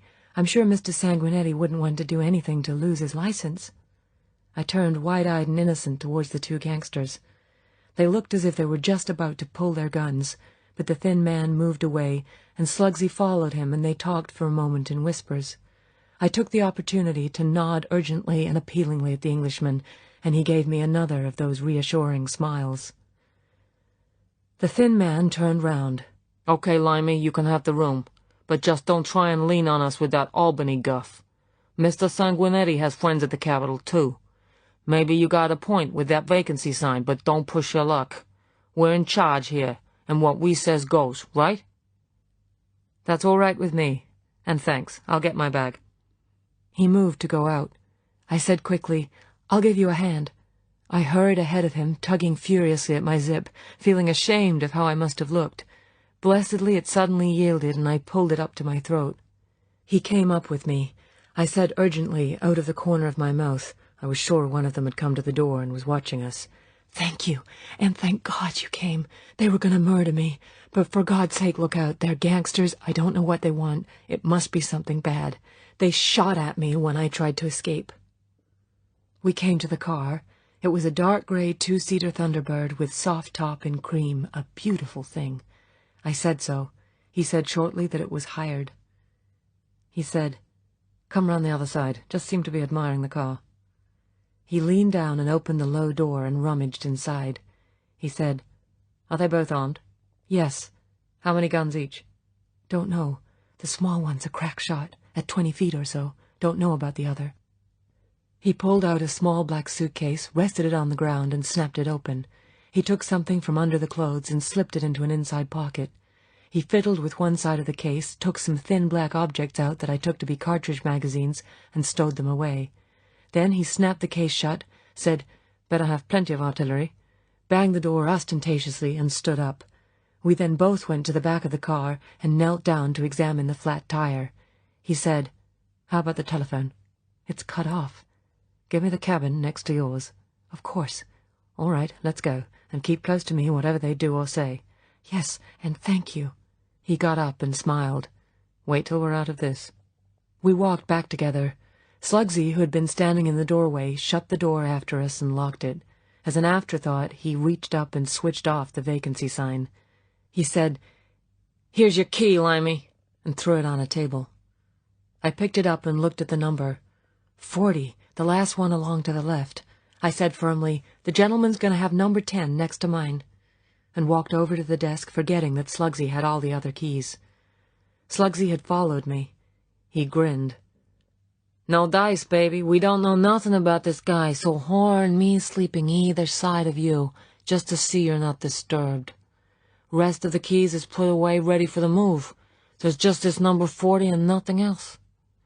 He turned to the Englishman. "Hey, Limey, what's your name?" "Bond. James Bond." "That's a pretty chump name. From England, huh?" "That's right. Where's the registry? I'll spell it out for you." Wise guy, huh? What's your line of business? Police. Slugsy's mouth opened. He ran his tongue over his lips. He turned and called over to Horror, who was sitting at his old table. Hey, Horror, guess what? This Seamus is a limey dick. What do you know about that? A gumshoe. Horror nodded. Thought I smelled it. Who cares? We ain't done nothing wrong. Yeah, said Slugsy eagerly. That's right, too. He turned to this Mr. Bond. Now don't you go listening to any crap from this little hustler. We from the insurance, see? Assessors, sorta. We work for Mr. Sanguinetti. He's a big wheel in Troy. Owns this outfit. Well, there've been complaints from the managers of some cash missing, other things, too. So we come up to make an investigation, sorta. And when we put the question to this little tramp, she slams my friend here with an ice pick bang on the think pot. See for yourself. He waved in the direction of Horror. Now how'd you like that? So we was just restraining her, sorta, when you comes along. He turned. Ain't that right, Horror? That's on the level. That's how it was. I said angrily, You know that's a pack of lies. I walked over to the back door and pointed at the bent frame and splash of lead. How did that bullet hole get there? Slugsy laughed heartily. Search me, sister. He turned to Horror. You seen any bullets flying around? No, I ain't. Horror's voice was bored. He waved a languid hand towards the floor around the eating counter. But I seen plenty hardware being slung at my pal by the lady. His eyes swiveled slowly to me. That right, lady? And there's a big carving knife down there somewhere. Good mind to book you for assault come the morning. You do that, I said hotly. Just see where it'll get you. You know perfectly well I was trying to defend myself. And as for that story about the money, that's the first I've heard of it, and you know it. The Englishman broke in quietly. Well, it seems I came along at the right time to keep the peace. Now, where's that registry so I can sign it? Slugsy said curtly, Register's with the boss. No purpose in signing nothing. You ain't paying. The place is closed. You can have your bed on the house. Well, thanks. That's very kind of you. James Bond turned to me. Any chance of some eggs and bacon and coffee? All this talking's made me hungry. I can cook it myself if the stuff's there. Oh, no. I almost ran behind the counter. I'd love to do it. Thank you very much. He turned his back on Slugsy and sauntered over to the counter and hoisted himself onto a stool, putting his case on the next one. Out of the corner of my eye, I watched Slugsy turn on his heel and walk quickly over to the thin man and sit down and begin talking urgently. James Bond glanced over his shoulder at them and then got down off his stool and took off his raincoat and hat and put them on top of his case and climbed back. He silently watched the man in the long mirror at the back of the counter while I busied myself with the cooking things and took him in with quick glances.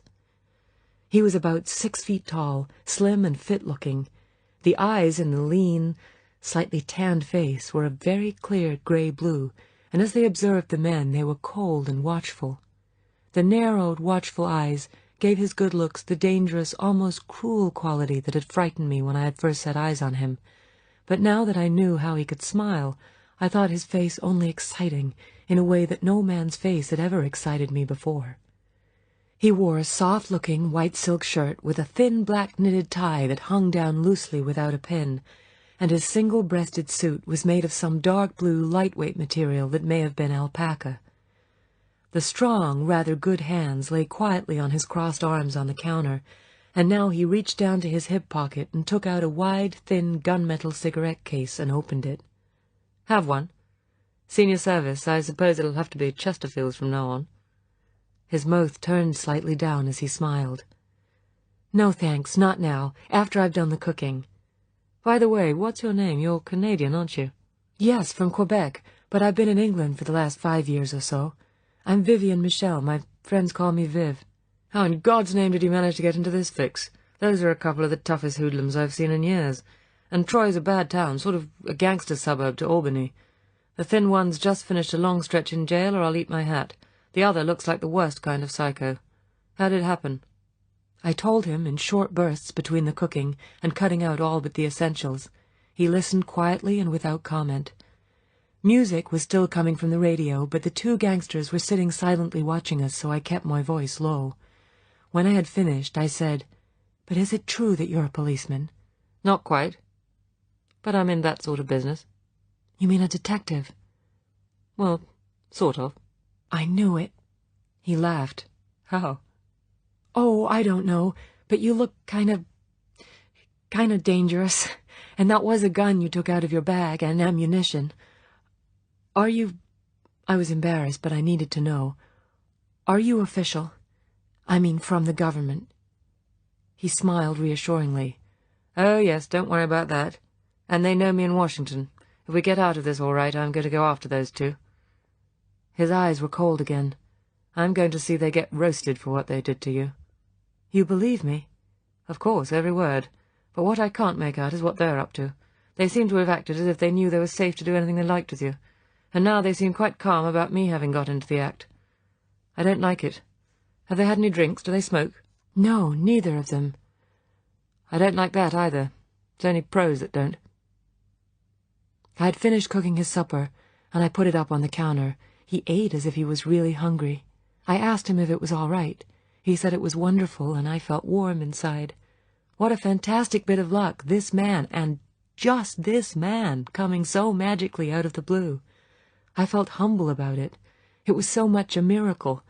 I swore to myself to say my prayers that night, the first time for years. I hovered about him slavishly, offering him more coffee, some jam to finish his toast with. Finally he laughed tenderly at me. "You're spoiling me. Here. I'm sorry, I forgot all about it. It's time for your cigarette. You've earned the whole caseful." He lit it with a Ronson, gun-metalled like his case. My hand touched his, and I felt a small shock pass down my body. I suddenly found I was trembling. I quickly took the dishes and began washing them. I said, "I haven't earned anything. It's so wonderful you're here. It's an absolute miracle." My voice choked, and I felt stupid tears coming. I brushed the back of my hand across my eyes. He must have seen, but he pretended not to have. Instead, he said cheerfully, "Yes, it was a stroke of luck. At least, I hope so. Can't count the chickens yet. Tell you what, we've got to sit these two hoodlums out. Wait until they make a move, go to bed or something. Would you like to hear just how I came to turn up tonight? It'll be in the papers in a day or two, the story, only I won't be mentioned. So you must promise to forget my side of the thing. It's all nonsense, really, these regulations, but I have to work under them. All right? Might take your mind off your troubles. They seem to have been pretty powerful ones." I said gratefully, "Yes, please tell me." And I promise. Cross my heart. Chapter 11. Bedtime Story. I hoisted myself up onto the drain board of the sink just beside him, so that he could talk to me quietly, and so that I could be near to him. I refused another cigarette, and he lit one and gazed for a long minute into the mirror, watching the two gangsters. I looked too. The two men just stared back with a passive, indifferent hostility that seeped steadily across the room like poison gas. I didn't much like their indifference and their watchfulness. It seemed so powerful, so implacable, as if the odds were on their side and they had all the time in the world. But this James Bond didn't seem worried. He just seemed to be weighing them up like a chess player. There was a certitude of power, of superiority in his eyes that worried me. He hadn't seen these men in action. He couldn't possibly know what they were capable of, how at any moment they might just blaze away with their guns, blowing our heads off like coconuts in a circus sideshow, and then toss our bodies in the lake with stones to keep them down. But then James Bond began talking, and I forgot my nightmares and just watched his face and listened. "In England," he said, "when a man, or occasionally a woman, comes over from the other side, from the Russian side, with important information, there's a fixed routine. Take Berlin, for instance, and that's the most usual come-over route. To begin with, they get taken to intelligence headquarters and get treated at first with extra suspicion. That's to try and take care of double agents, people who pretend to come over, and once they've been cleared by security, begin spying on us from inside, so to speak, pass their stuff back to the Russians. There are also triple agents, people who do what the doubles have done, but change their minds and under our control pass phony intelligence back to the Russians. Do you understand? It's nothing but a complicated game, really, but then so's international politics. Diplomacy, all the trappings of nationalism and the power complex that goes on between countries. Nobody will stop playing the game. It's like the hunting instinct. Yes, I see. It all seems idiotic to my generation, like playing that old game, Attack, really. We need some more Jack Kennedys. It's all these old people about. They ought to hand the world over to younger people who haven't got the idea of war stuck in their subconscious. As if it were the only solution, like beating children. It's much the same thing. It's all out of date, Stone Age stuff. He smiled. As a matter of fact, I agree, but don't spread your ideas too widely, or I'll find myself out of a job. Anyway, once the come-over has got through the strainer in Berlin, he's flown to England, and the bargain gets made. You tell us all you know about the Russian rocket sites, and in exchange we'll give you a new name, British passport, and a hideout where the Russians will never find you. That's what they're most frightened of course, the Russians getting after them and killing them. And if they play, they get the choice of Canada, Australia, New Zealand, or Africa. So when they've told all they know, they get flown out to the country they've chosen, and there a reception committee run by the local police, a very hush-hush affair, of course, takes them over, and they're gradually eased into a job and into a community, just as if they were a bona fide immigrant. It nearly always works out all right. They get homesick to begin with and have trouble settling down, but some member of the reception committee will always be at hand to give them any help they need. James Bond lit another cigarette. I'm not telling you anything the Russians don't know.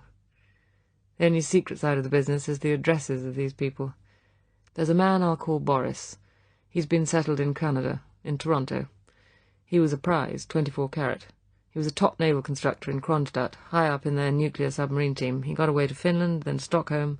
We picked him up and flew him to England. The Russians don't often say anything about their defectors, just curse and let them go. If they're important, they round up their families and ship them off to Siberia to frighten other waverers. But it was different with Boris. They sent out a general call to their secret services to eliminate him. As luck would have it, an organization called Spectre somehow listened in. James Bond took a hard look at the two men on the other side of the room. They hadn't moved.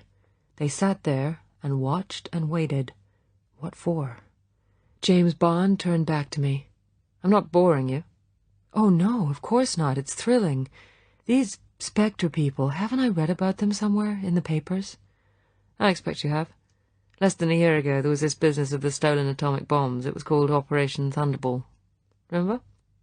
His eyes went far away. It was in the Bahamas. Oh, yes, of course I remember. It was in all the papers. I could hardly believe it. It was like something out of a thriller. Why, were you mixed up in it? James Bond smiled. On the sidelines. But the point is that we never cleaned up Spectre. The top man got away. It was kind of an independent spy network, the Special Executive for Counter-Espionage, Terrorism, Revenge and Extortion, they call themselves. Well, they got going again, and as I say, they came to hear that the Russians wanted Boris killed, and somehow they found out where he was. Don't ask me how. These people are too damned well informed for comfort. So they put it to the top KGB man in Paris, the local head of the Russian Secret Service, that they'd do the job for £100,000. Presumably Moscow agreed, because the next thing that happened was that Ottawa, the famous Mounties, got on to us. They have a special branch that we work with pretty closely on this sort of thing, and they reported that there was an ex-Gestapo man in Toronto, a chap called Horst Ullmann, making contact with the gangs there. Did we know anything about him? It seemed he wanted some unspecified foreigner bumped off and was prepared to pay $50,000 for the job. Well, 2 and 2 got put together, and some bright chap in our show had a hunch this might be an attempt on Boris by the Russians, so... James Bond's mouth curled down. I was sent out to look into the business. He smiled at me. You wouldn't rather switch on the television? Oh, no, go on, please. Well, you know, they've been having a lot of trouble in Toronto. It's anyway a tough town, but now gang war has broken out in a big way, and you probably read that the Mounties even went so far as to call in 2 top CID sleuths from Scotland Yard to help them out. One of these CID chaps had managed to plant a smart young Canadian in the Mechanics, which is the name of the toughest Toronto gang, with affiliations over the border with Chicago and Detroit. And it was this young man who got wind of Ullman and what he wanted done. Well, I and my Mountie pals went to work, and to cut a long story short, we found out that it was Boris who was the target, and that the mechanics had agreed to do the job last Thursday. That's just about a week ago. Ullman had gone to ground, and we couldn't get a smell of him. All we could discover from our man of the mechanics was that he had agreed to lead the murder squad that was to consist of 3 top gunmen from the mob. It was to be a frontal attack on the apartment where Boris lived. Nothing fancy. They were just going to blast their way in through the front door with submachine guns, shoot him to bits, get away. It was to be at night, just before midnight, and the mechanics would mount a permanent watch on the apartment house to see that Boris came home from his job and didn't go out again. Well, apart from protecting Boris, my main job was to get this Horst Ullman, because by now we were as certain as could be that he was a Spectre man, and one of my jobs is to go after these people wherever they show up. Of course, we couldn't leave Boris in danger, but if we got him away to safety, there would be no attempt on his life, and so no Ullman. So I had to make a rather unpleasant suggestion. James Bond smiled grimly. Unpleasant for me, that is. From his photographs, I had noticed that there was a superficial resemblance between Boris and me. About my age, tall, dark, clean-shaven, so I took a look at him from a ghost car one day, that's an undercover prowl car, and watched how he walked and what he wore. Then I suggested that we get Boris away on the day before the murder job, and that I should take his place on the last walk back to his apartment. I couldn't help saying anxiously, "Oh, but you shouldn't have taken the risk. Supposing they changed the plan, supposing they decided to do it as you walked down the street, or with a time bomb or something." He shrugged. "We thought of all that. It was a calculated risk, and it's those I'm paid for taking." He smiled. "Anyway, here I am." But it wasn't nice walking down that street, and I was glad to get inside. The Mounties had taken over the flat opposite to Boris, and I knew I was all right, and simply had to play the tethered goat while the sportsman shot at the wild game. I could have stayed out of the flat, hidden somewhere in the building until it was all over, but I had a hunch that the goat must be a real goat. And I was right, because at 11 o'clock the telephone rang, and a man's voice said, "Is that Mr. Boris?" giving his assumed name. I said, "Yes, who is that?" trying to sound foreign. And the man said, "Thank you, telephone directory here. We're just checking the subscribers in your district. Night." I said good night, and thanked my stars I'd been there to take the bogus call. It was to make sure Boris was at home. The last hour was nervous work. There was going to be a lot of gunfire and probably a lot of death, and no one likes the prospect of those things, even if they don't expect to be hit. I had a couple of guns, heavy ones that really stop people, and at 10 to 12 I took up my position to the right of the door in an angle of solid masonry and got ready just in case Ullman or one of the hoodlums managed to bust through the Mounties across the passage. To tell you the truth, as the minutes went by and I could imagine the killer car coming down the street and men piling out and running softly up the stairs, I wish I had accepted the Mounties' offer that one of their men should share this vigil, as they called it, with me. But it would have been a 5-hour tete-a-tete, and apart from not knowing what we would talk about during all that time, I've always had a preference for operating alone. It's just the way I'm made. Well, the minutes and the seconds ticked by, and then bang on time, at 5 minutes to midnight, I heard a rush of rubber soles on the stairs, and then all hell broke loose. James Bond paused. He rubbed a hand down over his face. It was a gesture that was either to clear his mind's eye or to try and wipe some memory away from it. Then he lit another cigarette and went on. "I heard the lieutenant in charge of the Mountie party shout, 'It's the law, get 'em up!' And then there was a mixture of single shots and bursts from the chopper." He grinned. "Sorry, submachine gun. And somebody screamed. Then the lieutenant shouted, 'Get that man!' And the next moment the lock blew off the door beside me and a man charged in. He held a smoking machine gun tight against the hip, which is the way to use them, and he whirled from right to left in the bedsitter looking for Boris." I knew it was Ullman, the ex-Gestapo man. Once had to get to know the smell of a German, and of a Russian, for the matter of that, in my line of work, and I had him in my sights. I shot at his gun and blasted it out of his hands, but he was quick. He jumped behind the open door. The door was only a thin bit of wood. I couldn't take a chance on him having another gun and firing first, so I sprayed a wide Z of bullets through the wood, bending my knees lower as I did so. Just as well I did this, because he fired a quick burst that nearly parted my hair when I was almost on my knees. But 2 of my bullets had got him, in the left shoulder and right hip, as it turned out, and he crashed down behind the door and lay quiet.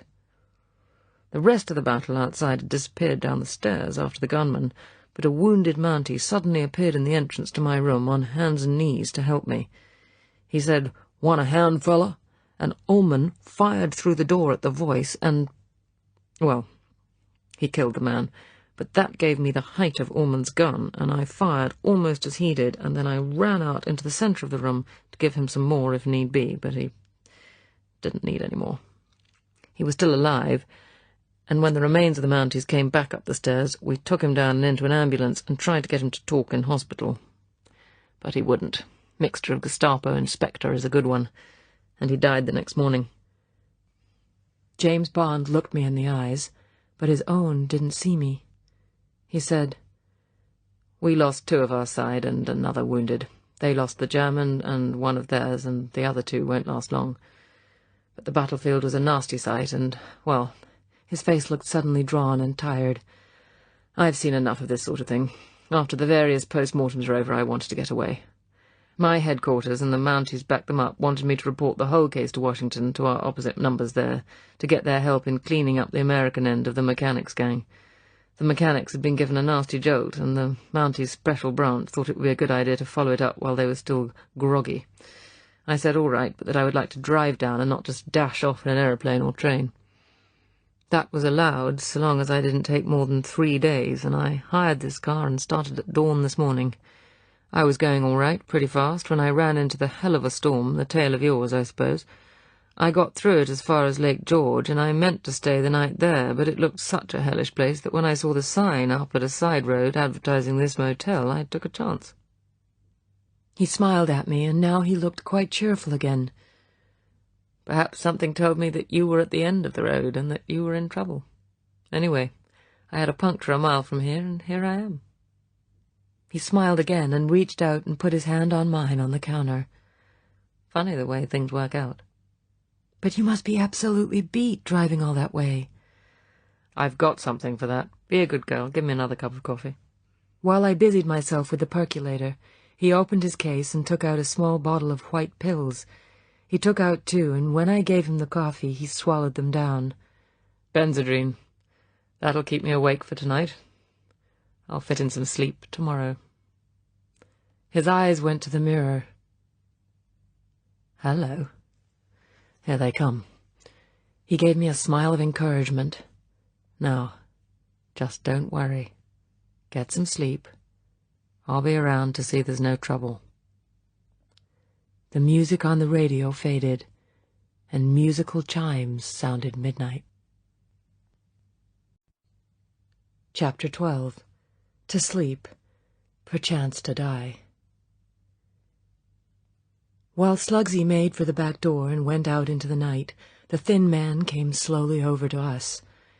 He leaned against the edge of the counter. "Okay, folks, break it up. It's midnight. We're turning off the electricity. My friend's getting emergency oil lamps from the storehouse. No sense wasting juice. Mr. Sanguinetti's orders." The words were friendly and reasonable. Had they decided to give up their plans, whatever they were, because of this man Bond? I doubted it. The thoughts that listening to James Bond's story had driven away came flooding back. I was going to have to sleep with these 2 men in the adjoining cabins on both sides of me. I must make my room impregnable. But they had the passkey. I must get this man Bond to help me. James Bond yawned hugely. "Well, I'll certainly be glad of some sleep. Came a long way today, and I've got plenty more to cover tomorrow. And you must be ready for bed, too, with all your worries." "Come again, mister?" The thin man's eyes had sharpened. "Pretty responsible job you've got." "What job's that?" "Oh, being an insurance assessor on a valuable property like this. Must be worth $500,000, I'd say. By the way, are either of you bonded?" "No, we ain't. Mr. Sanguinetti don't need to bond no one what works for him." "Well, that's a great compliment to his staff. Must have good men. Quite right to put a lot of trust in them. Incidentally, what's the name of his insurance company?" Metro accident and home. The thin man still leaned relaxed against the counter, but the grey face was now tense. Why, what's it to you, mister? Suppose you quit with the double talk and say what's on your mind. Bond said carelessly, Miss Michel here was telling me the motel hadn't been doing so well. I gather the place hasn't been accepted for membership in quality courts or holiday inns or Congress. Difficult to do much trade without one of those affiliations. And all this trouble to send up you fellows to count the spoons and turn off the electric light and so on. James Bond looked sympathetic. Just crossed my mind that the business might be on the rocks. Too bad if it is. Nice setup here. Fine sight. The red fleck that I had once seen terribly before was now in the thin man's eyes. He said softly, Just suppose you bag your lip, mister.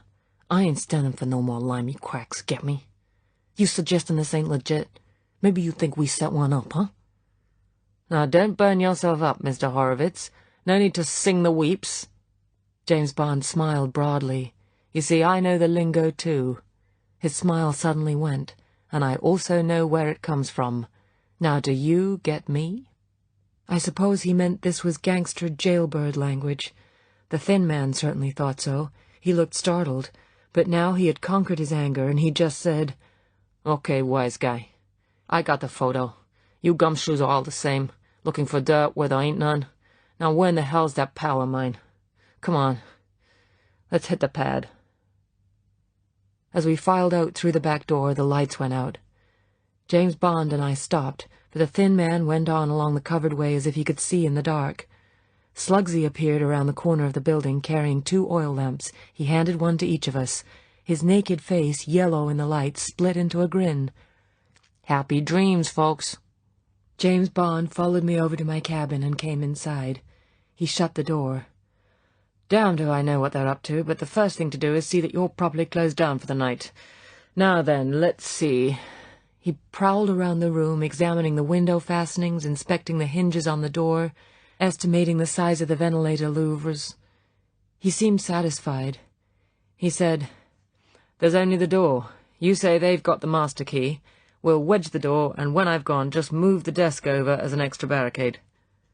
He went into the bathroom, tore off strips of lavatory paper, moistened them, and made them into firm wedges. He rammed several under the door, turned the handle, and pulled. They held, but could have been shaken loose by ramming. He took the wedges out again and gave them to me. Then he put his hand to the belt of his trousers and took out a short, stumpy revolver. Ever fired one of these things? I said I'd shot at rabbits with a long-barreled .22 target pistol when I was young. Well, this is a Smith & Wesson police positive. Real stopper. Remember to aim low. Hold your arm out straight like this. He showed me. And try to squeeze the trigger and not snatch at it. But it won't really matter. I'll hear it and I'll come running. Now, remember, you've got absolute protection. The windows are good solid stuff and there's no way of getting in between the glass slats short of smashing them. He smiled. Trust these motel designers. They know all there is to know about break-ins. These hoodlums won't take a shot at you through them in the dark, but just in case, leave your bed where it is and make up a camp bed with some cushions and bedding in that far corner on the floor. Put the gun under your pillow, pull the desk in front of the door, and balance the television set on the edge of it so that if anyone barges through the door, they knock it off. That'll wake you, and then you just fire a shot through the door, close to the handle where the man will be standing, and listen for the squawk. Got it? I said yes, as happily as I could, and wished he would stay in the room with me. But I hadn't the guts to ask him, and anyway, he seemed to have his own plans. He came up to me and kissed me, gently on the lips. I was so surprised I just stood there. He said lightly, I'm sorry, Viv, but you're a beautiful girl. In those overalls, you're the prettiest garage hand I've ever seen. Now, don't you worry. Get some sleep. I'll keep an eye on you. I threw my arms round his neck and kissed him back, hard on the lips. I said, You're the most wonderful man I've ever met in my life. Thank you for being here, and please, James, be careful. You haven't seen them like I have. They're really tough. Please don't get hurt. He kissed me back, but only lightly, and I let go of him. He said, Don't worry, I've seen this sort before. Now you do all I told you and get off to sleep. Night, Viv. And then he'd gone. I stood for a moment looking at the closed door, and then I went and brushed my teeth and got ready for bed. I looked at myself in the mirror. I looked like hell, washed out, no makeup, and deep circles under my eyes. What a day! And now this! I mustn't lose him, I mustn't let him go. But I knew in my heart that I had to. He would go on alone, and I would have to too. No woman had ever held this man. None ever would. He was a solitary, a man who walked alone and kept his heart to himself. He would hate involvement. I sighed. All right, I would play it that way. I would let him go. I wouldn't cry when he did, not even afterwards. Wasn't I the girl who decided to operate without a heart? Silly idiot. Silly, infatuated goose. This was a fine time to maunder like a girl in a woman's magazine. I shook my head angrily and went into the bedroom and got on with what I had to do. It was still blowing hard, and the pine trees clashed fiercely outside my back window. The moon, filtering through the high, scudding clouds, lit up the 2 high squares of glass at each end of the room and shone eerily through the thin, red-patterned curtains. When the moon went behind the clouds, the blocks of blood-red photographer's light went dark, and there was only the meager pool of yellow from the oil lamp. Without the brightness of electricity, there was a nasty little movie-set feeling about the oblong room. The corners were dark, and the room seemed to be waiting for a director to call people out of the shadows and tell them what to do. I tried not to be nervous. I put my ears to the connecting walls, to right and left, but across the space of the carports I could hear nothing. Before I had set up my barricade, I had softly opened the door and gone out and looked around.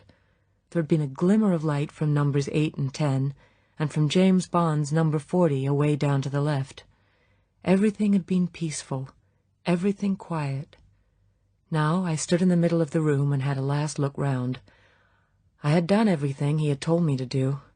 I remembered the prayers I was going to say, and I knelt down there and then on the carpet and said them. I thanked, but I also asked. Then I took 2 aspirin, turned down the light, and blew across the glass chimney to put it out, and went over to my floor bed in the corner. After unzipping the front of my overalls and unlacing but not removing my shoes, I curled myself up in the blankets. I never take aspirins or any other pills. These, after carefully reading the instructions, I had taken from the little first aid kit my practical mind had told me to include in my scrap of luggage.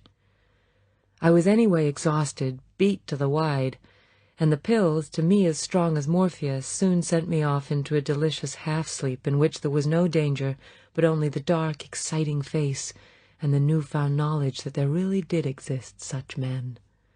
Soppier even than that, I remembered the first touch of his hand holding the lighter, and thought carefully about each kiss separately, and then, but only after vaguely remembering the gun and slipping my hand under the pillow to make sure it was there, I went happily to sleep. The next thing I knew, I was wide awake. I lay for a moment, remembering where I was. There was a lull in the wind, and it was very quiet. I found I was lying on my back. That was what had awakened me. I lay for a moment, looking across the room at the square of red high up on the opposite wall. The moon was out again. How deathly quiet it was. The silence was warm and embracing after the hours of the storm. I began to feel drowsy, and I turned over on my side so that I lay facing into the room. I closed my eyes. But as sleep held out her hands to me again, something nagged at my mind. My eyes, before I had closed them, had noticed something unusual in the room. Unwillingly, I opened them again. It took minutes to recognize again what I had seen. The faintest chinks of light were shining from between the door frames of the clothes cupboard up against the opposite wall. How stupid! I hadn't closed the doors properly, and the automatic courtesy light inside hadn't switched itself off. Reluctantly, I got out of bed. What a bore! And then, after I'd taken only 2 steps across the room, I suddenly remembered. But there wouldn't be a light inside the cupboard. The electricity was switched off. I stood for a moment, my hand up to my mouth, and then, as I turned to dive for the gun, the doors of the cupboard burst open, and the crouching figure of Slugsy darted out, and a flashlight in one hand and something swinging from the other, he was on top of me. I think I gave a shrill scream, but perhaps it was only within me. The next moment something exploded against the side of my head, and I felt myself crash to the floor. Then all was darkness. My first sensations on coming round were of terrific heat and of being dragged along the ground. Then I smelled the burning and saw the flames, and I tried to scream. I realized that nothing was coming out of my mouth but an animal whimpering, and I began to kick with my feet. But the hands held my ankles firmly, and then suddenly, with painful bumps that added to the frightful pain in my head, I found myself being dragged into wet grass and tree branches. Suddenly my feet were laid down, and there was a man on his knees beside me, and his firm hand over my mouth. A voice close to my ear, James Bond's voice, whispered urgently, "Don't make a sound. Lie still. It's all right. It's me." I put a hand out to him and felt his shoulder. It was naked. I pressed it to reassure him, and the hand came away from my mouth. He whispered, "Wait there. Don't move. Be back in a second." And he slipped noiselessly away.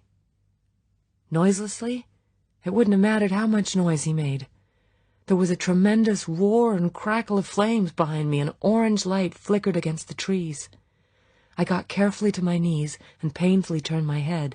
A great wall of flame extended down to my right, all along the row of cabins. God, what had he saved me from? I felt my body and put my hands up to my hair. I was untouched.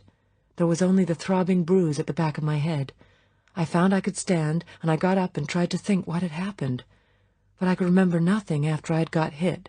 So they must have set fire to the place, and James had somehow got to me in time and pulled me out into the trees at the back. There was a rustle among the trees, and he was beside me. He was wearing no shirt or coat, but there was some kind of harness across the sunburned, sweating chest that glistened in the light of the flames, and a heavy-looking automatic hung butt down below his left armpit. His eyes were bright with tension and excitement, and his smoke-streaked face and tousled hair made him look piratical and rather frightening. He smiled grimly. He nodded in the direction of the flames. "That's the game. Burn the place down for the insurance. They're just fixing the flames to reach the lobby building, sprinkling thermite dust along the covered way. I couldn't care less. If I took them on now, I'd only be saving Mr. Sanguinetti's property for him. With us as witnesses, he won't even smell the insurance. And he'll be in jail, so we'll just wait a bit and let him have a total loss on his books." I suddenly thought of my precious belongings. I said humbly, "Can we save the Vespa?" "It's all right. You've only lost those glad rags if you left them in the bathroom. I got the gun when I got you, and I slung the saddlebags out. I've just been salvaging the Vespa. It looks in good shape. I've made a cache of everything in the trees. Those carports will be the last thing to go. They've got masonry on both sides. They've used thermite bombs in each of the cabins. Better than petrol, less bulky, and they leave no traces for the insurance sleuths." "But you might have got burned." His smile flashed white in the shadows. "That's why I took my coat off. I must look respectable in Washington." It didn't seem funny to me. "But what about your shirt?" There was a crash and a great shower of sparks way down the line of the cabins. James Bond said, "There goes my shirt. Roof falling in on top of it." He paused and wiped his hand down his dirty, sweating face so that the black smudged even worse. "I had a feeling something like this was going to happen. Perhaps I should have been more ready for it than I was. I could have gone and changed the wheel on my car, for instance. If I'd done that, we could get away now. We could work our way round the end of the cabins and make a dash for it. Get to Lake George or Glens Falls and send the cops along. But I thought that if I fixed the car, our friends would have an excuse to tell me to get moving. I could have refused, of course, or said that I couldn't go without you, but I thought that might lead to shooting. I'd be lucky to beat those two unless I shot first, and with me out of the picture, you'd have been back where we started. That would have been bad. You were a major part of their plan." I felt I was all along. I didn't know why. I knew the way they were treating me meant that I didn't matter, that I was expendable. What did they want to use me for? "You were to have been the cause of the fire. The evidence for Sanguinetti would have been that the managers, this fancy couple, and of course they're in it up to their necks, I remembered the way their attitude to me had changed on the last day, the way they too had treated me with contempt, as rubbish, as something that was to be thrown away. They would say that they had told you to turn off the electricity, perfectly reasonable as the place was closing down, and use an oil lamp for the last night. The remains of the oil lamp would have been found. You had gone to sleep with the light on and somehow upset it. The whole place blazed up, and that was that. The buildings had a lot of timber in them, and the wind did the rest. My turning up was a nuisance, but not more than that. My remains would have been found too, or at any rate my car and wristwatch and the metal from my bag. I don't know what they'd have done about my gun and the one under your pillow. Those might have got them into trouble. The police would have checked the car with Canada, and then the numbers of the guns with England, and that would have identified me. So why was my other gun under your pillow? That might have made the police think. If we were, well, sort of lovers, why was I sleeping so far away from you? Perhaps we had both been very proper and slept as far apart as possible, and I had insisted that you have one of my guns to protect a lonely girl in the night. I don't know how they would have worked it out, but my guess is that our friends, once I told them I was a policeman, might have thought about guns and other incriminating hardware that wouldn't be destroyed in the fire, and might have waited a few hours and then gone in and raked about in the ashes to take care of that sort of trouble. They'd have been careful about their raking, and of their footprints in the cinders, of course, but then these people are pros. His mouth turned down. By their standards, that is. But why didn't they kill you? They did, or rather they thought they had. When I left you and went along to my cabin, I reckoned that if anything was going to happen to you, they would get rid of me first. So I rigged up a dummy in my bed. A good one. I've done it before, and I've got the trick. You mustn't only have something that looks like a body in the bed.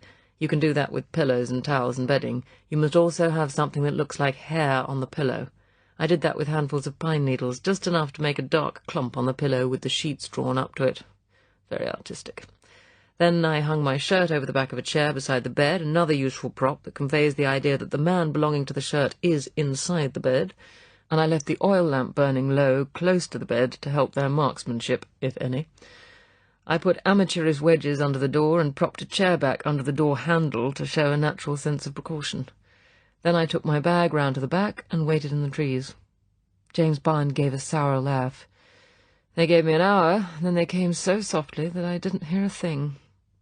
Then there was the bang of a door being forced and a series of quick clonks. They were using a silencer. And then the whole interior of the cabin went bright with thermite. I thought I had been very clever, but it turned out I very nearly wasn't clever enough. It took me almost 5 minutes to work my way up to your cabin through the trees. I wasn't worried. I thought it would take them all that to get into your cabin, and I was ready to break out in the open if I heard your gun. But sometime this evening, probably when Slugsy was making the cabin inspection you told me about, he had pickaxed a hole in the wall behind your clothes cupboard, leaving only the plasterboard lining to be cut through with a sharp knife. He may or may not have put the stone loosely back, I don't know. Anyway, he didn't need to. There was no occasion for either of us to go into the carport of number 8, and no reason to. If you had been here alone, they would have seen to it that you kept away from there. Anyway, the first thing I knew was seeing the light of the thermite from your cabin. Then I ran like hell, dodging across the open back of the carports as I heard them coming back down the line, opening the doors of the cabins and tossing bombs in, and then carefully shutting the doors to make it look tidy. During all this while, James Bond had been glancing from time to time at the roof of the lobby building that we could just see over the tops of the flaming cabins. Now he said casually, "They've set it going. I'll have to get after them. How are you feeling, Viv? Any stuffing left? How's the head?" I said impatiently, "Oh, I'm all right, but James, do you have to go after them? Let them get away. What do they matter? You might get hurt." He said firmly, "No, darling, they almost killed both of us. Any minute now they may come back and find the Vesper gone. Then we'll have lost the surprise factor. And I can't let them get away with it. These are killers. They'll be off killing someone else tomorrow." He smiled cheerfully. "Besides, they ruined my shirt." "Well, then you must let me help." I put my hand out to him. "And you will take care, won't you? I can't do without you. I don't want to be alone again." He ignored my hand. He said almost coldly, "Now don't hang on my gun arm, there's a good girl. This is something I've got to do. It's just a job. Now," he handed me the Smith & Wesson. "You move quietly up in the trees to the carport of number 3. That's in the dark, and the wind's blowing the fire the other way. You can watch from there without being seen. If I need help, I'll know where to find you, so don't budge. If I call, come running fast. If anything happens to me, get moving along the shore of the lake and work your way as far as you can. After this fire, there'll be plenty of police along tomorrow, and you can smuggle yourself back and contact one of them. They'll believe you. If they argue, tell them to ring up CIA in Washington, the Central Intelligence Agency, and you'll see plenty of action. Just say who I was. I've got a number in my outfit, sort of recognition number. It's 007. Try not to forget it. Chapter 13. The Crash of Guns. I was. Say who I was. Why did he have to say such a thing? Put the idea into the mind of God, of fate, of whoever was controlling tonight. One should never send out black thoughts. They live on like sound waves and get into the stream of consciousness in which we all swim. If God, fate, happened to be listening in at that moment on that particular wavelength, it might be made to happen. The hint of a death thought might be misunderstood. It might be read as a request. So I mustn't think these thoughts either, or I would be adding my weight to the dark waves of destiny. What nonsense! I had learned this sort of stuff from Kurt. He had always been full of cosmic chain reactions, cryptograms of the life force, another Germanic, magical double talk that I had avidly lapped up as if, as he had sometimes hinted, he himself had been the central dynamic, or at least part of it, who controlled all these things. Of course, James Bond had said that flippantly in a cross-my-fingers way, like the skiers I had known in Europe who said Hals- und Beinbruch to their friends before they took off on the slalom or the downhill race. To wish them break your neck and your leg before the off was to avert accidents, to invoke the opposite of the evil eye. James Bond was just being British, using a throwaway phrase to buck me up. Well, I wished he hadn't. The crash of guns, gangsters, attempted murders were part of his job, his life. They weren't part of mine, and I blamed him for not being more sensitive, more human. Where was he now? Working his way through the shadows, using the light of the flames as cover, pricking up his senses for danger. And what were the enemy doing? These two pro-gangsters he was too quick to despise, were they waiting for him in ambush? Would there suddenly be a roar of gunfire, then screams? I got to the carport of number 3 cabin, and brushing along the rough cast-stone wall, felt my way through the darkness. I cautiously inched the last few feet and looked round the corner towards the dancing flames and shadows of the other cabins and of the lobby block. There was no one to be seen, no movement except the flames at which the wind tugged intermittently to keep the blaze alive. Now some of the bordering trees behind the cabins were almost catching, and sparks were blowing from their drying branches away into the darkness. If it hadn't been for the storm, surely a forest fire would have been started, and then the coshed girl with her broken lamp would have indeed left her mark on the United States of America.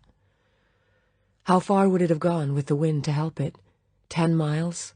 20? How many trees and birds and animals would the little dead girl from Quebec have destroyed?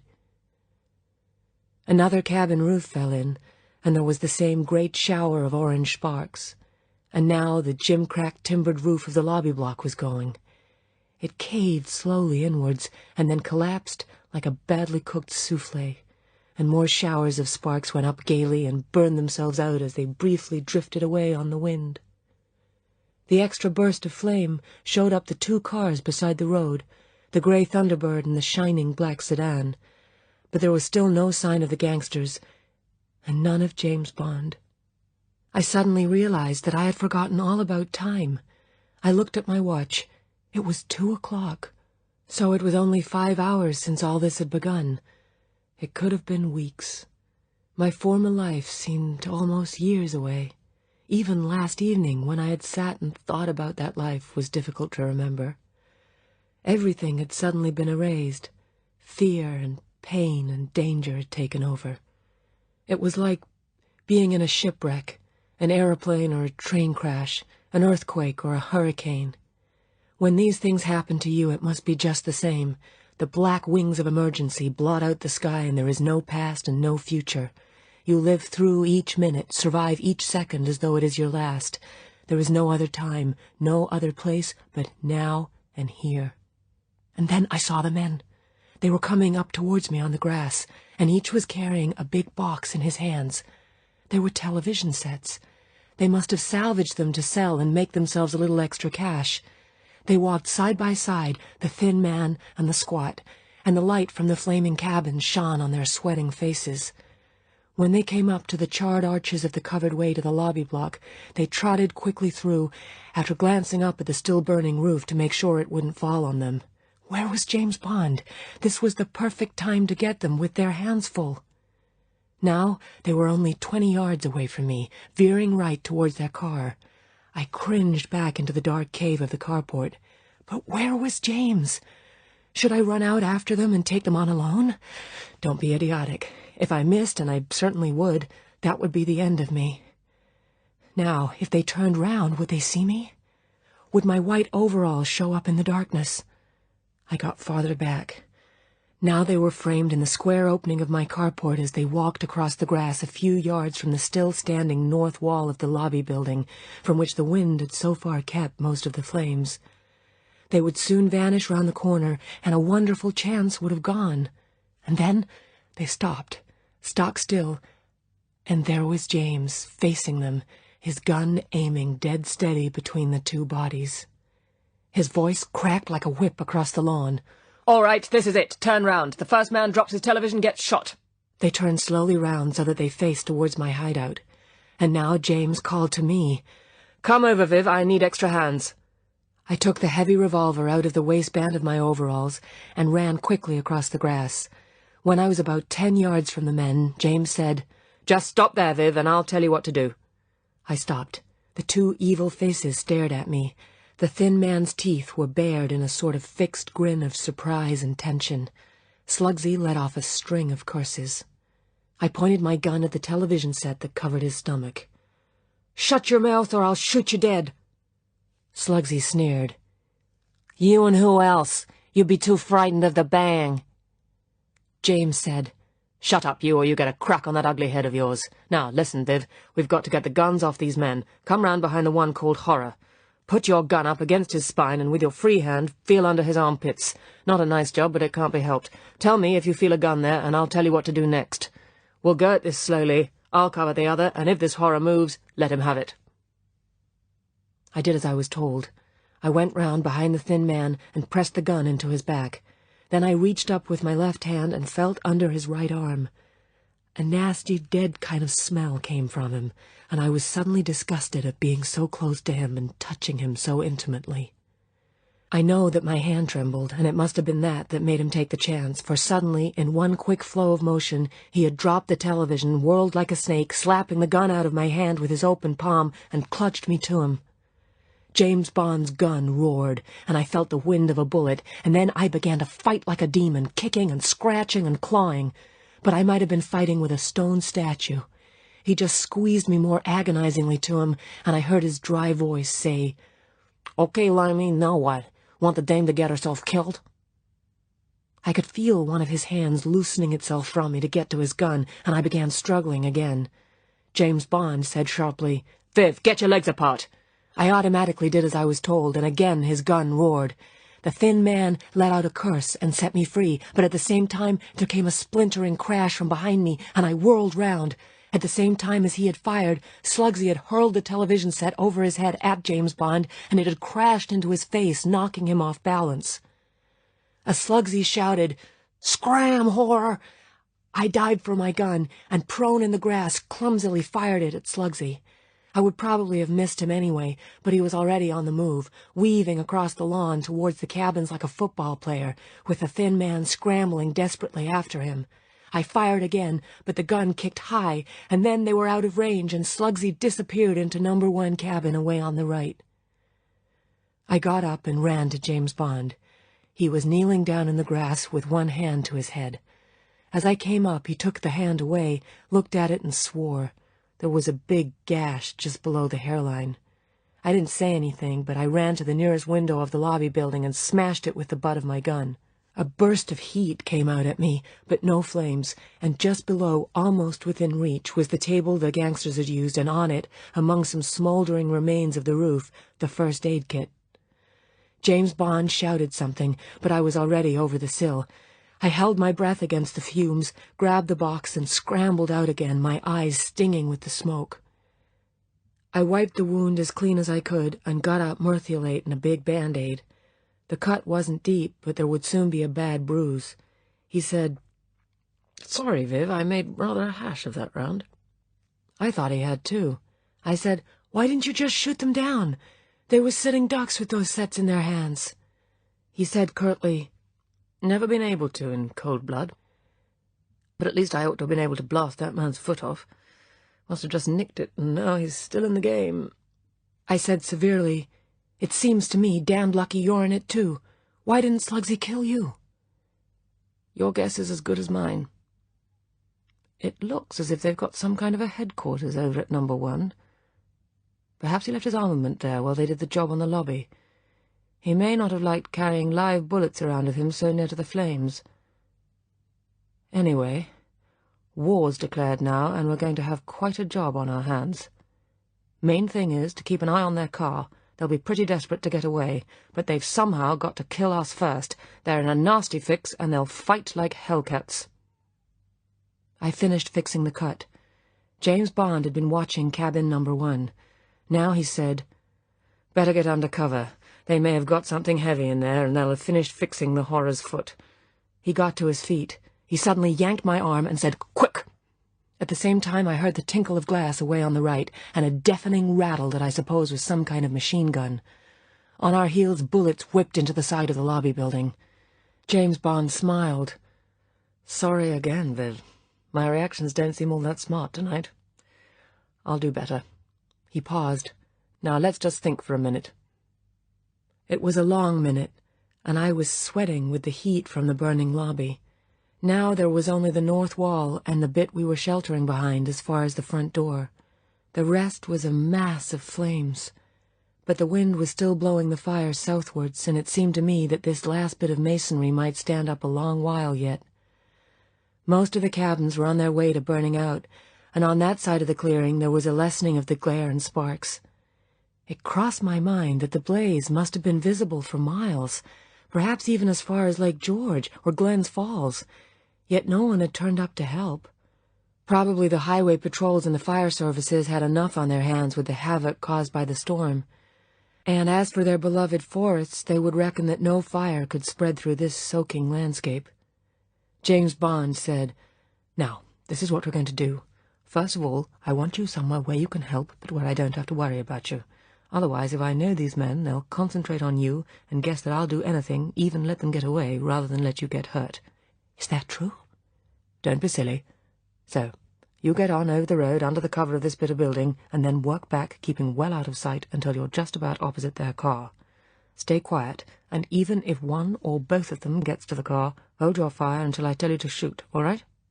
"But where will you be?" "We've got what are known as interior lines of defense, if we consider the cars as the objective.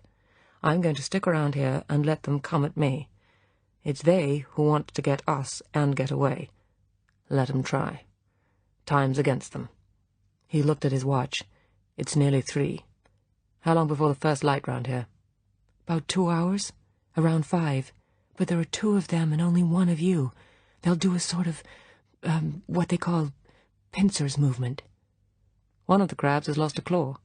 Anyway, that's the best I can do for a master plan. Now you get on across the road before they start something. I'll keep them occupied." He went to the corner of the building, edged around, and took 2 quick shots at the right-hand cabin. There was a distant crash of glass, and then the vicious blast of the submachine gun. Bullets splattered into the masonry and whipped across the road into the trees. James Bond had pulled back. He smiled encouragingly. "Now." I ran to the right and across the road, keeping the lobby building between me and the end cabin, and scrambled in among the trees. Once again they tore and scratched at me, but now I had proper shoes on, and the material of the overalls was tough. I got well inside the wood, and then began working along to the left. When I thought I had gone far enough, I crept down towards the light from the flames. I ended up where I had wanted to, just inside the first line of trees, with the black sedan about 20 yards away on the other side of the road, and a fairly clear view of the flickering battlefield. All this while the moon had been dodging in and out through the scudding clouds, in turns lighting everything brightly and then switching itself off and leaving only the changing glare that came mostly from the blazing left half of the lobby block. Now the moon came fully out and showed me something that almost made me scream. The thin man, crawling on his stomach, was worming his way up the north side of the lobby block, and the moonlight glinted on the gun in his hand. James Bond was where I had left him, and to keep him there, Slugsy now kept up a steady stream of single shots that flicked every few seconds at the angle of the wall towards which the thin man was worming his way. Perhaps James Bond guessed the significance of this steady fire. He may have known that it was meant to pin him down, because now he began moving along to the left, towards the burning half of the building. And now he was running, bent low, out across the brown grass and through the billowing smoke and sparks towards the charred, flickering ruins of the left-hand line of cabins. I caught a brief glimpse of him diving through one of the carports at around number 15, and then he was gone, presumably into the trees at the back to work his way up and take Slugsy in the rear. I watched the thin man. He was nearly at the corner of the building. Now he was there. The single shots ceased. Without taking aim, and firing with his left hand, the thin man edged his gun around the corner and sprayed a whole magazine blind down the front wall where James and I had been standing. When no answering fire came, he jerked his head around the corner and back again like a snake, and then got to his feet and made a sweeping motion with his hand to show that we had gone. And now there came 2 quick shots from the direction of cabin number 1, followed by a blood-curdling scream that stopped my heart. And Slugsy came backing out onto the lawn, firing from the hip with his right, while his left hand dangled down at his side. He continued to run backwards, screaming with pain, but still firing his machine gun in short bursts, and then I saw a flicker of movement in one of the carports, and there came the deep answering boom of the heavy automatic. But Slugsy switched his aim, and James Bond's guns went silent. Then they began again from another place, and one of the shots must have hit the machine gun, because Slugsy suddenly dropped it and began to run towards the black sedan where the thin man was crouching, giving long-range covering fire with 2 guns. James Bond's hit on the submachine gun must have jammed the mechanism, for it went on firing, jerking round like a flaming Catherine wheel in the grass, and spraying bullets all over the place. And then the thin man was in the driving seat, and I heard the engine catch, and a spurt of smoke came from the exhaust, and he flung open the side door, and Slugsy got into it, and the door was slammed on him by the forward leap of the car. I didn't wait for James. I ran out into the road and began blazing away at the back of the car, and I heard some of my bullets wham into the metal. Then the hammer clicked on nothing, and I stood and swore at the thought of them getting away. But then came the steady crash of James's gun from the far side of the lawn, while the fire spat back from the front window of the car. Until all of a sudden, the black sedan seemed to go crazy. It made a wide swerve and looked to be heading across the lawn straight for James. For a moment he was caught in its great lights as he stood there, the sweat gleaming on his naked chest, and fired in the classic stance of the dueler, as if at a charging animal. I thought he was going to be mown down, and I began to run across the grass towards him, but then the car veered away, and its engine, roaring in bottom gear, made straight for the lake. I stood and watched, fascinated. Thereabouts the lawn was cut to the edge of a low cliff about 20 feet high, below which is a fishing pool, and there were some rough-hewn benches and tables for people to sit and picnic. The car tore on, and now, whether or not it hit a bench, its speed would certainly get it to the lake. But it missed all the benches, and as I put my hand up to my mouth in horrified excitement, it took off over the edge and landed flat on the water with a giant splash and crash of metal and glass. Then, quite slowly, it sank, nose down, in a welter of exhaust gas and bubbles, until there was nothing left but the trunk and a section of the roof and rear window slanting up towards the sky. James Bond was still standing, gazing at the lake, when I ran up to him and threw my arms round him. "Are you all right? Are you hurt?" He turned dazedly towards me and put his arm around my waist and held me tight. He said vaguely, "No, I'm all right." He looked back towards the lake. "I must have hit the driver, the thin man. Killed him and his body jammed the accelerator." He seemed to come to himself. He smiled tautly. "Well, that certainly tidied up the situation. No ragged edges to clean up. Dead and buried all in one go. Can't say I'm sorry.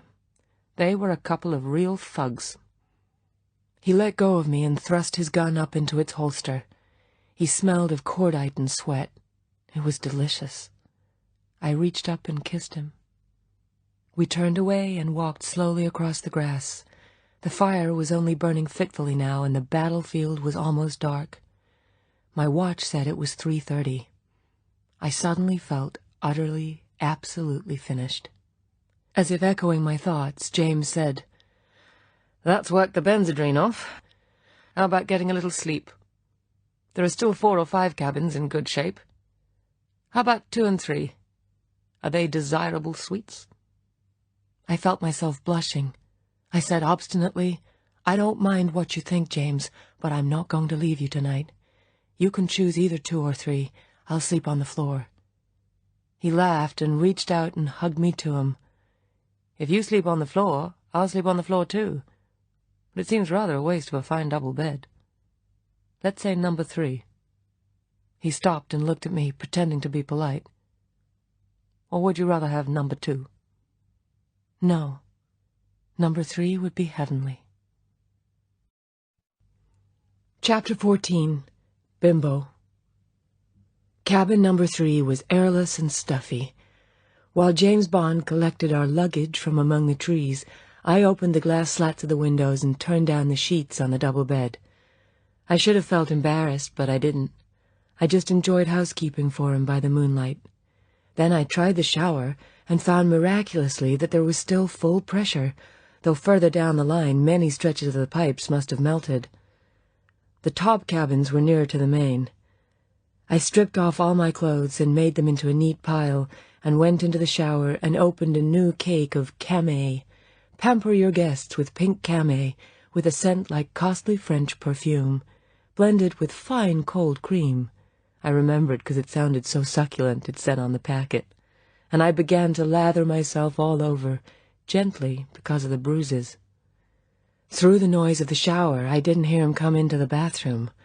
But suddenly there were 2 more hands washing me, and a naked body was up against mine, and I smelled the sweat and the gunpowder, and I turned and laughed up into his grimy face, and then I was in his arms, and our mouths met in a kiss that seemed as if it would never end, while the water poured down and made us shut our eyes. When my breath was almost exhausted, he pulled me out from under the shower, and we kissed again more slowly, while his hands wandered over my body and desire came in waves of dizziness. I simply couldn't stand it. I said, "Please, James, please don't, or I shall fall down. And be gentle, you're hurting me." In the moonlit dusk of the bathroom, his eyes were only fierce slits. Now they relaxed into tenderness and laughter. "I'm sorry, Viv, it's not my fault, it's my hands. They won't stay away from you. And they ought to be washing me. I'm filthy. You'll have to do it. They won't obey me." I laughed up at him and pulled him under the shower. "All right then, but I shan't be gentle. The last time I washed anyone it was a pony when I was about 12. Anyway, I can hardly see which bit of you's which." I got hold of the soap. "Put your face down. I'll try not to put too much in your eyes." "If you put any in, I'll—" My hands stopped the rest of the sentence, and I set about scrubbing his face and hair, and then moved on down his arms and chest, while he stood bowed, holding on to the water pipe with both hands. I stopped. "You'll have to do the rest." "Certainly not. And do it properly. You never know, there might be a world war and you'd have to be a nurse. You might as well learn how to wash a man. And anyway, what the hell's this soap? I smell like Cleopatra." "It's very good. It's got costly French perfume in it.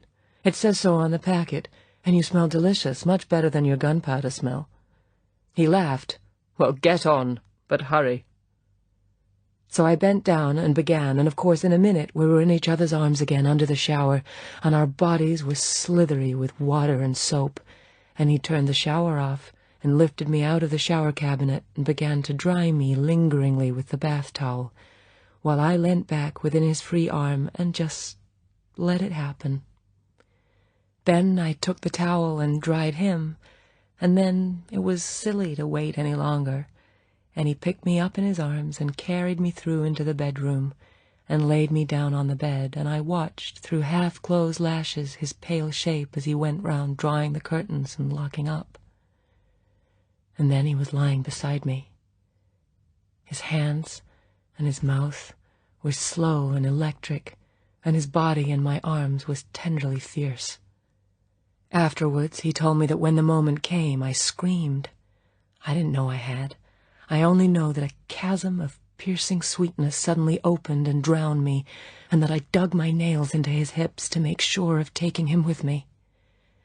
Then he sleepily said some sweet things and kissed me once, and his body slithered away and lay still, and I stayed on my back and gazed up into the red darkness and listened to his breathing. I had never before made love, full love, with my heart as well as my body. It had been sweet with Derek, cold and satisfying with Kurt, but this was something different. At last I realized what this thing could be in one's life. I think I know why I gave myself so completely to this man, how I was capable of it with someone I had only met 6 hours before. Apart from the excitement of his looks, his authority, his maleness, he had come from nowhere, like the prince in the fairy tales, and he had saved me from the dragon. But for him, I would now be dead, after suffering God knows what before. He could have changed the wheel on his car and gone off, or when the danger came, he could have saved his own skin. But he had fought for my life as if it had been his own, and then, when the dragon was dead, he had taken me as his reward. In a few hours, I knew he would be gone, without protestations of love, without apologies or excuses, and that would be the end of that. Gone. Finished. All women love semi-rape. They love to be taken. It was his sweet brutality against my bruised body that had made his act of love so piercingly wonderful. That and the coinciding of nerves completely relaxed after the removal of tension and danger, the warmth of gratitude, and a woman's natural feeling for her hero.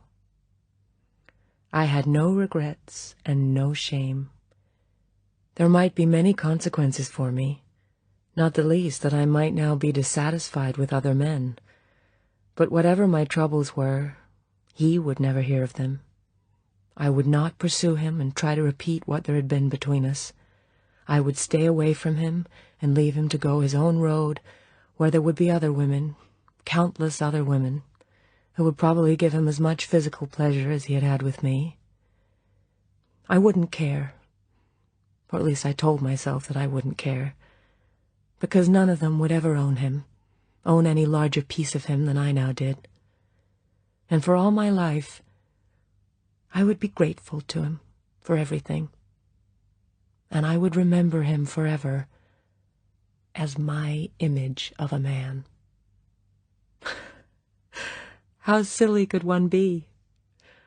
What was there to dramatize about this naked male person lying beside me? He was just a professional agent who had done his job. He was trained to fire guns, to kill people. What was so wonderful about that? Brave, strong, ruthless with women, these were the qualities that went with his calling, what he was paid to be. He was only some kind of a spy who had loved me. Ha! Not even loved, slept with. Why should I make him my hero? Swear never to forget him? I suddenly had an impulse to wake him up and ask him, "Can you be nice? Can you be kind? I turned over on my side. He was asleep, breathing quietly, his head resting on his outflung forearm, his right arm tucked under the pillow. Again, the moon outside was bright. Red light filtered through the curtains, mixing the black shadows of his body with shining crimson highlights. I bent closely over him, breathing in his maleness, longing to touch him, to run my hand down his sunburned back to where the brown became abruptly white where his summer bathing trunks had been. After looking long at him, I lay back. No, he was as I had thought him to be. Yes, this was a man to love. The red curtains at the other end of the room were moving. Through half-sleeping eyes, I wondered why. Outside, the wind had dropped, and there was no sound. Lazily, I raised my eyes to look above me. The curtains at this end of the room above our bed were motionless. There must be a small breeze coming off the lake. Come on, for heaven's sake, go to sleep. And then, with a sudden ripping noise high up on the opposite wall, the bits of curtain hung sideways, and a big, glittering turnip face, pale and shiny under the moon, was looking through the glass slats. I never knew that hair could stand up on end. I thought it was invented by writers. But I heard a scratching on the pillow round my ears, and felt the fresh night air on my scalp. I wanted to scream, but I couldn't. My limbs were frozen. I couldn't move hand or foot. I thought these too were fictions. They aren't. I simply lay and stared, noting my physical sensations, even to the symptom that my eyes were so wide open that they ached. But I couldn't move a finger. I was, another phrase from books, frightened stiff as a board. The face behind the glass window slats was grinning. Perhaps the teeth were bared like an animal's with effort. The moon glistened off the teeth and off the eyes and off the top of the hairless head to make a kind of child's sketch of a face. The ghost face jerked slowly round the room, looking. It saw the white bed with the twin smudges of heads on the pillow. It stopped looking, and slowly, painfully, a hand with shiny metal in it came up beside the head and smashed clumsily downwards through the pane of glass. The noise was a trigger that released me. I screamed and hit sideways with my hand. It probably didn't help. The crash of glass had wakened him. I might even have spoiled his aim. But then came the double roar of guns, the solid slap of bullets into the wall above my head, and another great splintering of glass, and the turnip face had gone. "Are you all right, Viv?" His voice was urgent, desperate. He saw that I was, and didn't wait for an answer. The bed heaved, and suddenly the moonlight threw a great block of light through the door. He ran so quietly that I didn't hear his feet on the concrete floor of the carport, but I could visualize him flattening himself against the wall and edging round. I just lay and stared aghast, another literary word but an accurate one, at the jagged remains of the window, and remembered the glistening, horrible turnip head that must have been a ghost. James Bond came back. He didn't say a word. The first thing he did was to get me a glass of water. The prosaic action, the first thing a parent does when the child has nightmares, brought back the room and its familiar shapes from the black and red cave of the ghosts and the guns. Then he fetched a bath towel and put a chair under the smashed window and climbed on it and draped the towel over the window. I was suddenly conscious of the muscles that bunched and relaxed in his naked body, and I was amused at how odd a man looks without any clothes on, when he is not making love but just moving about a room doing kind of household chores. I thought that perhaps one ought to be a nudist, but perhaps only under 40. I said, "James, don't ever get fat." He had fixed the towel as a curtain. He got down off the chair and said absent-mindedly, "No, that's right. One shouldn't get fat." He put the chair tidily back beside the desk where it belonged, and picked up his gun that he had put down on the desk. He examined the gun. He went to his small pile of clothes and took out a new clip and substituted it for the old one, and came over to the bed and slipped the gun under his pillow. Now I realized why he had lain like that, with his right hand doubled under the pillow. I guessed that he always slept like that. I thought his must be rather like a fireman's life, always waiting for a call. I thought how extraordinary it must be to have danger as your business. He came and sat down on the edge of my side of the bed. In the filtering scraps of light, his face looked drawn and sort of blasted, as if by shock. He tried to smile, but the tense muscles wouldn't let him, and it was only a crooked sketch of a smile. He said, "I nearly got us both killed again. I'm sorry, Viv. I must be losing my touch. If I go on like this, I'm going to catch trouble. When the car went into the lake, remember, a bit of the roof and the rear window was left sticking out of the water. Well, there was obviously plenty of air trapped in that corner. I was a damned fool not to have worked that out for myself. This fellow Slugsy only needed to knock out the rear window and swim ashore. He was hit several times, and it must have been hard going for him. But he got to our cabin. We ought to be dead ducks. Don't go round the back in the morning. He's not a pretty sight." He looked at me for reassurance. "Anyway, I'm sorry, Viv. It ought never to have happened." I scrambled off the bed and went and put my arms round him. His body was cold.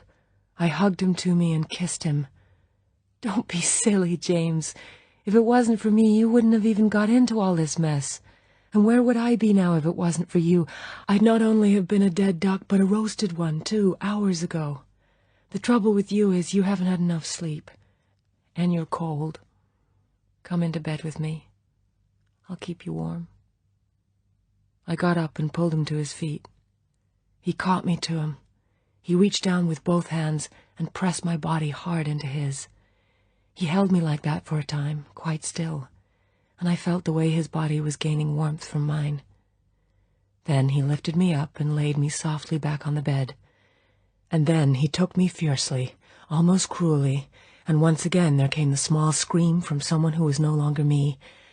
And then we were lying side by side, and his heart was pounding wildly against my breast, and I found that my right hand was clenched in his hair. I relaxed my cramped fingers and reached down for his hand. I said, "James, what's a bimbo?" "Why?" "I'll tell you when you've told me." He laughed sleepily. "It's gangster language for a whore." I thought it was something like that. They kept on calling me that. I suppose it must really be true. "You don't qualify." "Promise you don't think I'm a bimbo?" "Promise. You're just a darling chick. I'm cow simple about you." "What's that mean?" "Means crazy for a girl. Now that's enough questions. Go to sleep." He kissed me gently and turned over on his side. I curled up against him, fitting myself close into his back and thighs. "This is a nice way to sleep. Like spoons. Good night, James." "Good night, darling Viv." Chapter 15. The Writing on My Heart. Those were the last words he spoke to me. When I woke up the next morning, he was gone. There was only the dent down the bed where he had lain and the smell of him on the pillow. To make sure, I jumped out of bed and ran to see if the gray car was still there. It wasn't. It was a beautiful day, and there was a heavy dew on the ground, and in the dew I could see the single track of his footprints leading to where the car had been. A bobolink flew crying across the clearing, and from somewhere in the trees came the dying call of a mourning dove. The ruins of the motel were black and hideous, and a ghostly wisp of smoke rose straight up into the still air from the remains of the lobby block. I went back into the cabin and had a shower, and began briskly to pack my things into my saddlebags. Then I saw the letter on the dressing table, and I went and sat on the bed and read it. It was written on motel paper from the writing desk. The writing was very clear and even, and he had used a real pen and not a ballpoint. Dear Viv, you may have to show this to the police, so I'll be businesslike. I'm on my way to Glens Falls, where I will make a full report to the police after telling the highway patrol to get to you immediately. I will also get in touch with Washington, and they will almost certainly put Albany in charge of the case. I shall pull every string to see that you're not worried too much, and that they let you get on your way after getting your statement. Glens Falls will have my route and the registration number of the car, and they will be able to pick me up wherever I am if you need any help or if they want to know anything more from me. You won't be able to get any breakfast, so I shall have the patrol bring you a thermos of coffee and sandwiches to keep you alive. I'd very much like to stay with you, if only to see Mr. Sanguinetti. But I very much doubt if he will be turning up this morning. I guess that when he heard nothing from his 2 strong-arm boys, he went like hell to Albany and got on the first plane for the south on his way out to Mexico. I shall tell Washington that that's my guess, and they should be able to pick him up if they get a move on. He should get life for this, or what's known as from now on, or the rosary, in the language we've been learning. And now listen. You, and up to a point me, have saved the insurance company at least $500,000, and there'll be a big reward. I'm not allowed to accept rewards by the rules of my job, so there's no argument about that, even if it weren't a fact that it was you who took the principal burden of all this, and it's you who are the heroine. So I'm going to make a real issue of this and see that the insurance company does the right thing. And something else. I wouldn't be at all surprised if one or both of those hoodlums wasn't wanted by the police and has a reward on his head. I'll see to that, too. As for the future, drive very carefully the rest of the way. Don't have nightmares. These sort of things don't often happen. Treat it all as just a bad motor accident you were lucky to get out of, and go on being as wonderful as you are. If you ever want me or need any help wherever you are, you can get me by letter or cable, but not by telephone, care of Ministry of Defence, Storys Gate, London, SW1. Ever, J.B. P.S. Your tyre pressures are too high for the south. Remember to take them down. P.P.S. Try Guerlain's Fleur des Alpes instead of Camay. I heard the roar of motorcycles coming up the road. When they stopped, there was the brief wail of a siren to announce who they were. I put the letter inside the top of my overalls and pulled up the zip and went out to meet the law. They were 2 state troopers, smart and young, and very nice. I'd almost forgotten such people existed. They saluted me as if I was royalty. Miss Vivienne Michel? The senior, a lieutenant, did the talking while his number 2 muttered quietly into his radio announcing their arrival. Yes. I'm Lieutenant Morrow. We heard you had some trouble last night. He gestured with his gloved hand at the ruins. Seems like we heard right. Oh, that's nothing, I said disdainfully. There's a car in the lake with a corpse in it and another corpse behind cabin number 3. Yes, miss. There was a hint of disapproval at my levity. He turned to his companion, who had clipped back the microphone to the set behind his saddle. O'Donnell, take a look around, would you? Okay, Loot. O'Donnell strode off across the grass. Well, let's go take a seat somewhere, Miss Michel. The lieutenant bent down to one of his saddlebags and produced a carefully wrapped package. Brought along some breakfast. Afraid it's only coffee and donuts. That suit you? He held out the package. I gave him a full candle-power smile. That's terribly kind of you. I'm starving. There are some seats over by the lake. We can choose one that's out of sight of the sunk car. I led the way across the grass, and we sat down. The lieutenant took off his cap and produced a notebook and pencil and pretended to go through his notes to give me a chance to get started on a donut. He looked up and produced his first smile. Now, don't worry about this, miss. I'm not taking a statement. The captain's coming up himself for that. He should be along any time now. When they gave me the hurry call, I just got down the bare facts. But what's worrying me is that radio just hasn't left me alone since then. I had to cut down my speed the whole way here from Route 9 to keep on listening to instructions from the station. That Albany was interested in the case, that even the top brass in Washington was breathing down our necks. Never heard such a load coming over the air. Now, miss, can you tell me how it's come about the Washington's mixed up in this? And within a bare couple hours of Glens Falls getting the first report. I couldn't help smiling at his earnestness. I could almost hear him calling over to O'Donnell as they roared along. Hell, we'll have Jack Kennedy on our tails any moment now. I said, well, there's a man called James Bond who's involved. He saved me and shot these two gangsters. He's some kind of an English agent, Secret Service or something. He was driving from Toronto to Washington to report on a case, and he got a flat and ended up at the motel. If he hadn't, I'd be dead by now. Anyway, I guess he must be someone pretty important. He told me that he wanted to make sure this Mr. Sanguinetti didn't get away to Mexico or somewhere. But that's more or less all I know about him, except that he seemed a wonderful guy. The lieutenant looked sympathetic. Guess so, miss, if he got you out of this trouble. But he's certainly got a fix-in with the FBI. They don't often tangle in a local case like this, unless they're called in, that is, or there's some federal angle. The thin wail of sirens sounded far down the road. Lieutenant Morrow got to his feet and put his cap on. Well, thanks, miss. I was just satisfying my curiosity. The captain will be taking over from here. Don't you worry, he's a nice kind of a guy. O'Donnell came up. If you'll excuse me, miss.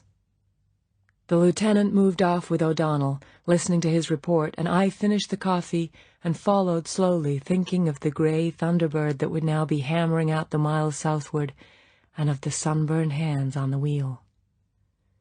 It was quite a cavalcade that came sweeping up the road between the pines, a squad car with outriders, an ambulance, 2 other police cars, and a recovery truck that came towards me across the grass and went on down to the lake. Everyone seemed to have had their orders, and very soon the whole area was covered with moving figures in olive green or dark blue. The heavily built man who soon came forward to meet me, followed by a junior officer who turned out to be the stenographer, looked every inch the detective captain of the films. Slow-moving, kindly-faced, purposeful. He held out his hand. Miss Michel, I'm Captain Stoner from Glens Falls. Let's go somewhere where we can have a talk, shall we? One of the cabins, or shall we stay out in the open? I've had about enough of the cabins, if you don't mind. Why not over there, my breakfast table? And, oh, by the way, thank you very much for your thoughtfulness. I was starving. Don't thank me, Miss Michel. The captain's eyes twinkled frostily. It was your English friend Commander Bond who suggested it, among other things. So he was a commander. It was the only rank I liked the name of, and of course he was bound to have put the captain's back up. An Englishman with all this authority, and with the CIA and FBI of all people. Nothing would irritate the regular police more. I decided to be extremely diplomatic. We sat down, and after the usual police preliminaries, I was asked to tell my story. It took 2 hours, what with Captain Stoner's questions and men coming up from time to time to whisper hoarsely into his ear, and at the end of it I was exhausted. Coffee was brought and cigarettes for me. Not while I'm on duty, thank you, Miss Michel. And then we all relaxed and the stenographer was sent away. Captain Stoner sent for Lieutenant Morrow and took him aside to radio a preliminary report to headquarters, and I watched the wreck of the black sedan that had by now been hauled up to the cliff, being towed over the lawn to the road. There the ambulance was driven over beside it, and I turned away as a wet bundle was carefully lifted out onto the grass. Horror! I remembered again those cold, red-flecked eyes. I felt his hands on me. Could it have happened? I heard the captain say, "And copies to Albany and Washington, right?" And then he was back sitting opposite me. He looked at me kindly and said some complimentary things. I looked appreciative and said, "No, no." I asked when he thought I could get on. Captain Stoner didn't answer immediately. Instead, he slowly reached up and took off his cap and put it on the table. The armistice gesture, a copy of the lieutenant's, made me smile inside. Then he rummaged in his pockets and took out cigarettes and a lighter. He offered me one and then lit his own. He smiled at me, his first non-official smile. "I'm going off duty now, Miss Michel." He sat back comfortably and crossed his legs, resting his left ankle on his right knee and holding the ankle. He suddenly looked like a middle-aged man with a family taking it easy. He took his first long draw on his cigarette and watched the smoke drift away. He said, "You can be going any time now, Miss Michel. Your friend, Commander Bond, was anxious that you should be put to as little trouble as possible, and I'm glad to accommodate him and you. And—" he smiled with unexpected humor and irony. "I didn't need Washington to add their wishes in this matter. You've been a brave girl, you got involved in a bad crime, and you behaved like I wish any child of mine to behave. Those two hoodlums are both wanted men. I'll be putting your name in for the rewards. Likewise to the insurance company, who will certainly be generous. We've booked those fancies on a preliminary charge of conspiracy to defraud, and this Mr. Sanguinetti is already on the run, as the commander suggested this morning he would be. We checked with Troy, as we would have checked anyway, and the normal police machinery is in motion to pick him up. There will be a capital charge against Mr. Sanguinetti, if and when we catch up with him, and it may be that you will be needed as a material witness. The state will pay for you to be brought from wherever you may be, housed, and taken back again. All this," Captain Stoner made a throwaway gesture with his cigarette, "is normal police routine, and it will look after itself." The astute blue eyes looked carefully into mine and then veiled themselves. "But that doesn't quite end the case to my satisfaction." He smiled. "That is, now that I'm off duty, so to speak, and there's only just you and me." I tried to look just interested and nonchalant, but I wondered what was coming. "Did this Commander Bond leave you any instructions, any letter? He told me that he had left you asleep early this morning, that he had gone off around 6 and had not wanted to wake you up. Quite right, of course, but—" Captain Stoner examined the end of his cigarette. "Your evidence and the commander's is to the effect that you shared the same cabin. Quite natural in the circumstances. You wouldn't have wanted to be alone any more last night, but it seems rather an abrupt goodbye after an exciting night like that. No trouble with him, I suppose? He didn't, try to get fresh with you, if you get my meaning?" The eyes were apologetic, but they probed into mine. I blushed furiously. I said sharply, "Certainly not, Captain. Yes, he did leave a letter for me, a perfectly straightforward one.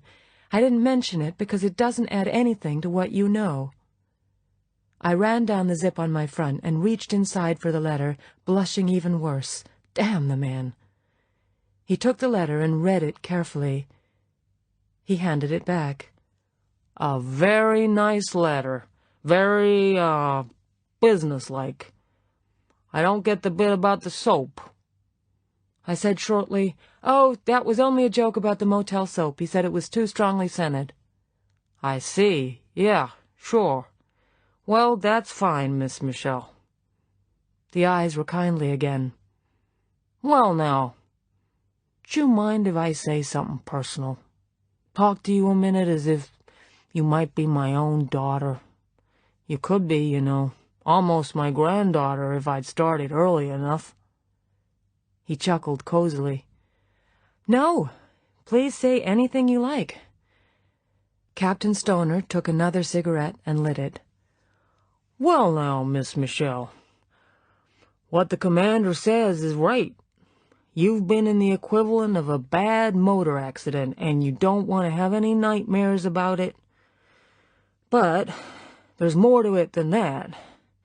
You've been suddenly introduced, out of the blue, so to speak, and violently, to the underground war of crime. The war that's going on all the time and that you read about and see in the movies. And like in the movies, the cop has rescued the maiden from the robbers. He leant forward across the table and held my eyes firmly in his. Now, don't get me wrong about this, Miss Michel, and if I'm speaking out of turn, just forget what I'm gonna say. But it would be unreasonable of you not to create a hero out of the cop who saved you, perhaps even build an image in your mind that's the sort of man to look up to, perhaps to even want to marry. The captain sat back. He smiled apologetically. Now, the reason I'm going into all this is because violent emergencies like what you've been through leave their scars. They're one hell of a shock to anyone, to any damn citizen, but most of all to a young person like yourself. Now, I believe— The kind eyes became less kind.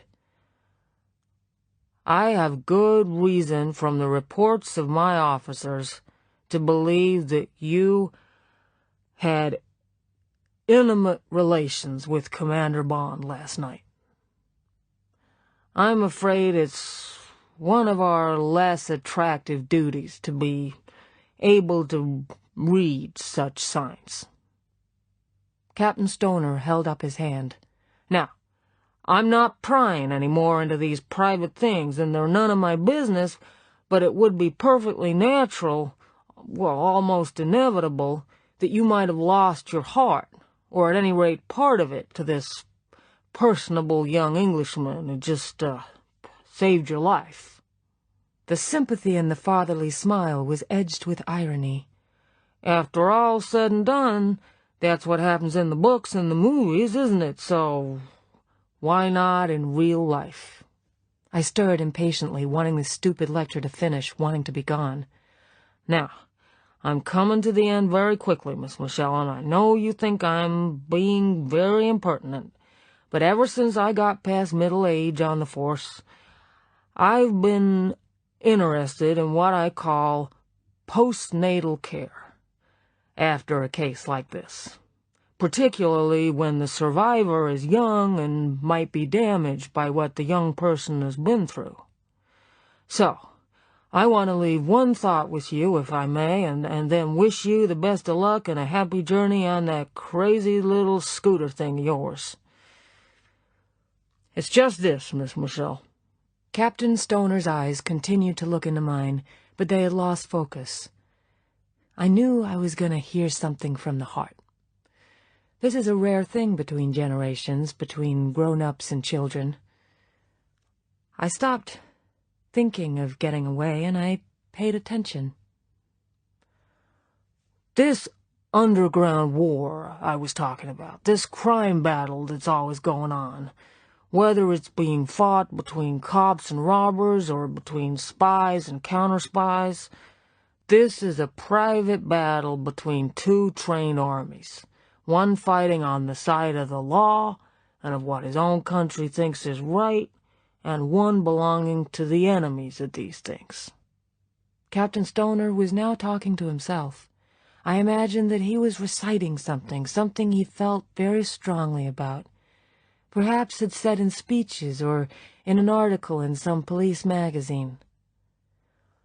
But in the higher ranks of these forces, among the toughest of the professionals, there's a deadly quality in the persons involved which is common to both friends and enemies. The captain's closed fist came softly down on the wooden tabletop for emphasis, and his inward-looking eyes burned with a dedicated, private anger. The top gangsters, the top FBI operatives, the top spies, and the top counter-spies are cold-hearted, cold-blooded, ruthless, tough killers, Miss Michel. Yes, even the friends, as opposed to the enemies. They have to be. They wouldn't survive if they weren't. You get me? Captain Stoner's eyes came back into focus. Now they held mine with a friendly urgency that touched my feelings, but not, I'm ashamed to say, my heart. So the message I want to leave you with, my dear, and I've talked with Washington, and I've learned something about Commander Bond's outstanding record in his particular line of business, is this. Keep away from all these men. They are not for you.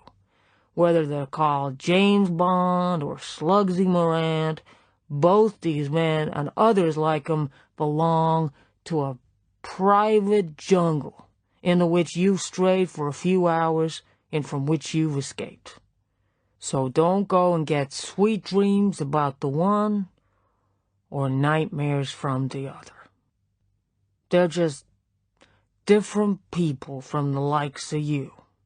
A different species. Captain Stoner smiled.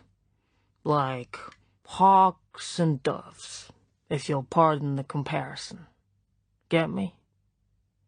My expression cannot have been receptive. The voice became abrupt. Okay, let's go. Captain Stoner got to his feet and I followed. I didn't know what to say. I remembered my immediate reaction when James Bond had shown himself at the door of the motel. Oh, God, it's another of them. But I also remembered his smile, and his kisses, and his arm around me.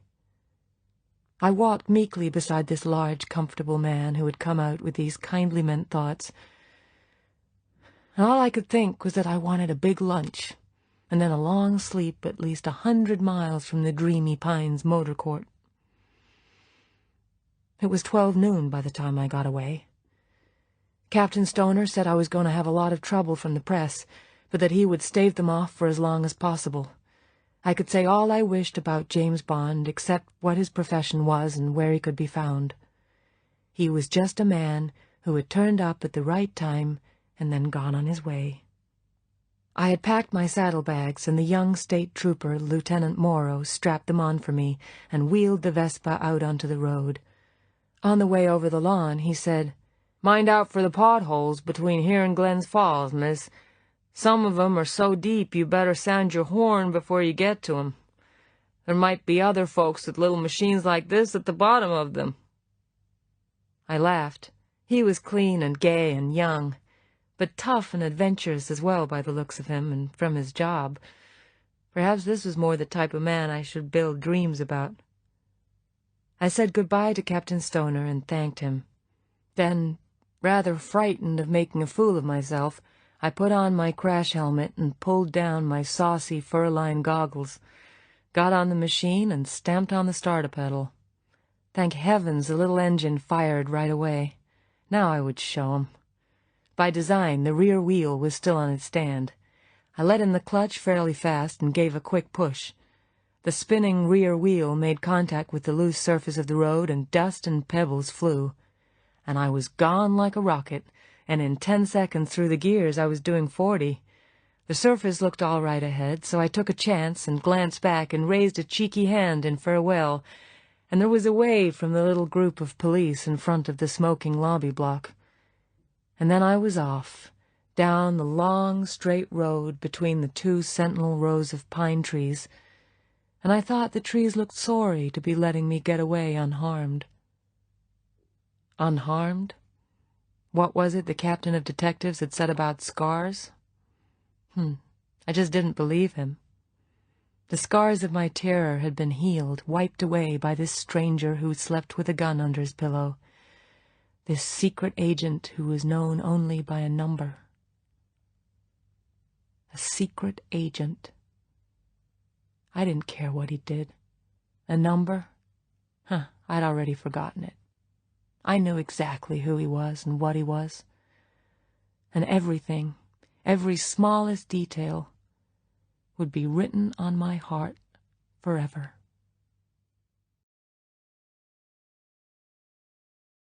Rosamund Pike talks about her audio recording of The Spy Who Loved Me.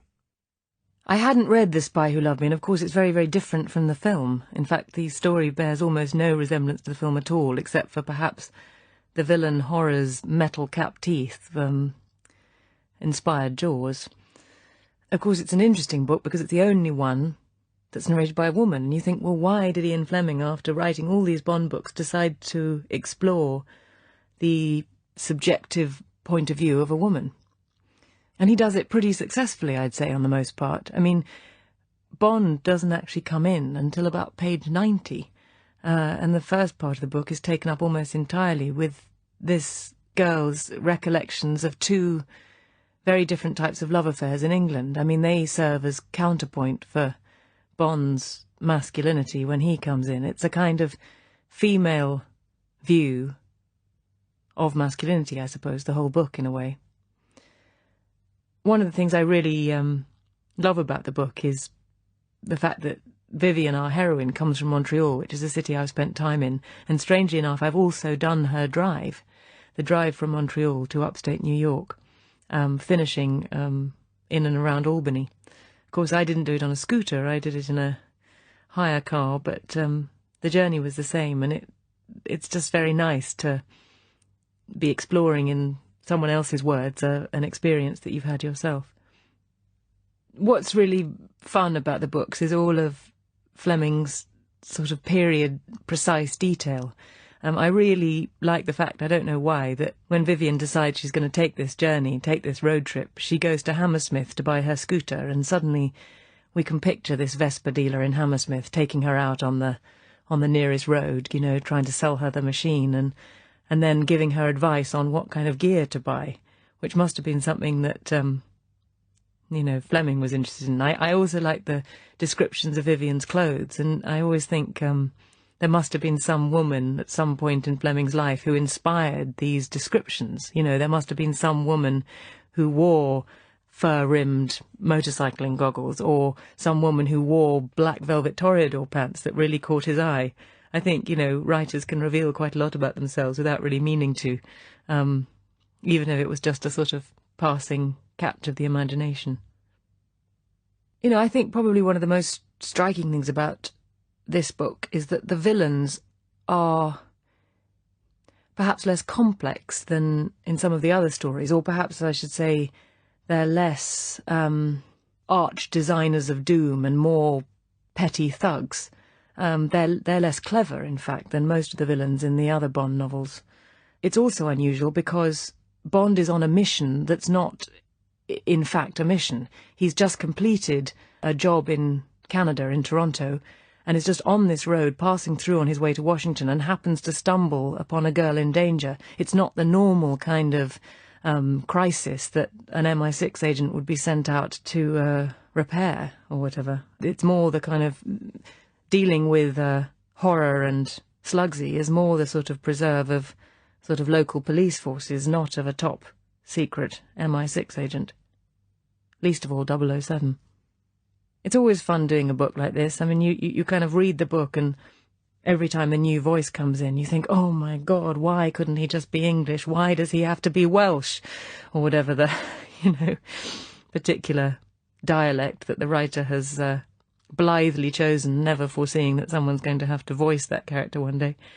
But no, it's fun. I mean, you know, you get into it, and when you're sitting in the booth, you suddenly find that your whole body posture's changed. And, you know, I think by the time I got to the police detective at the end, smoking his cigarettes and sitting on the bench, I think I was kind of sitting in a very unfeminine fashion, I should say. I think I became rather kind of heavy-set and sluggish in my movements.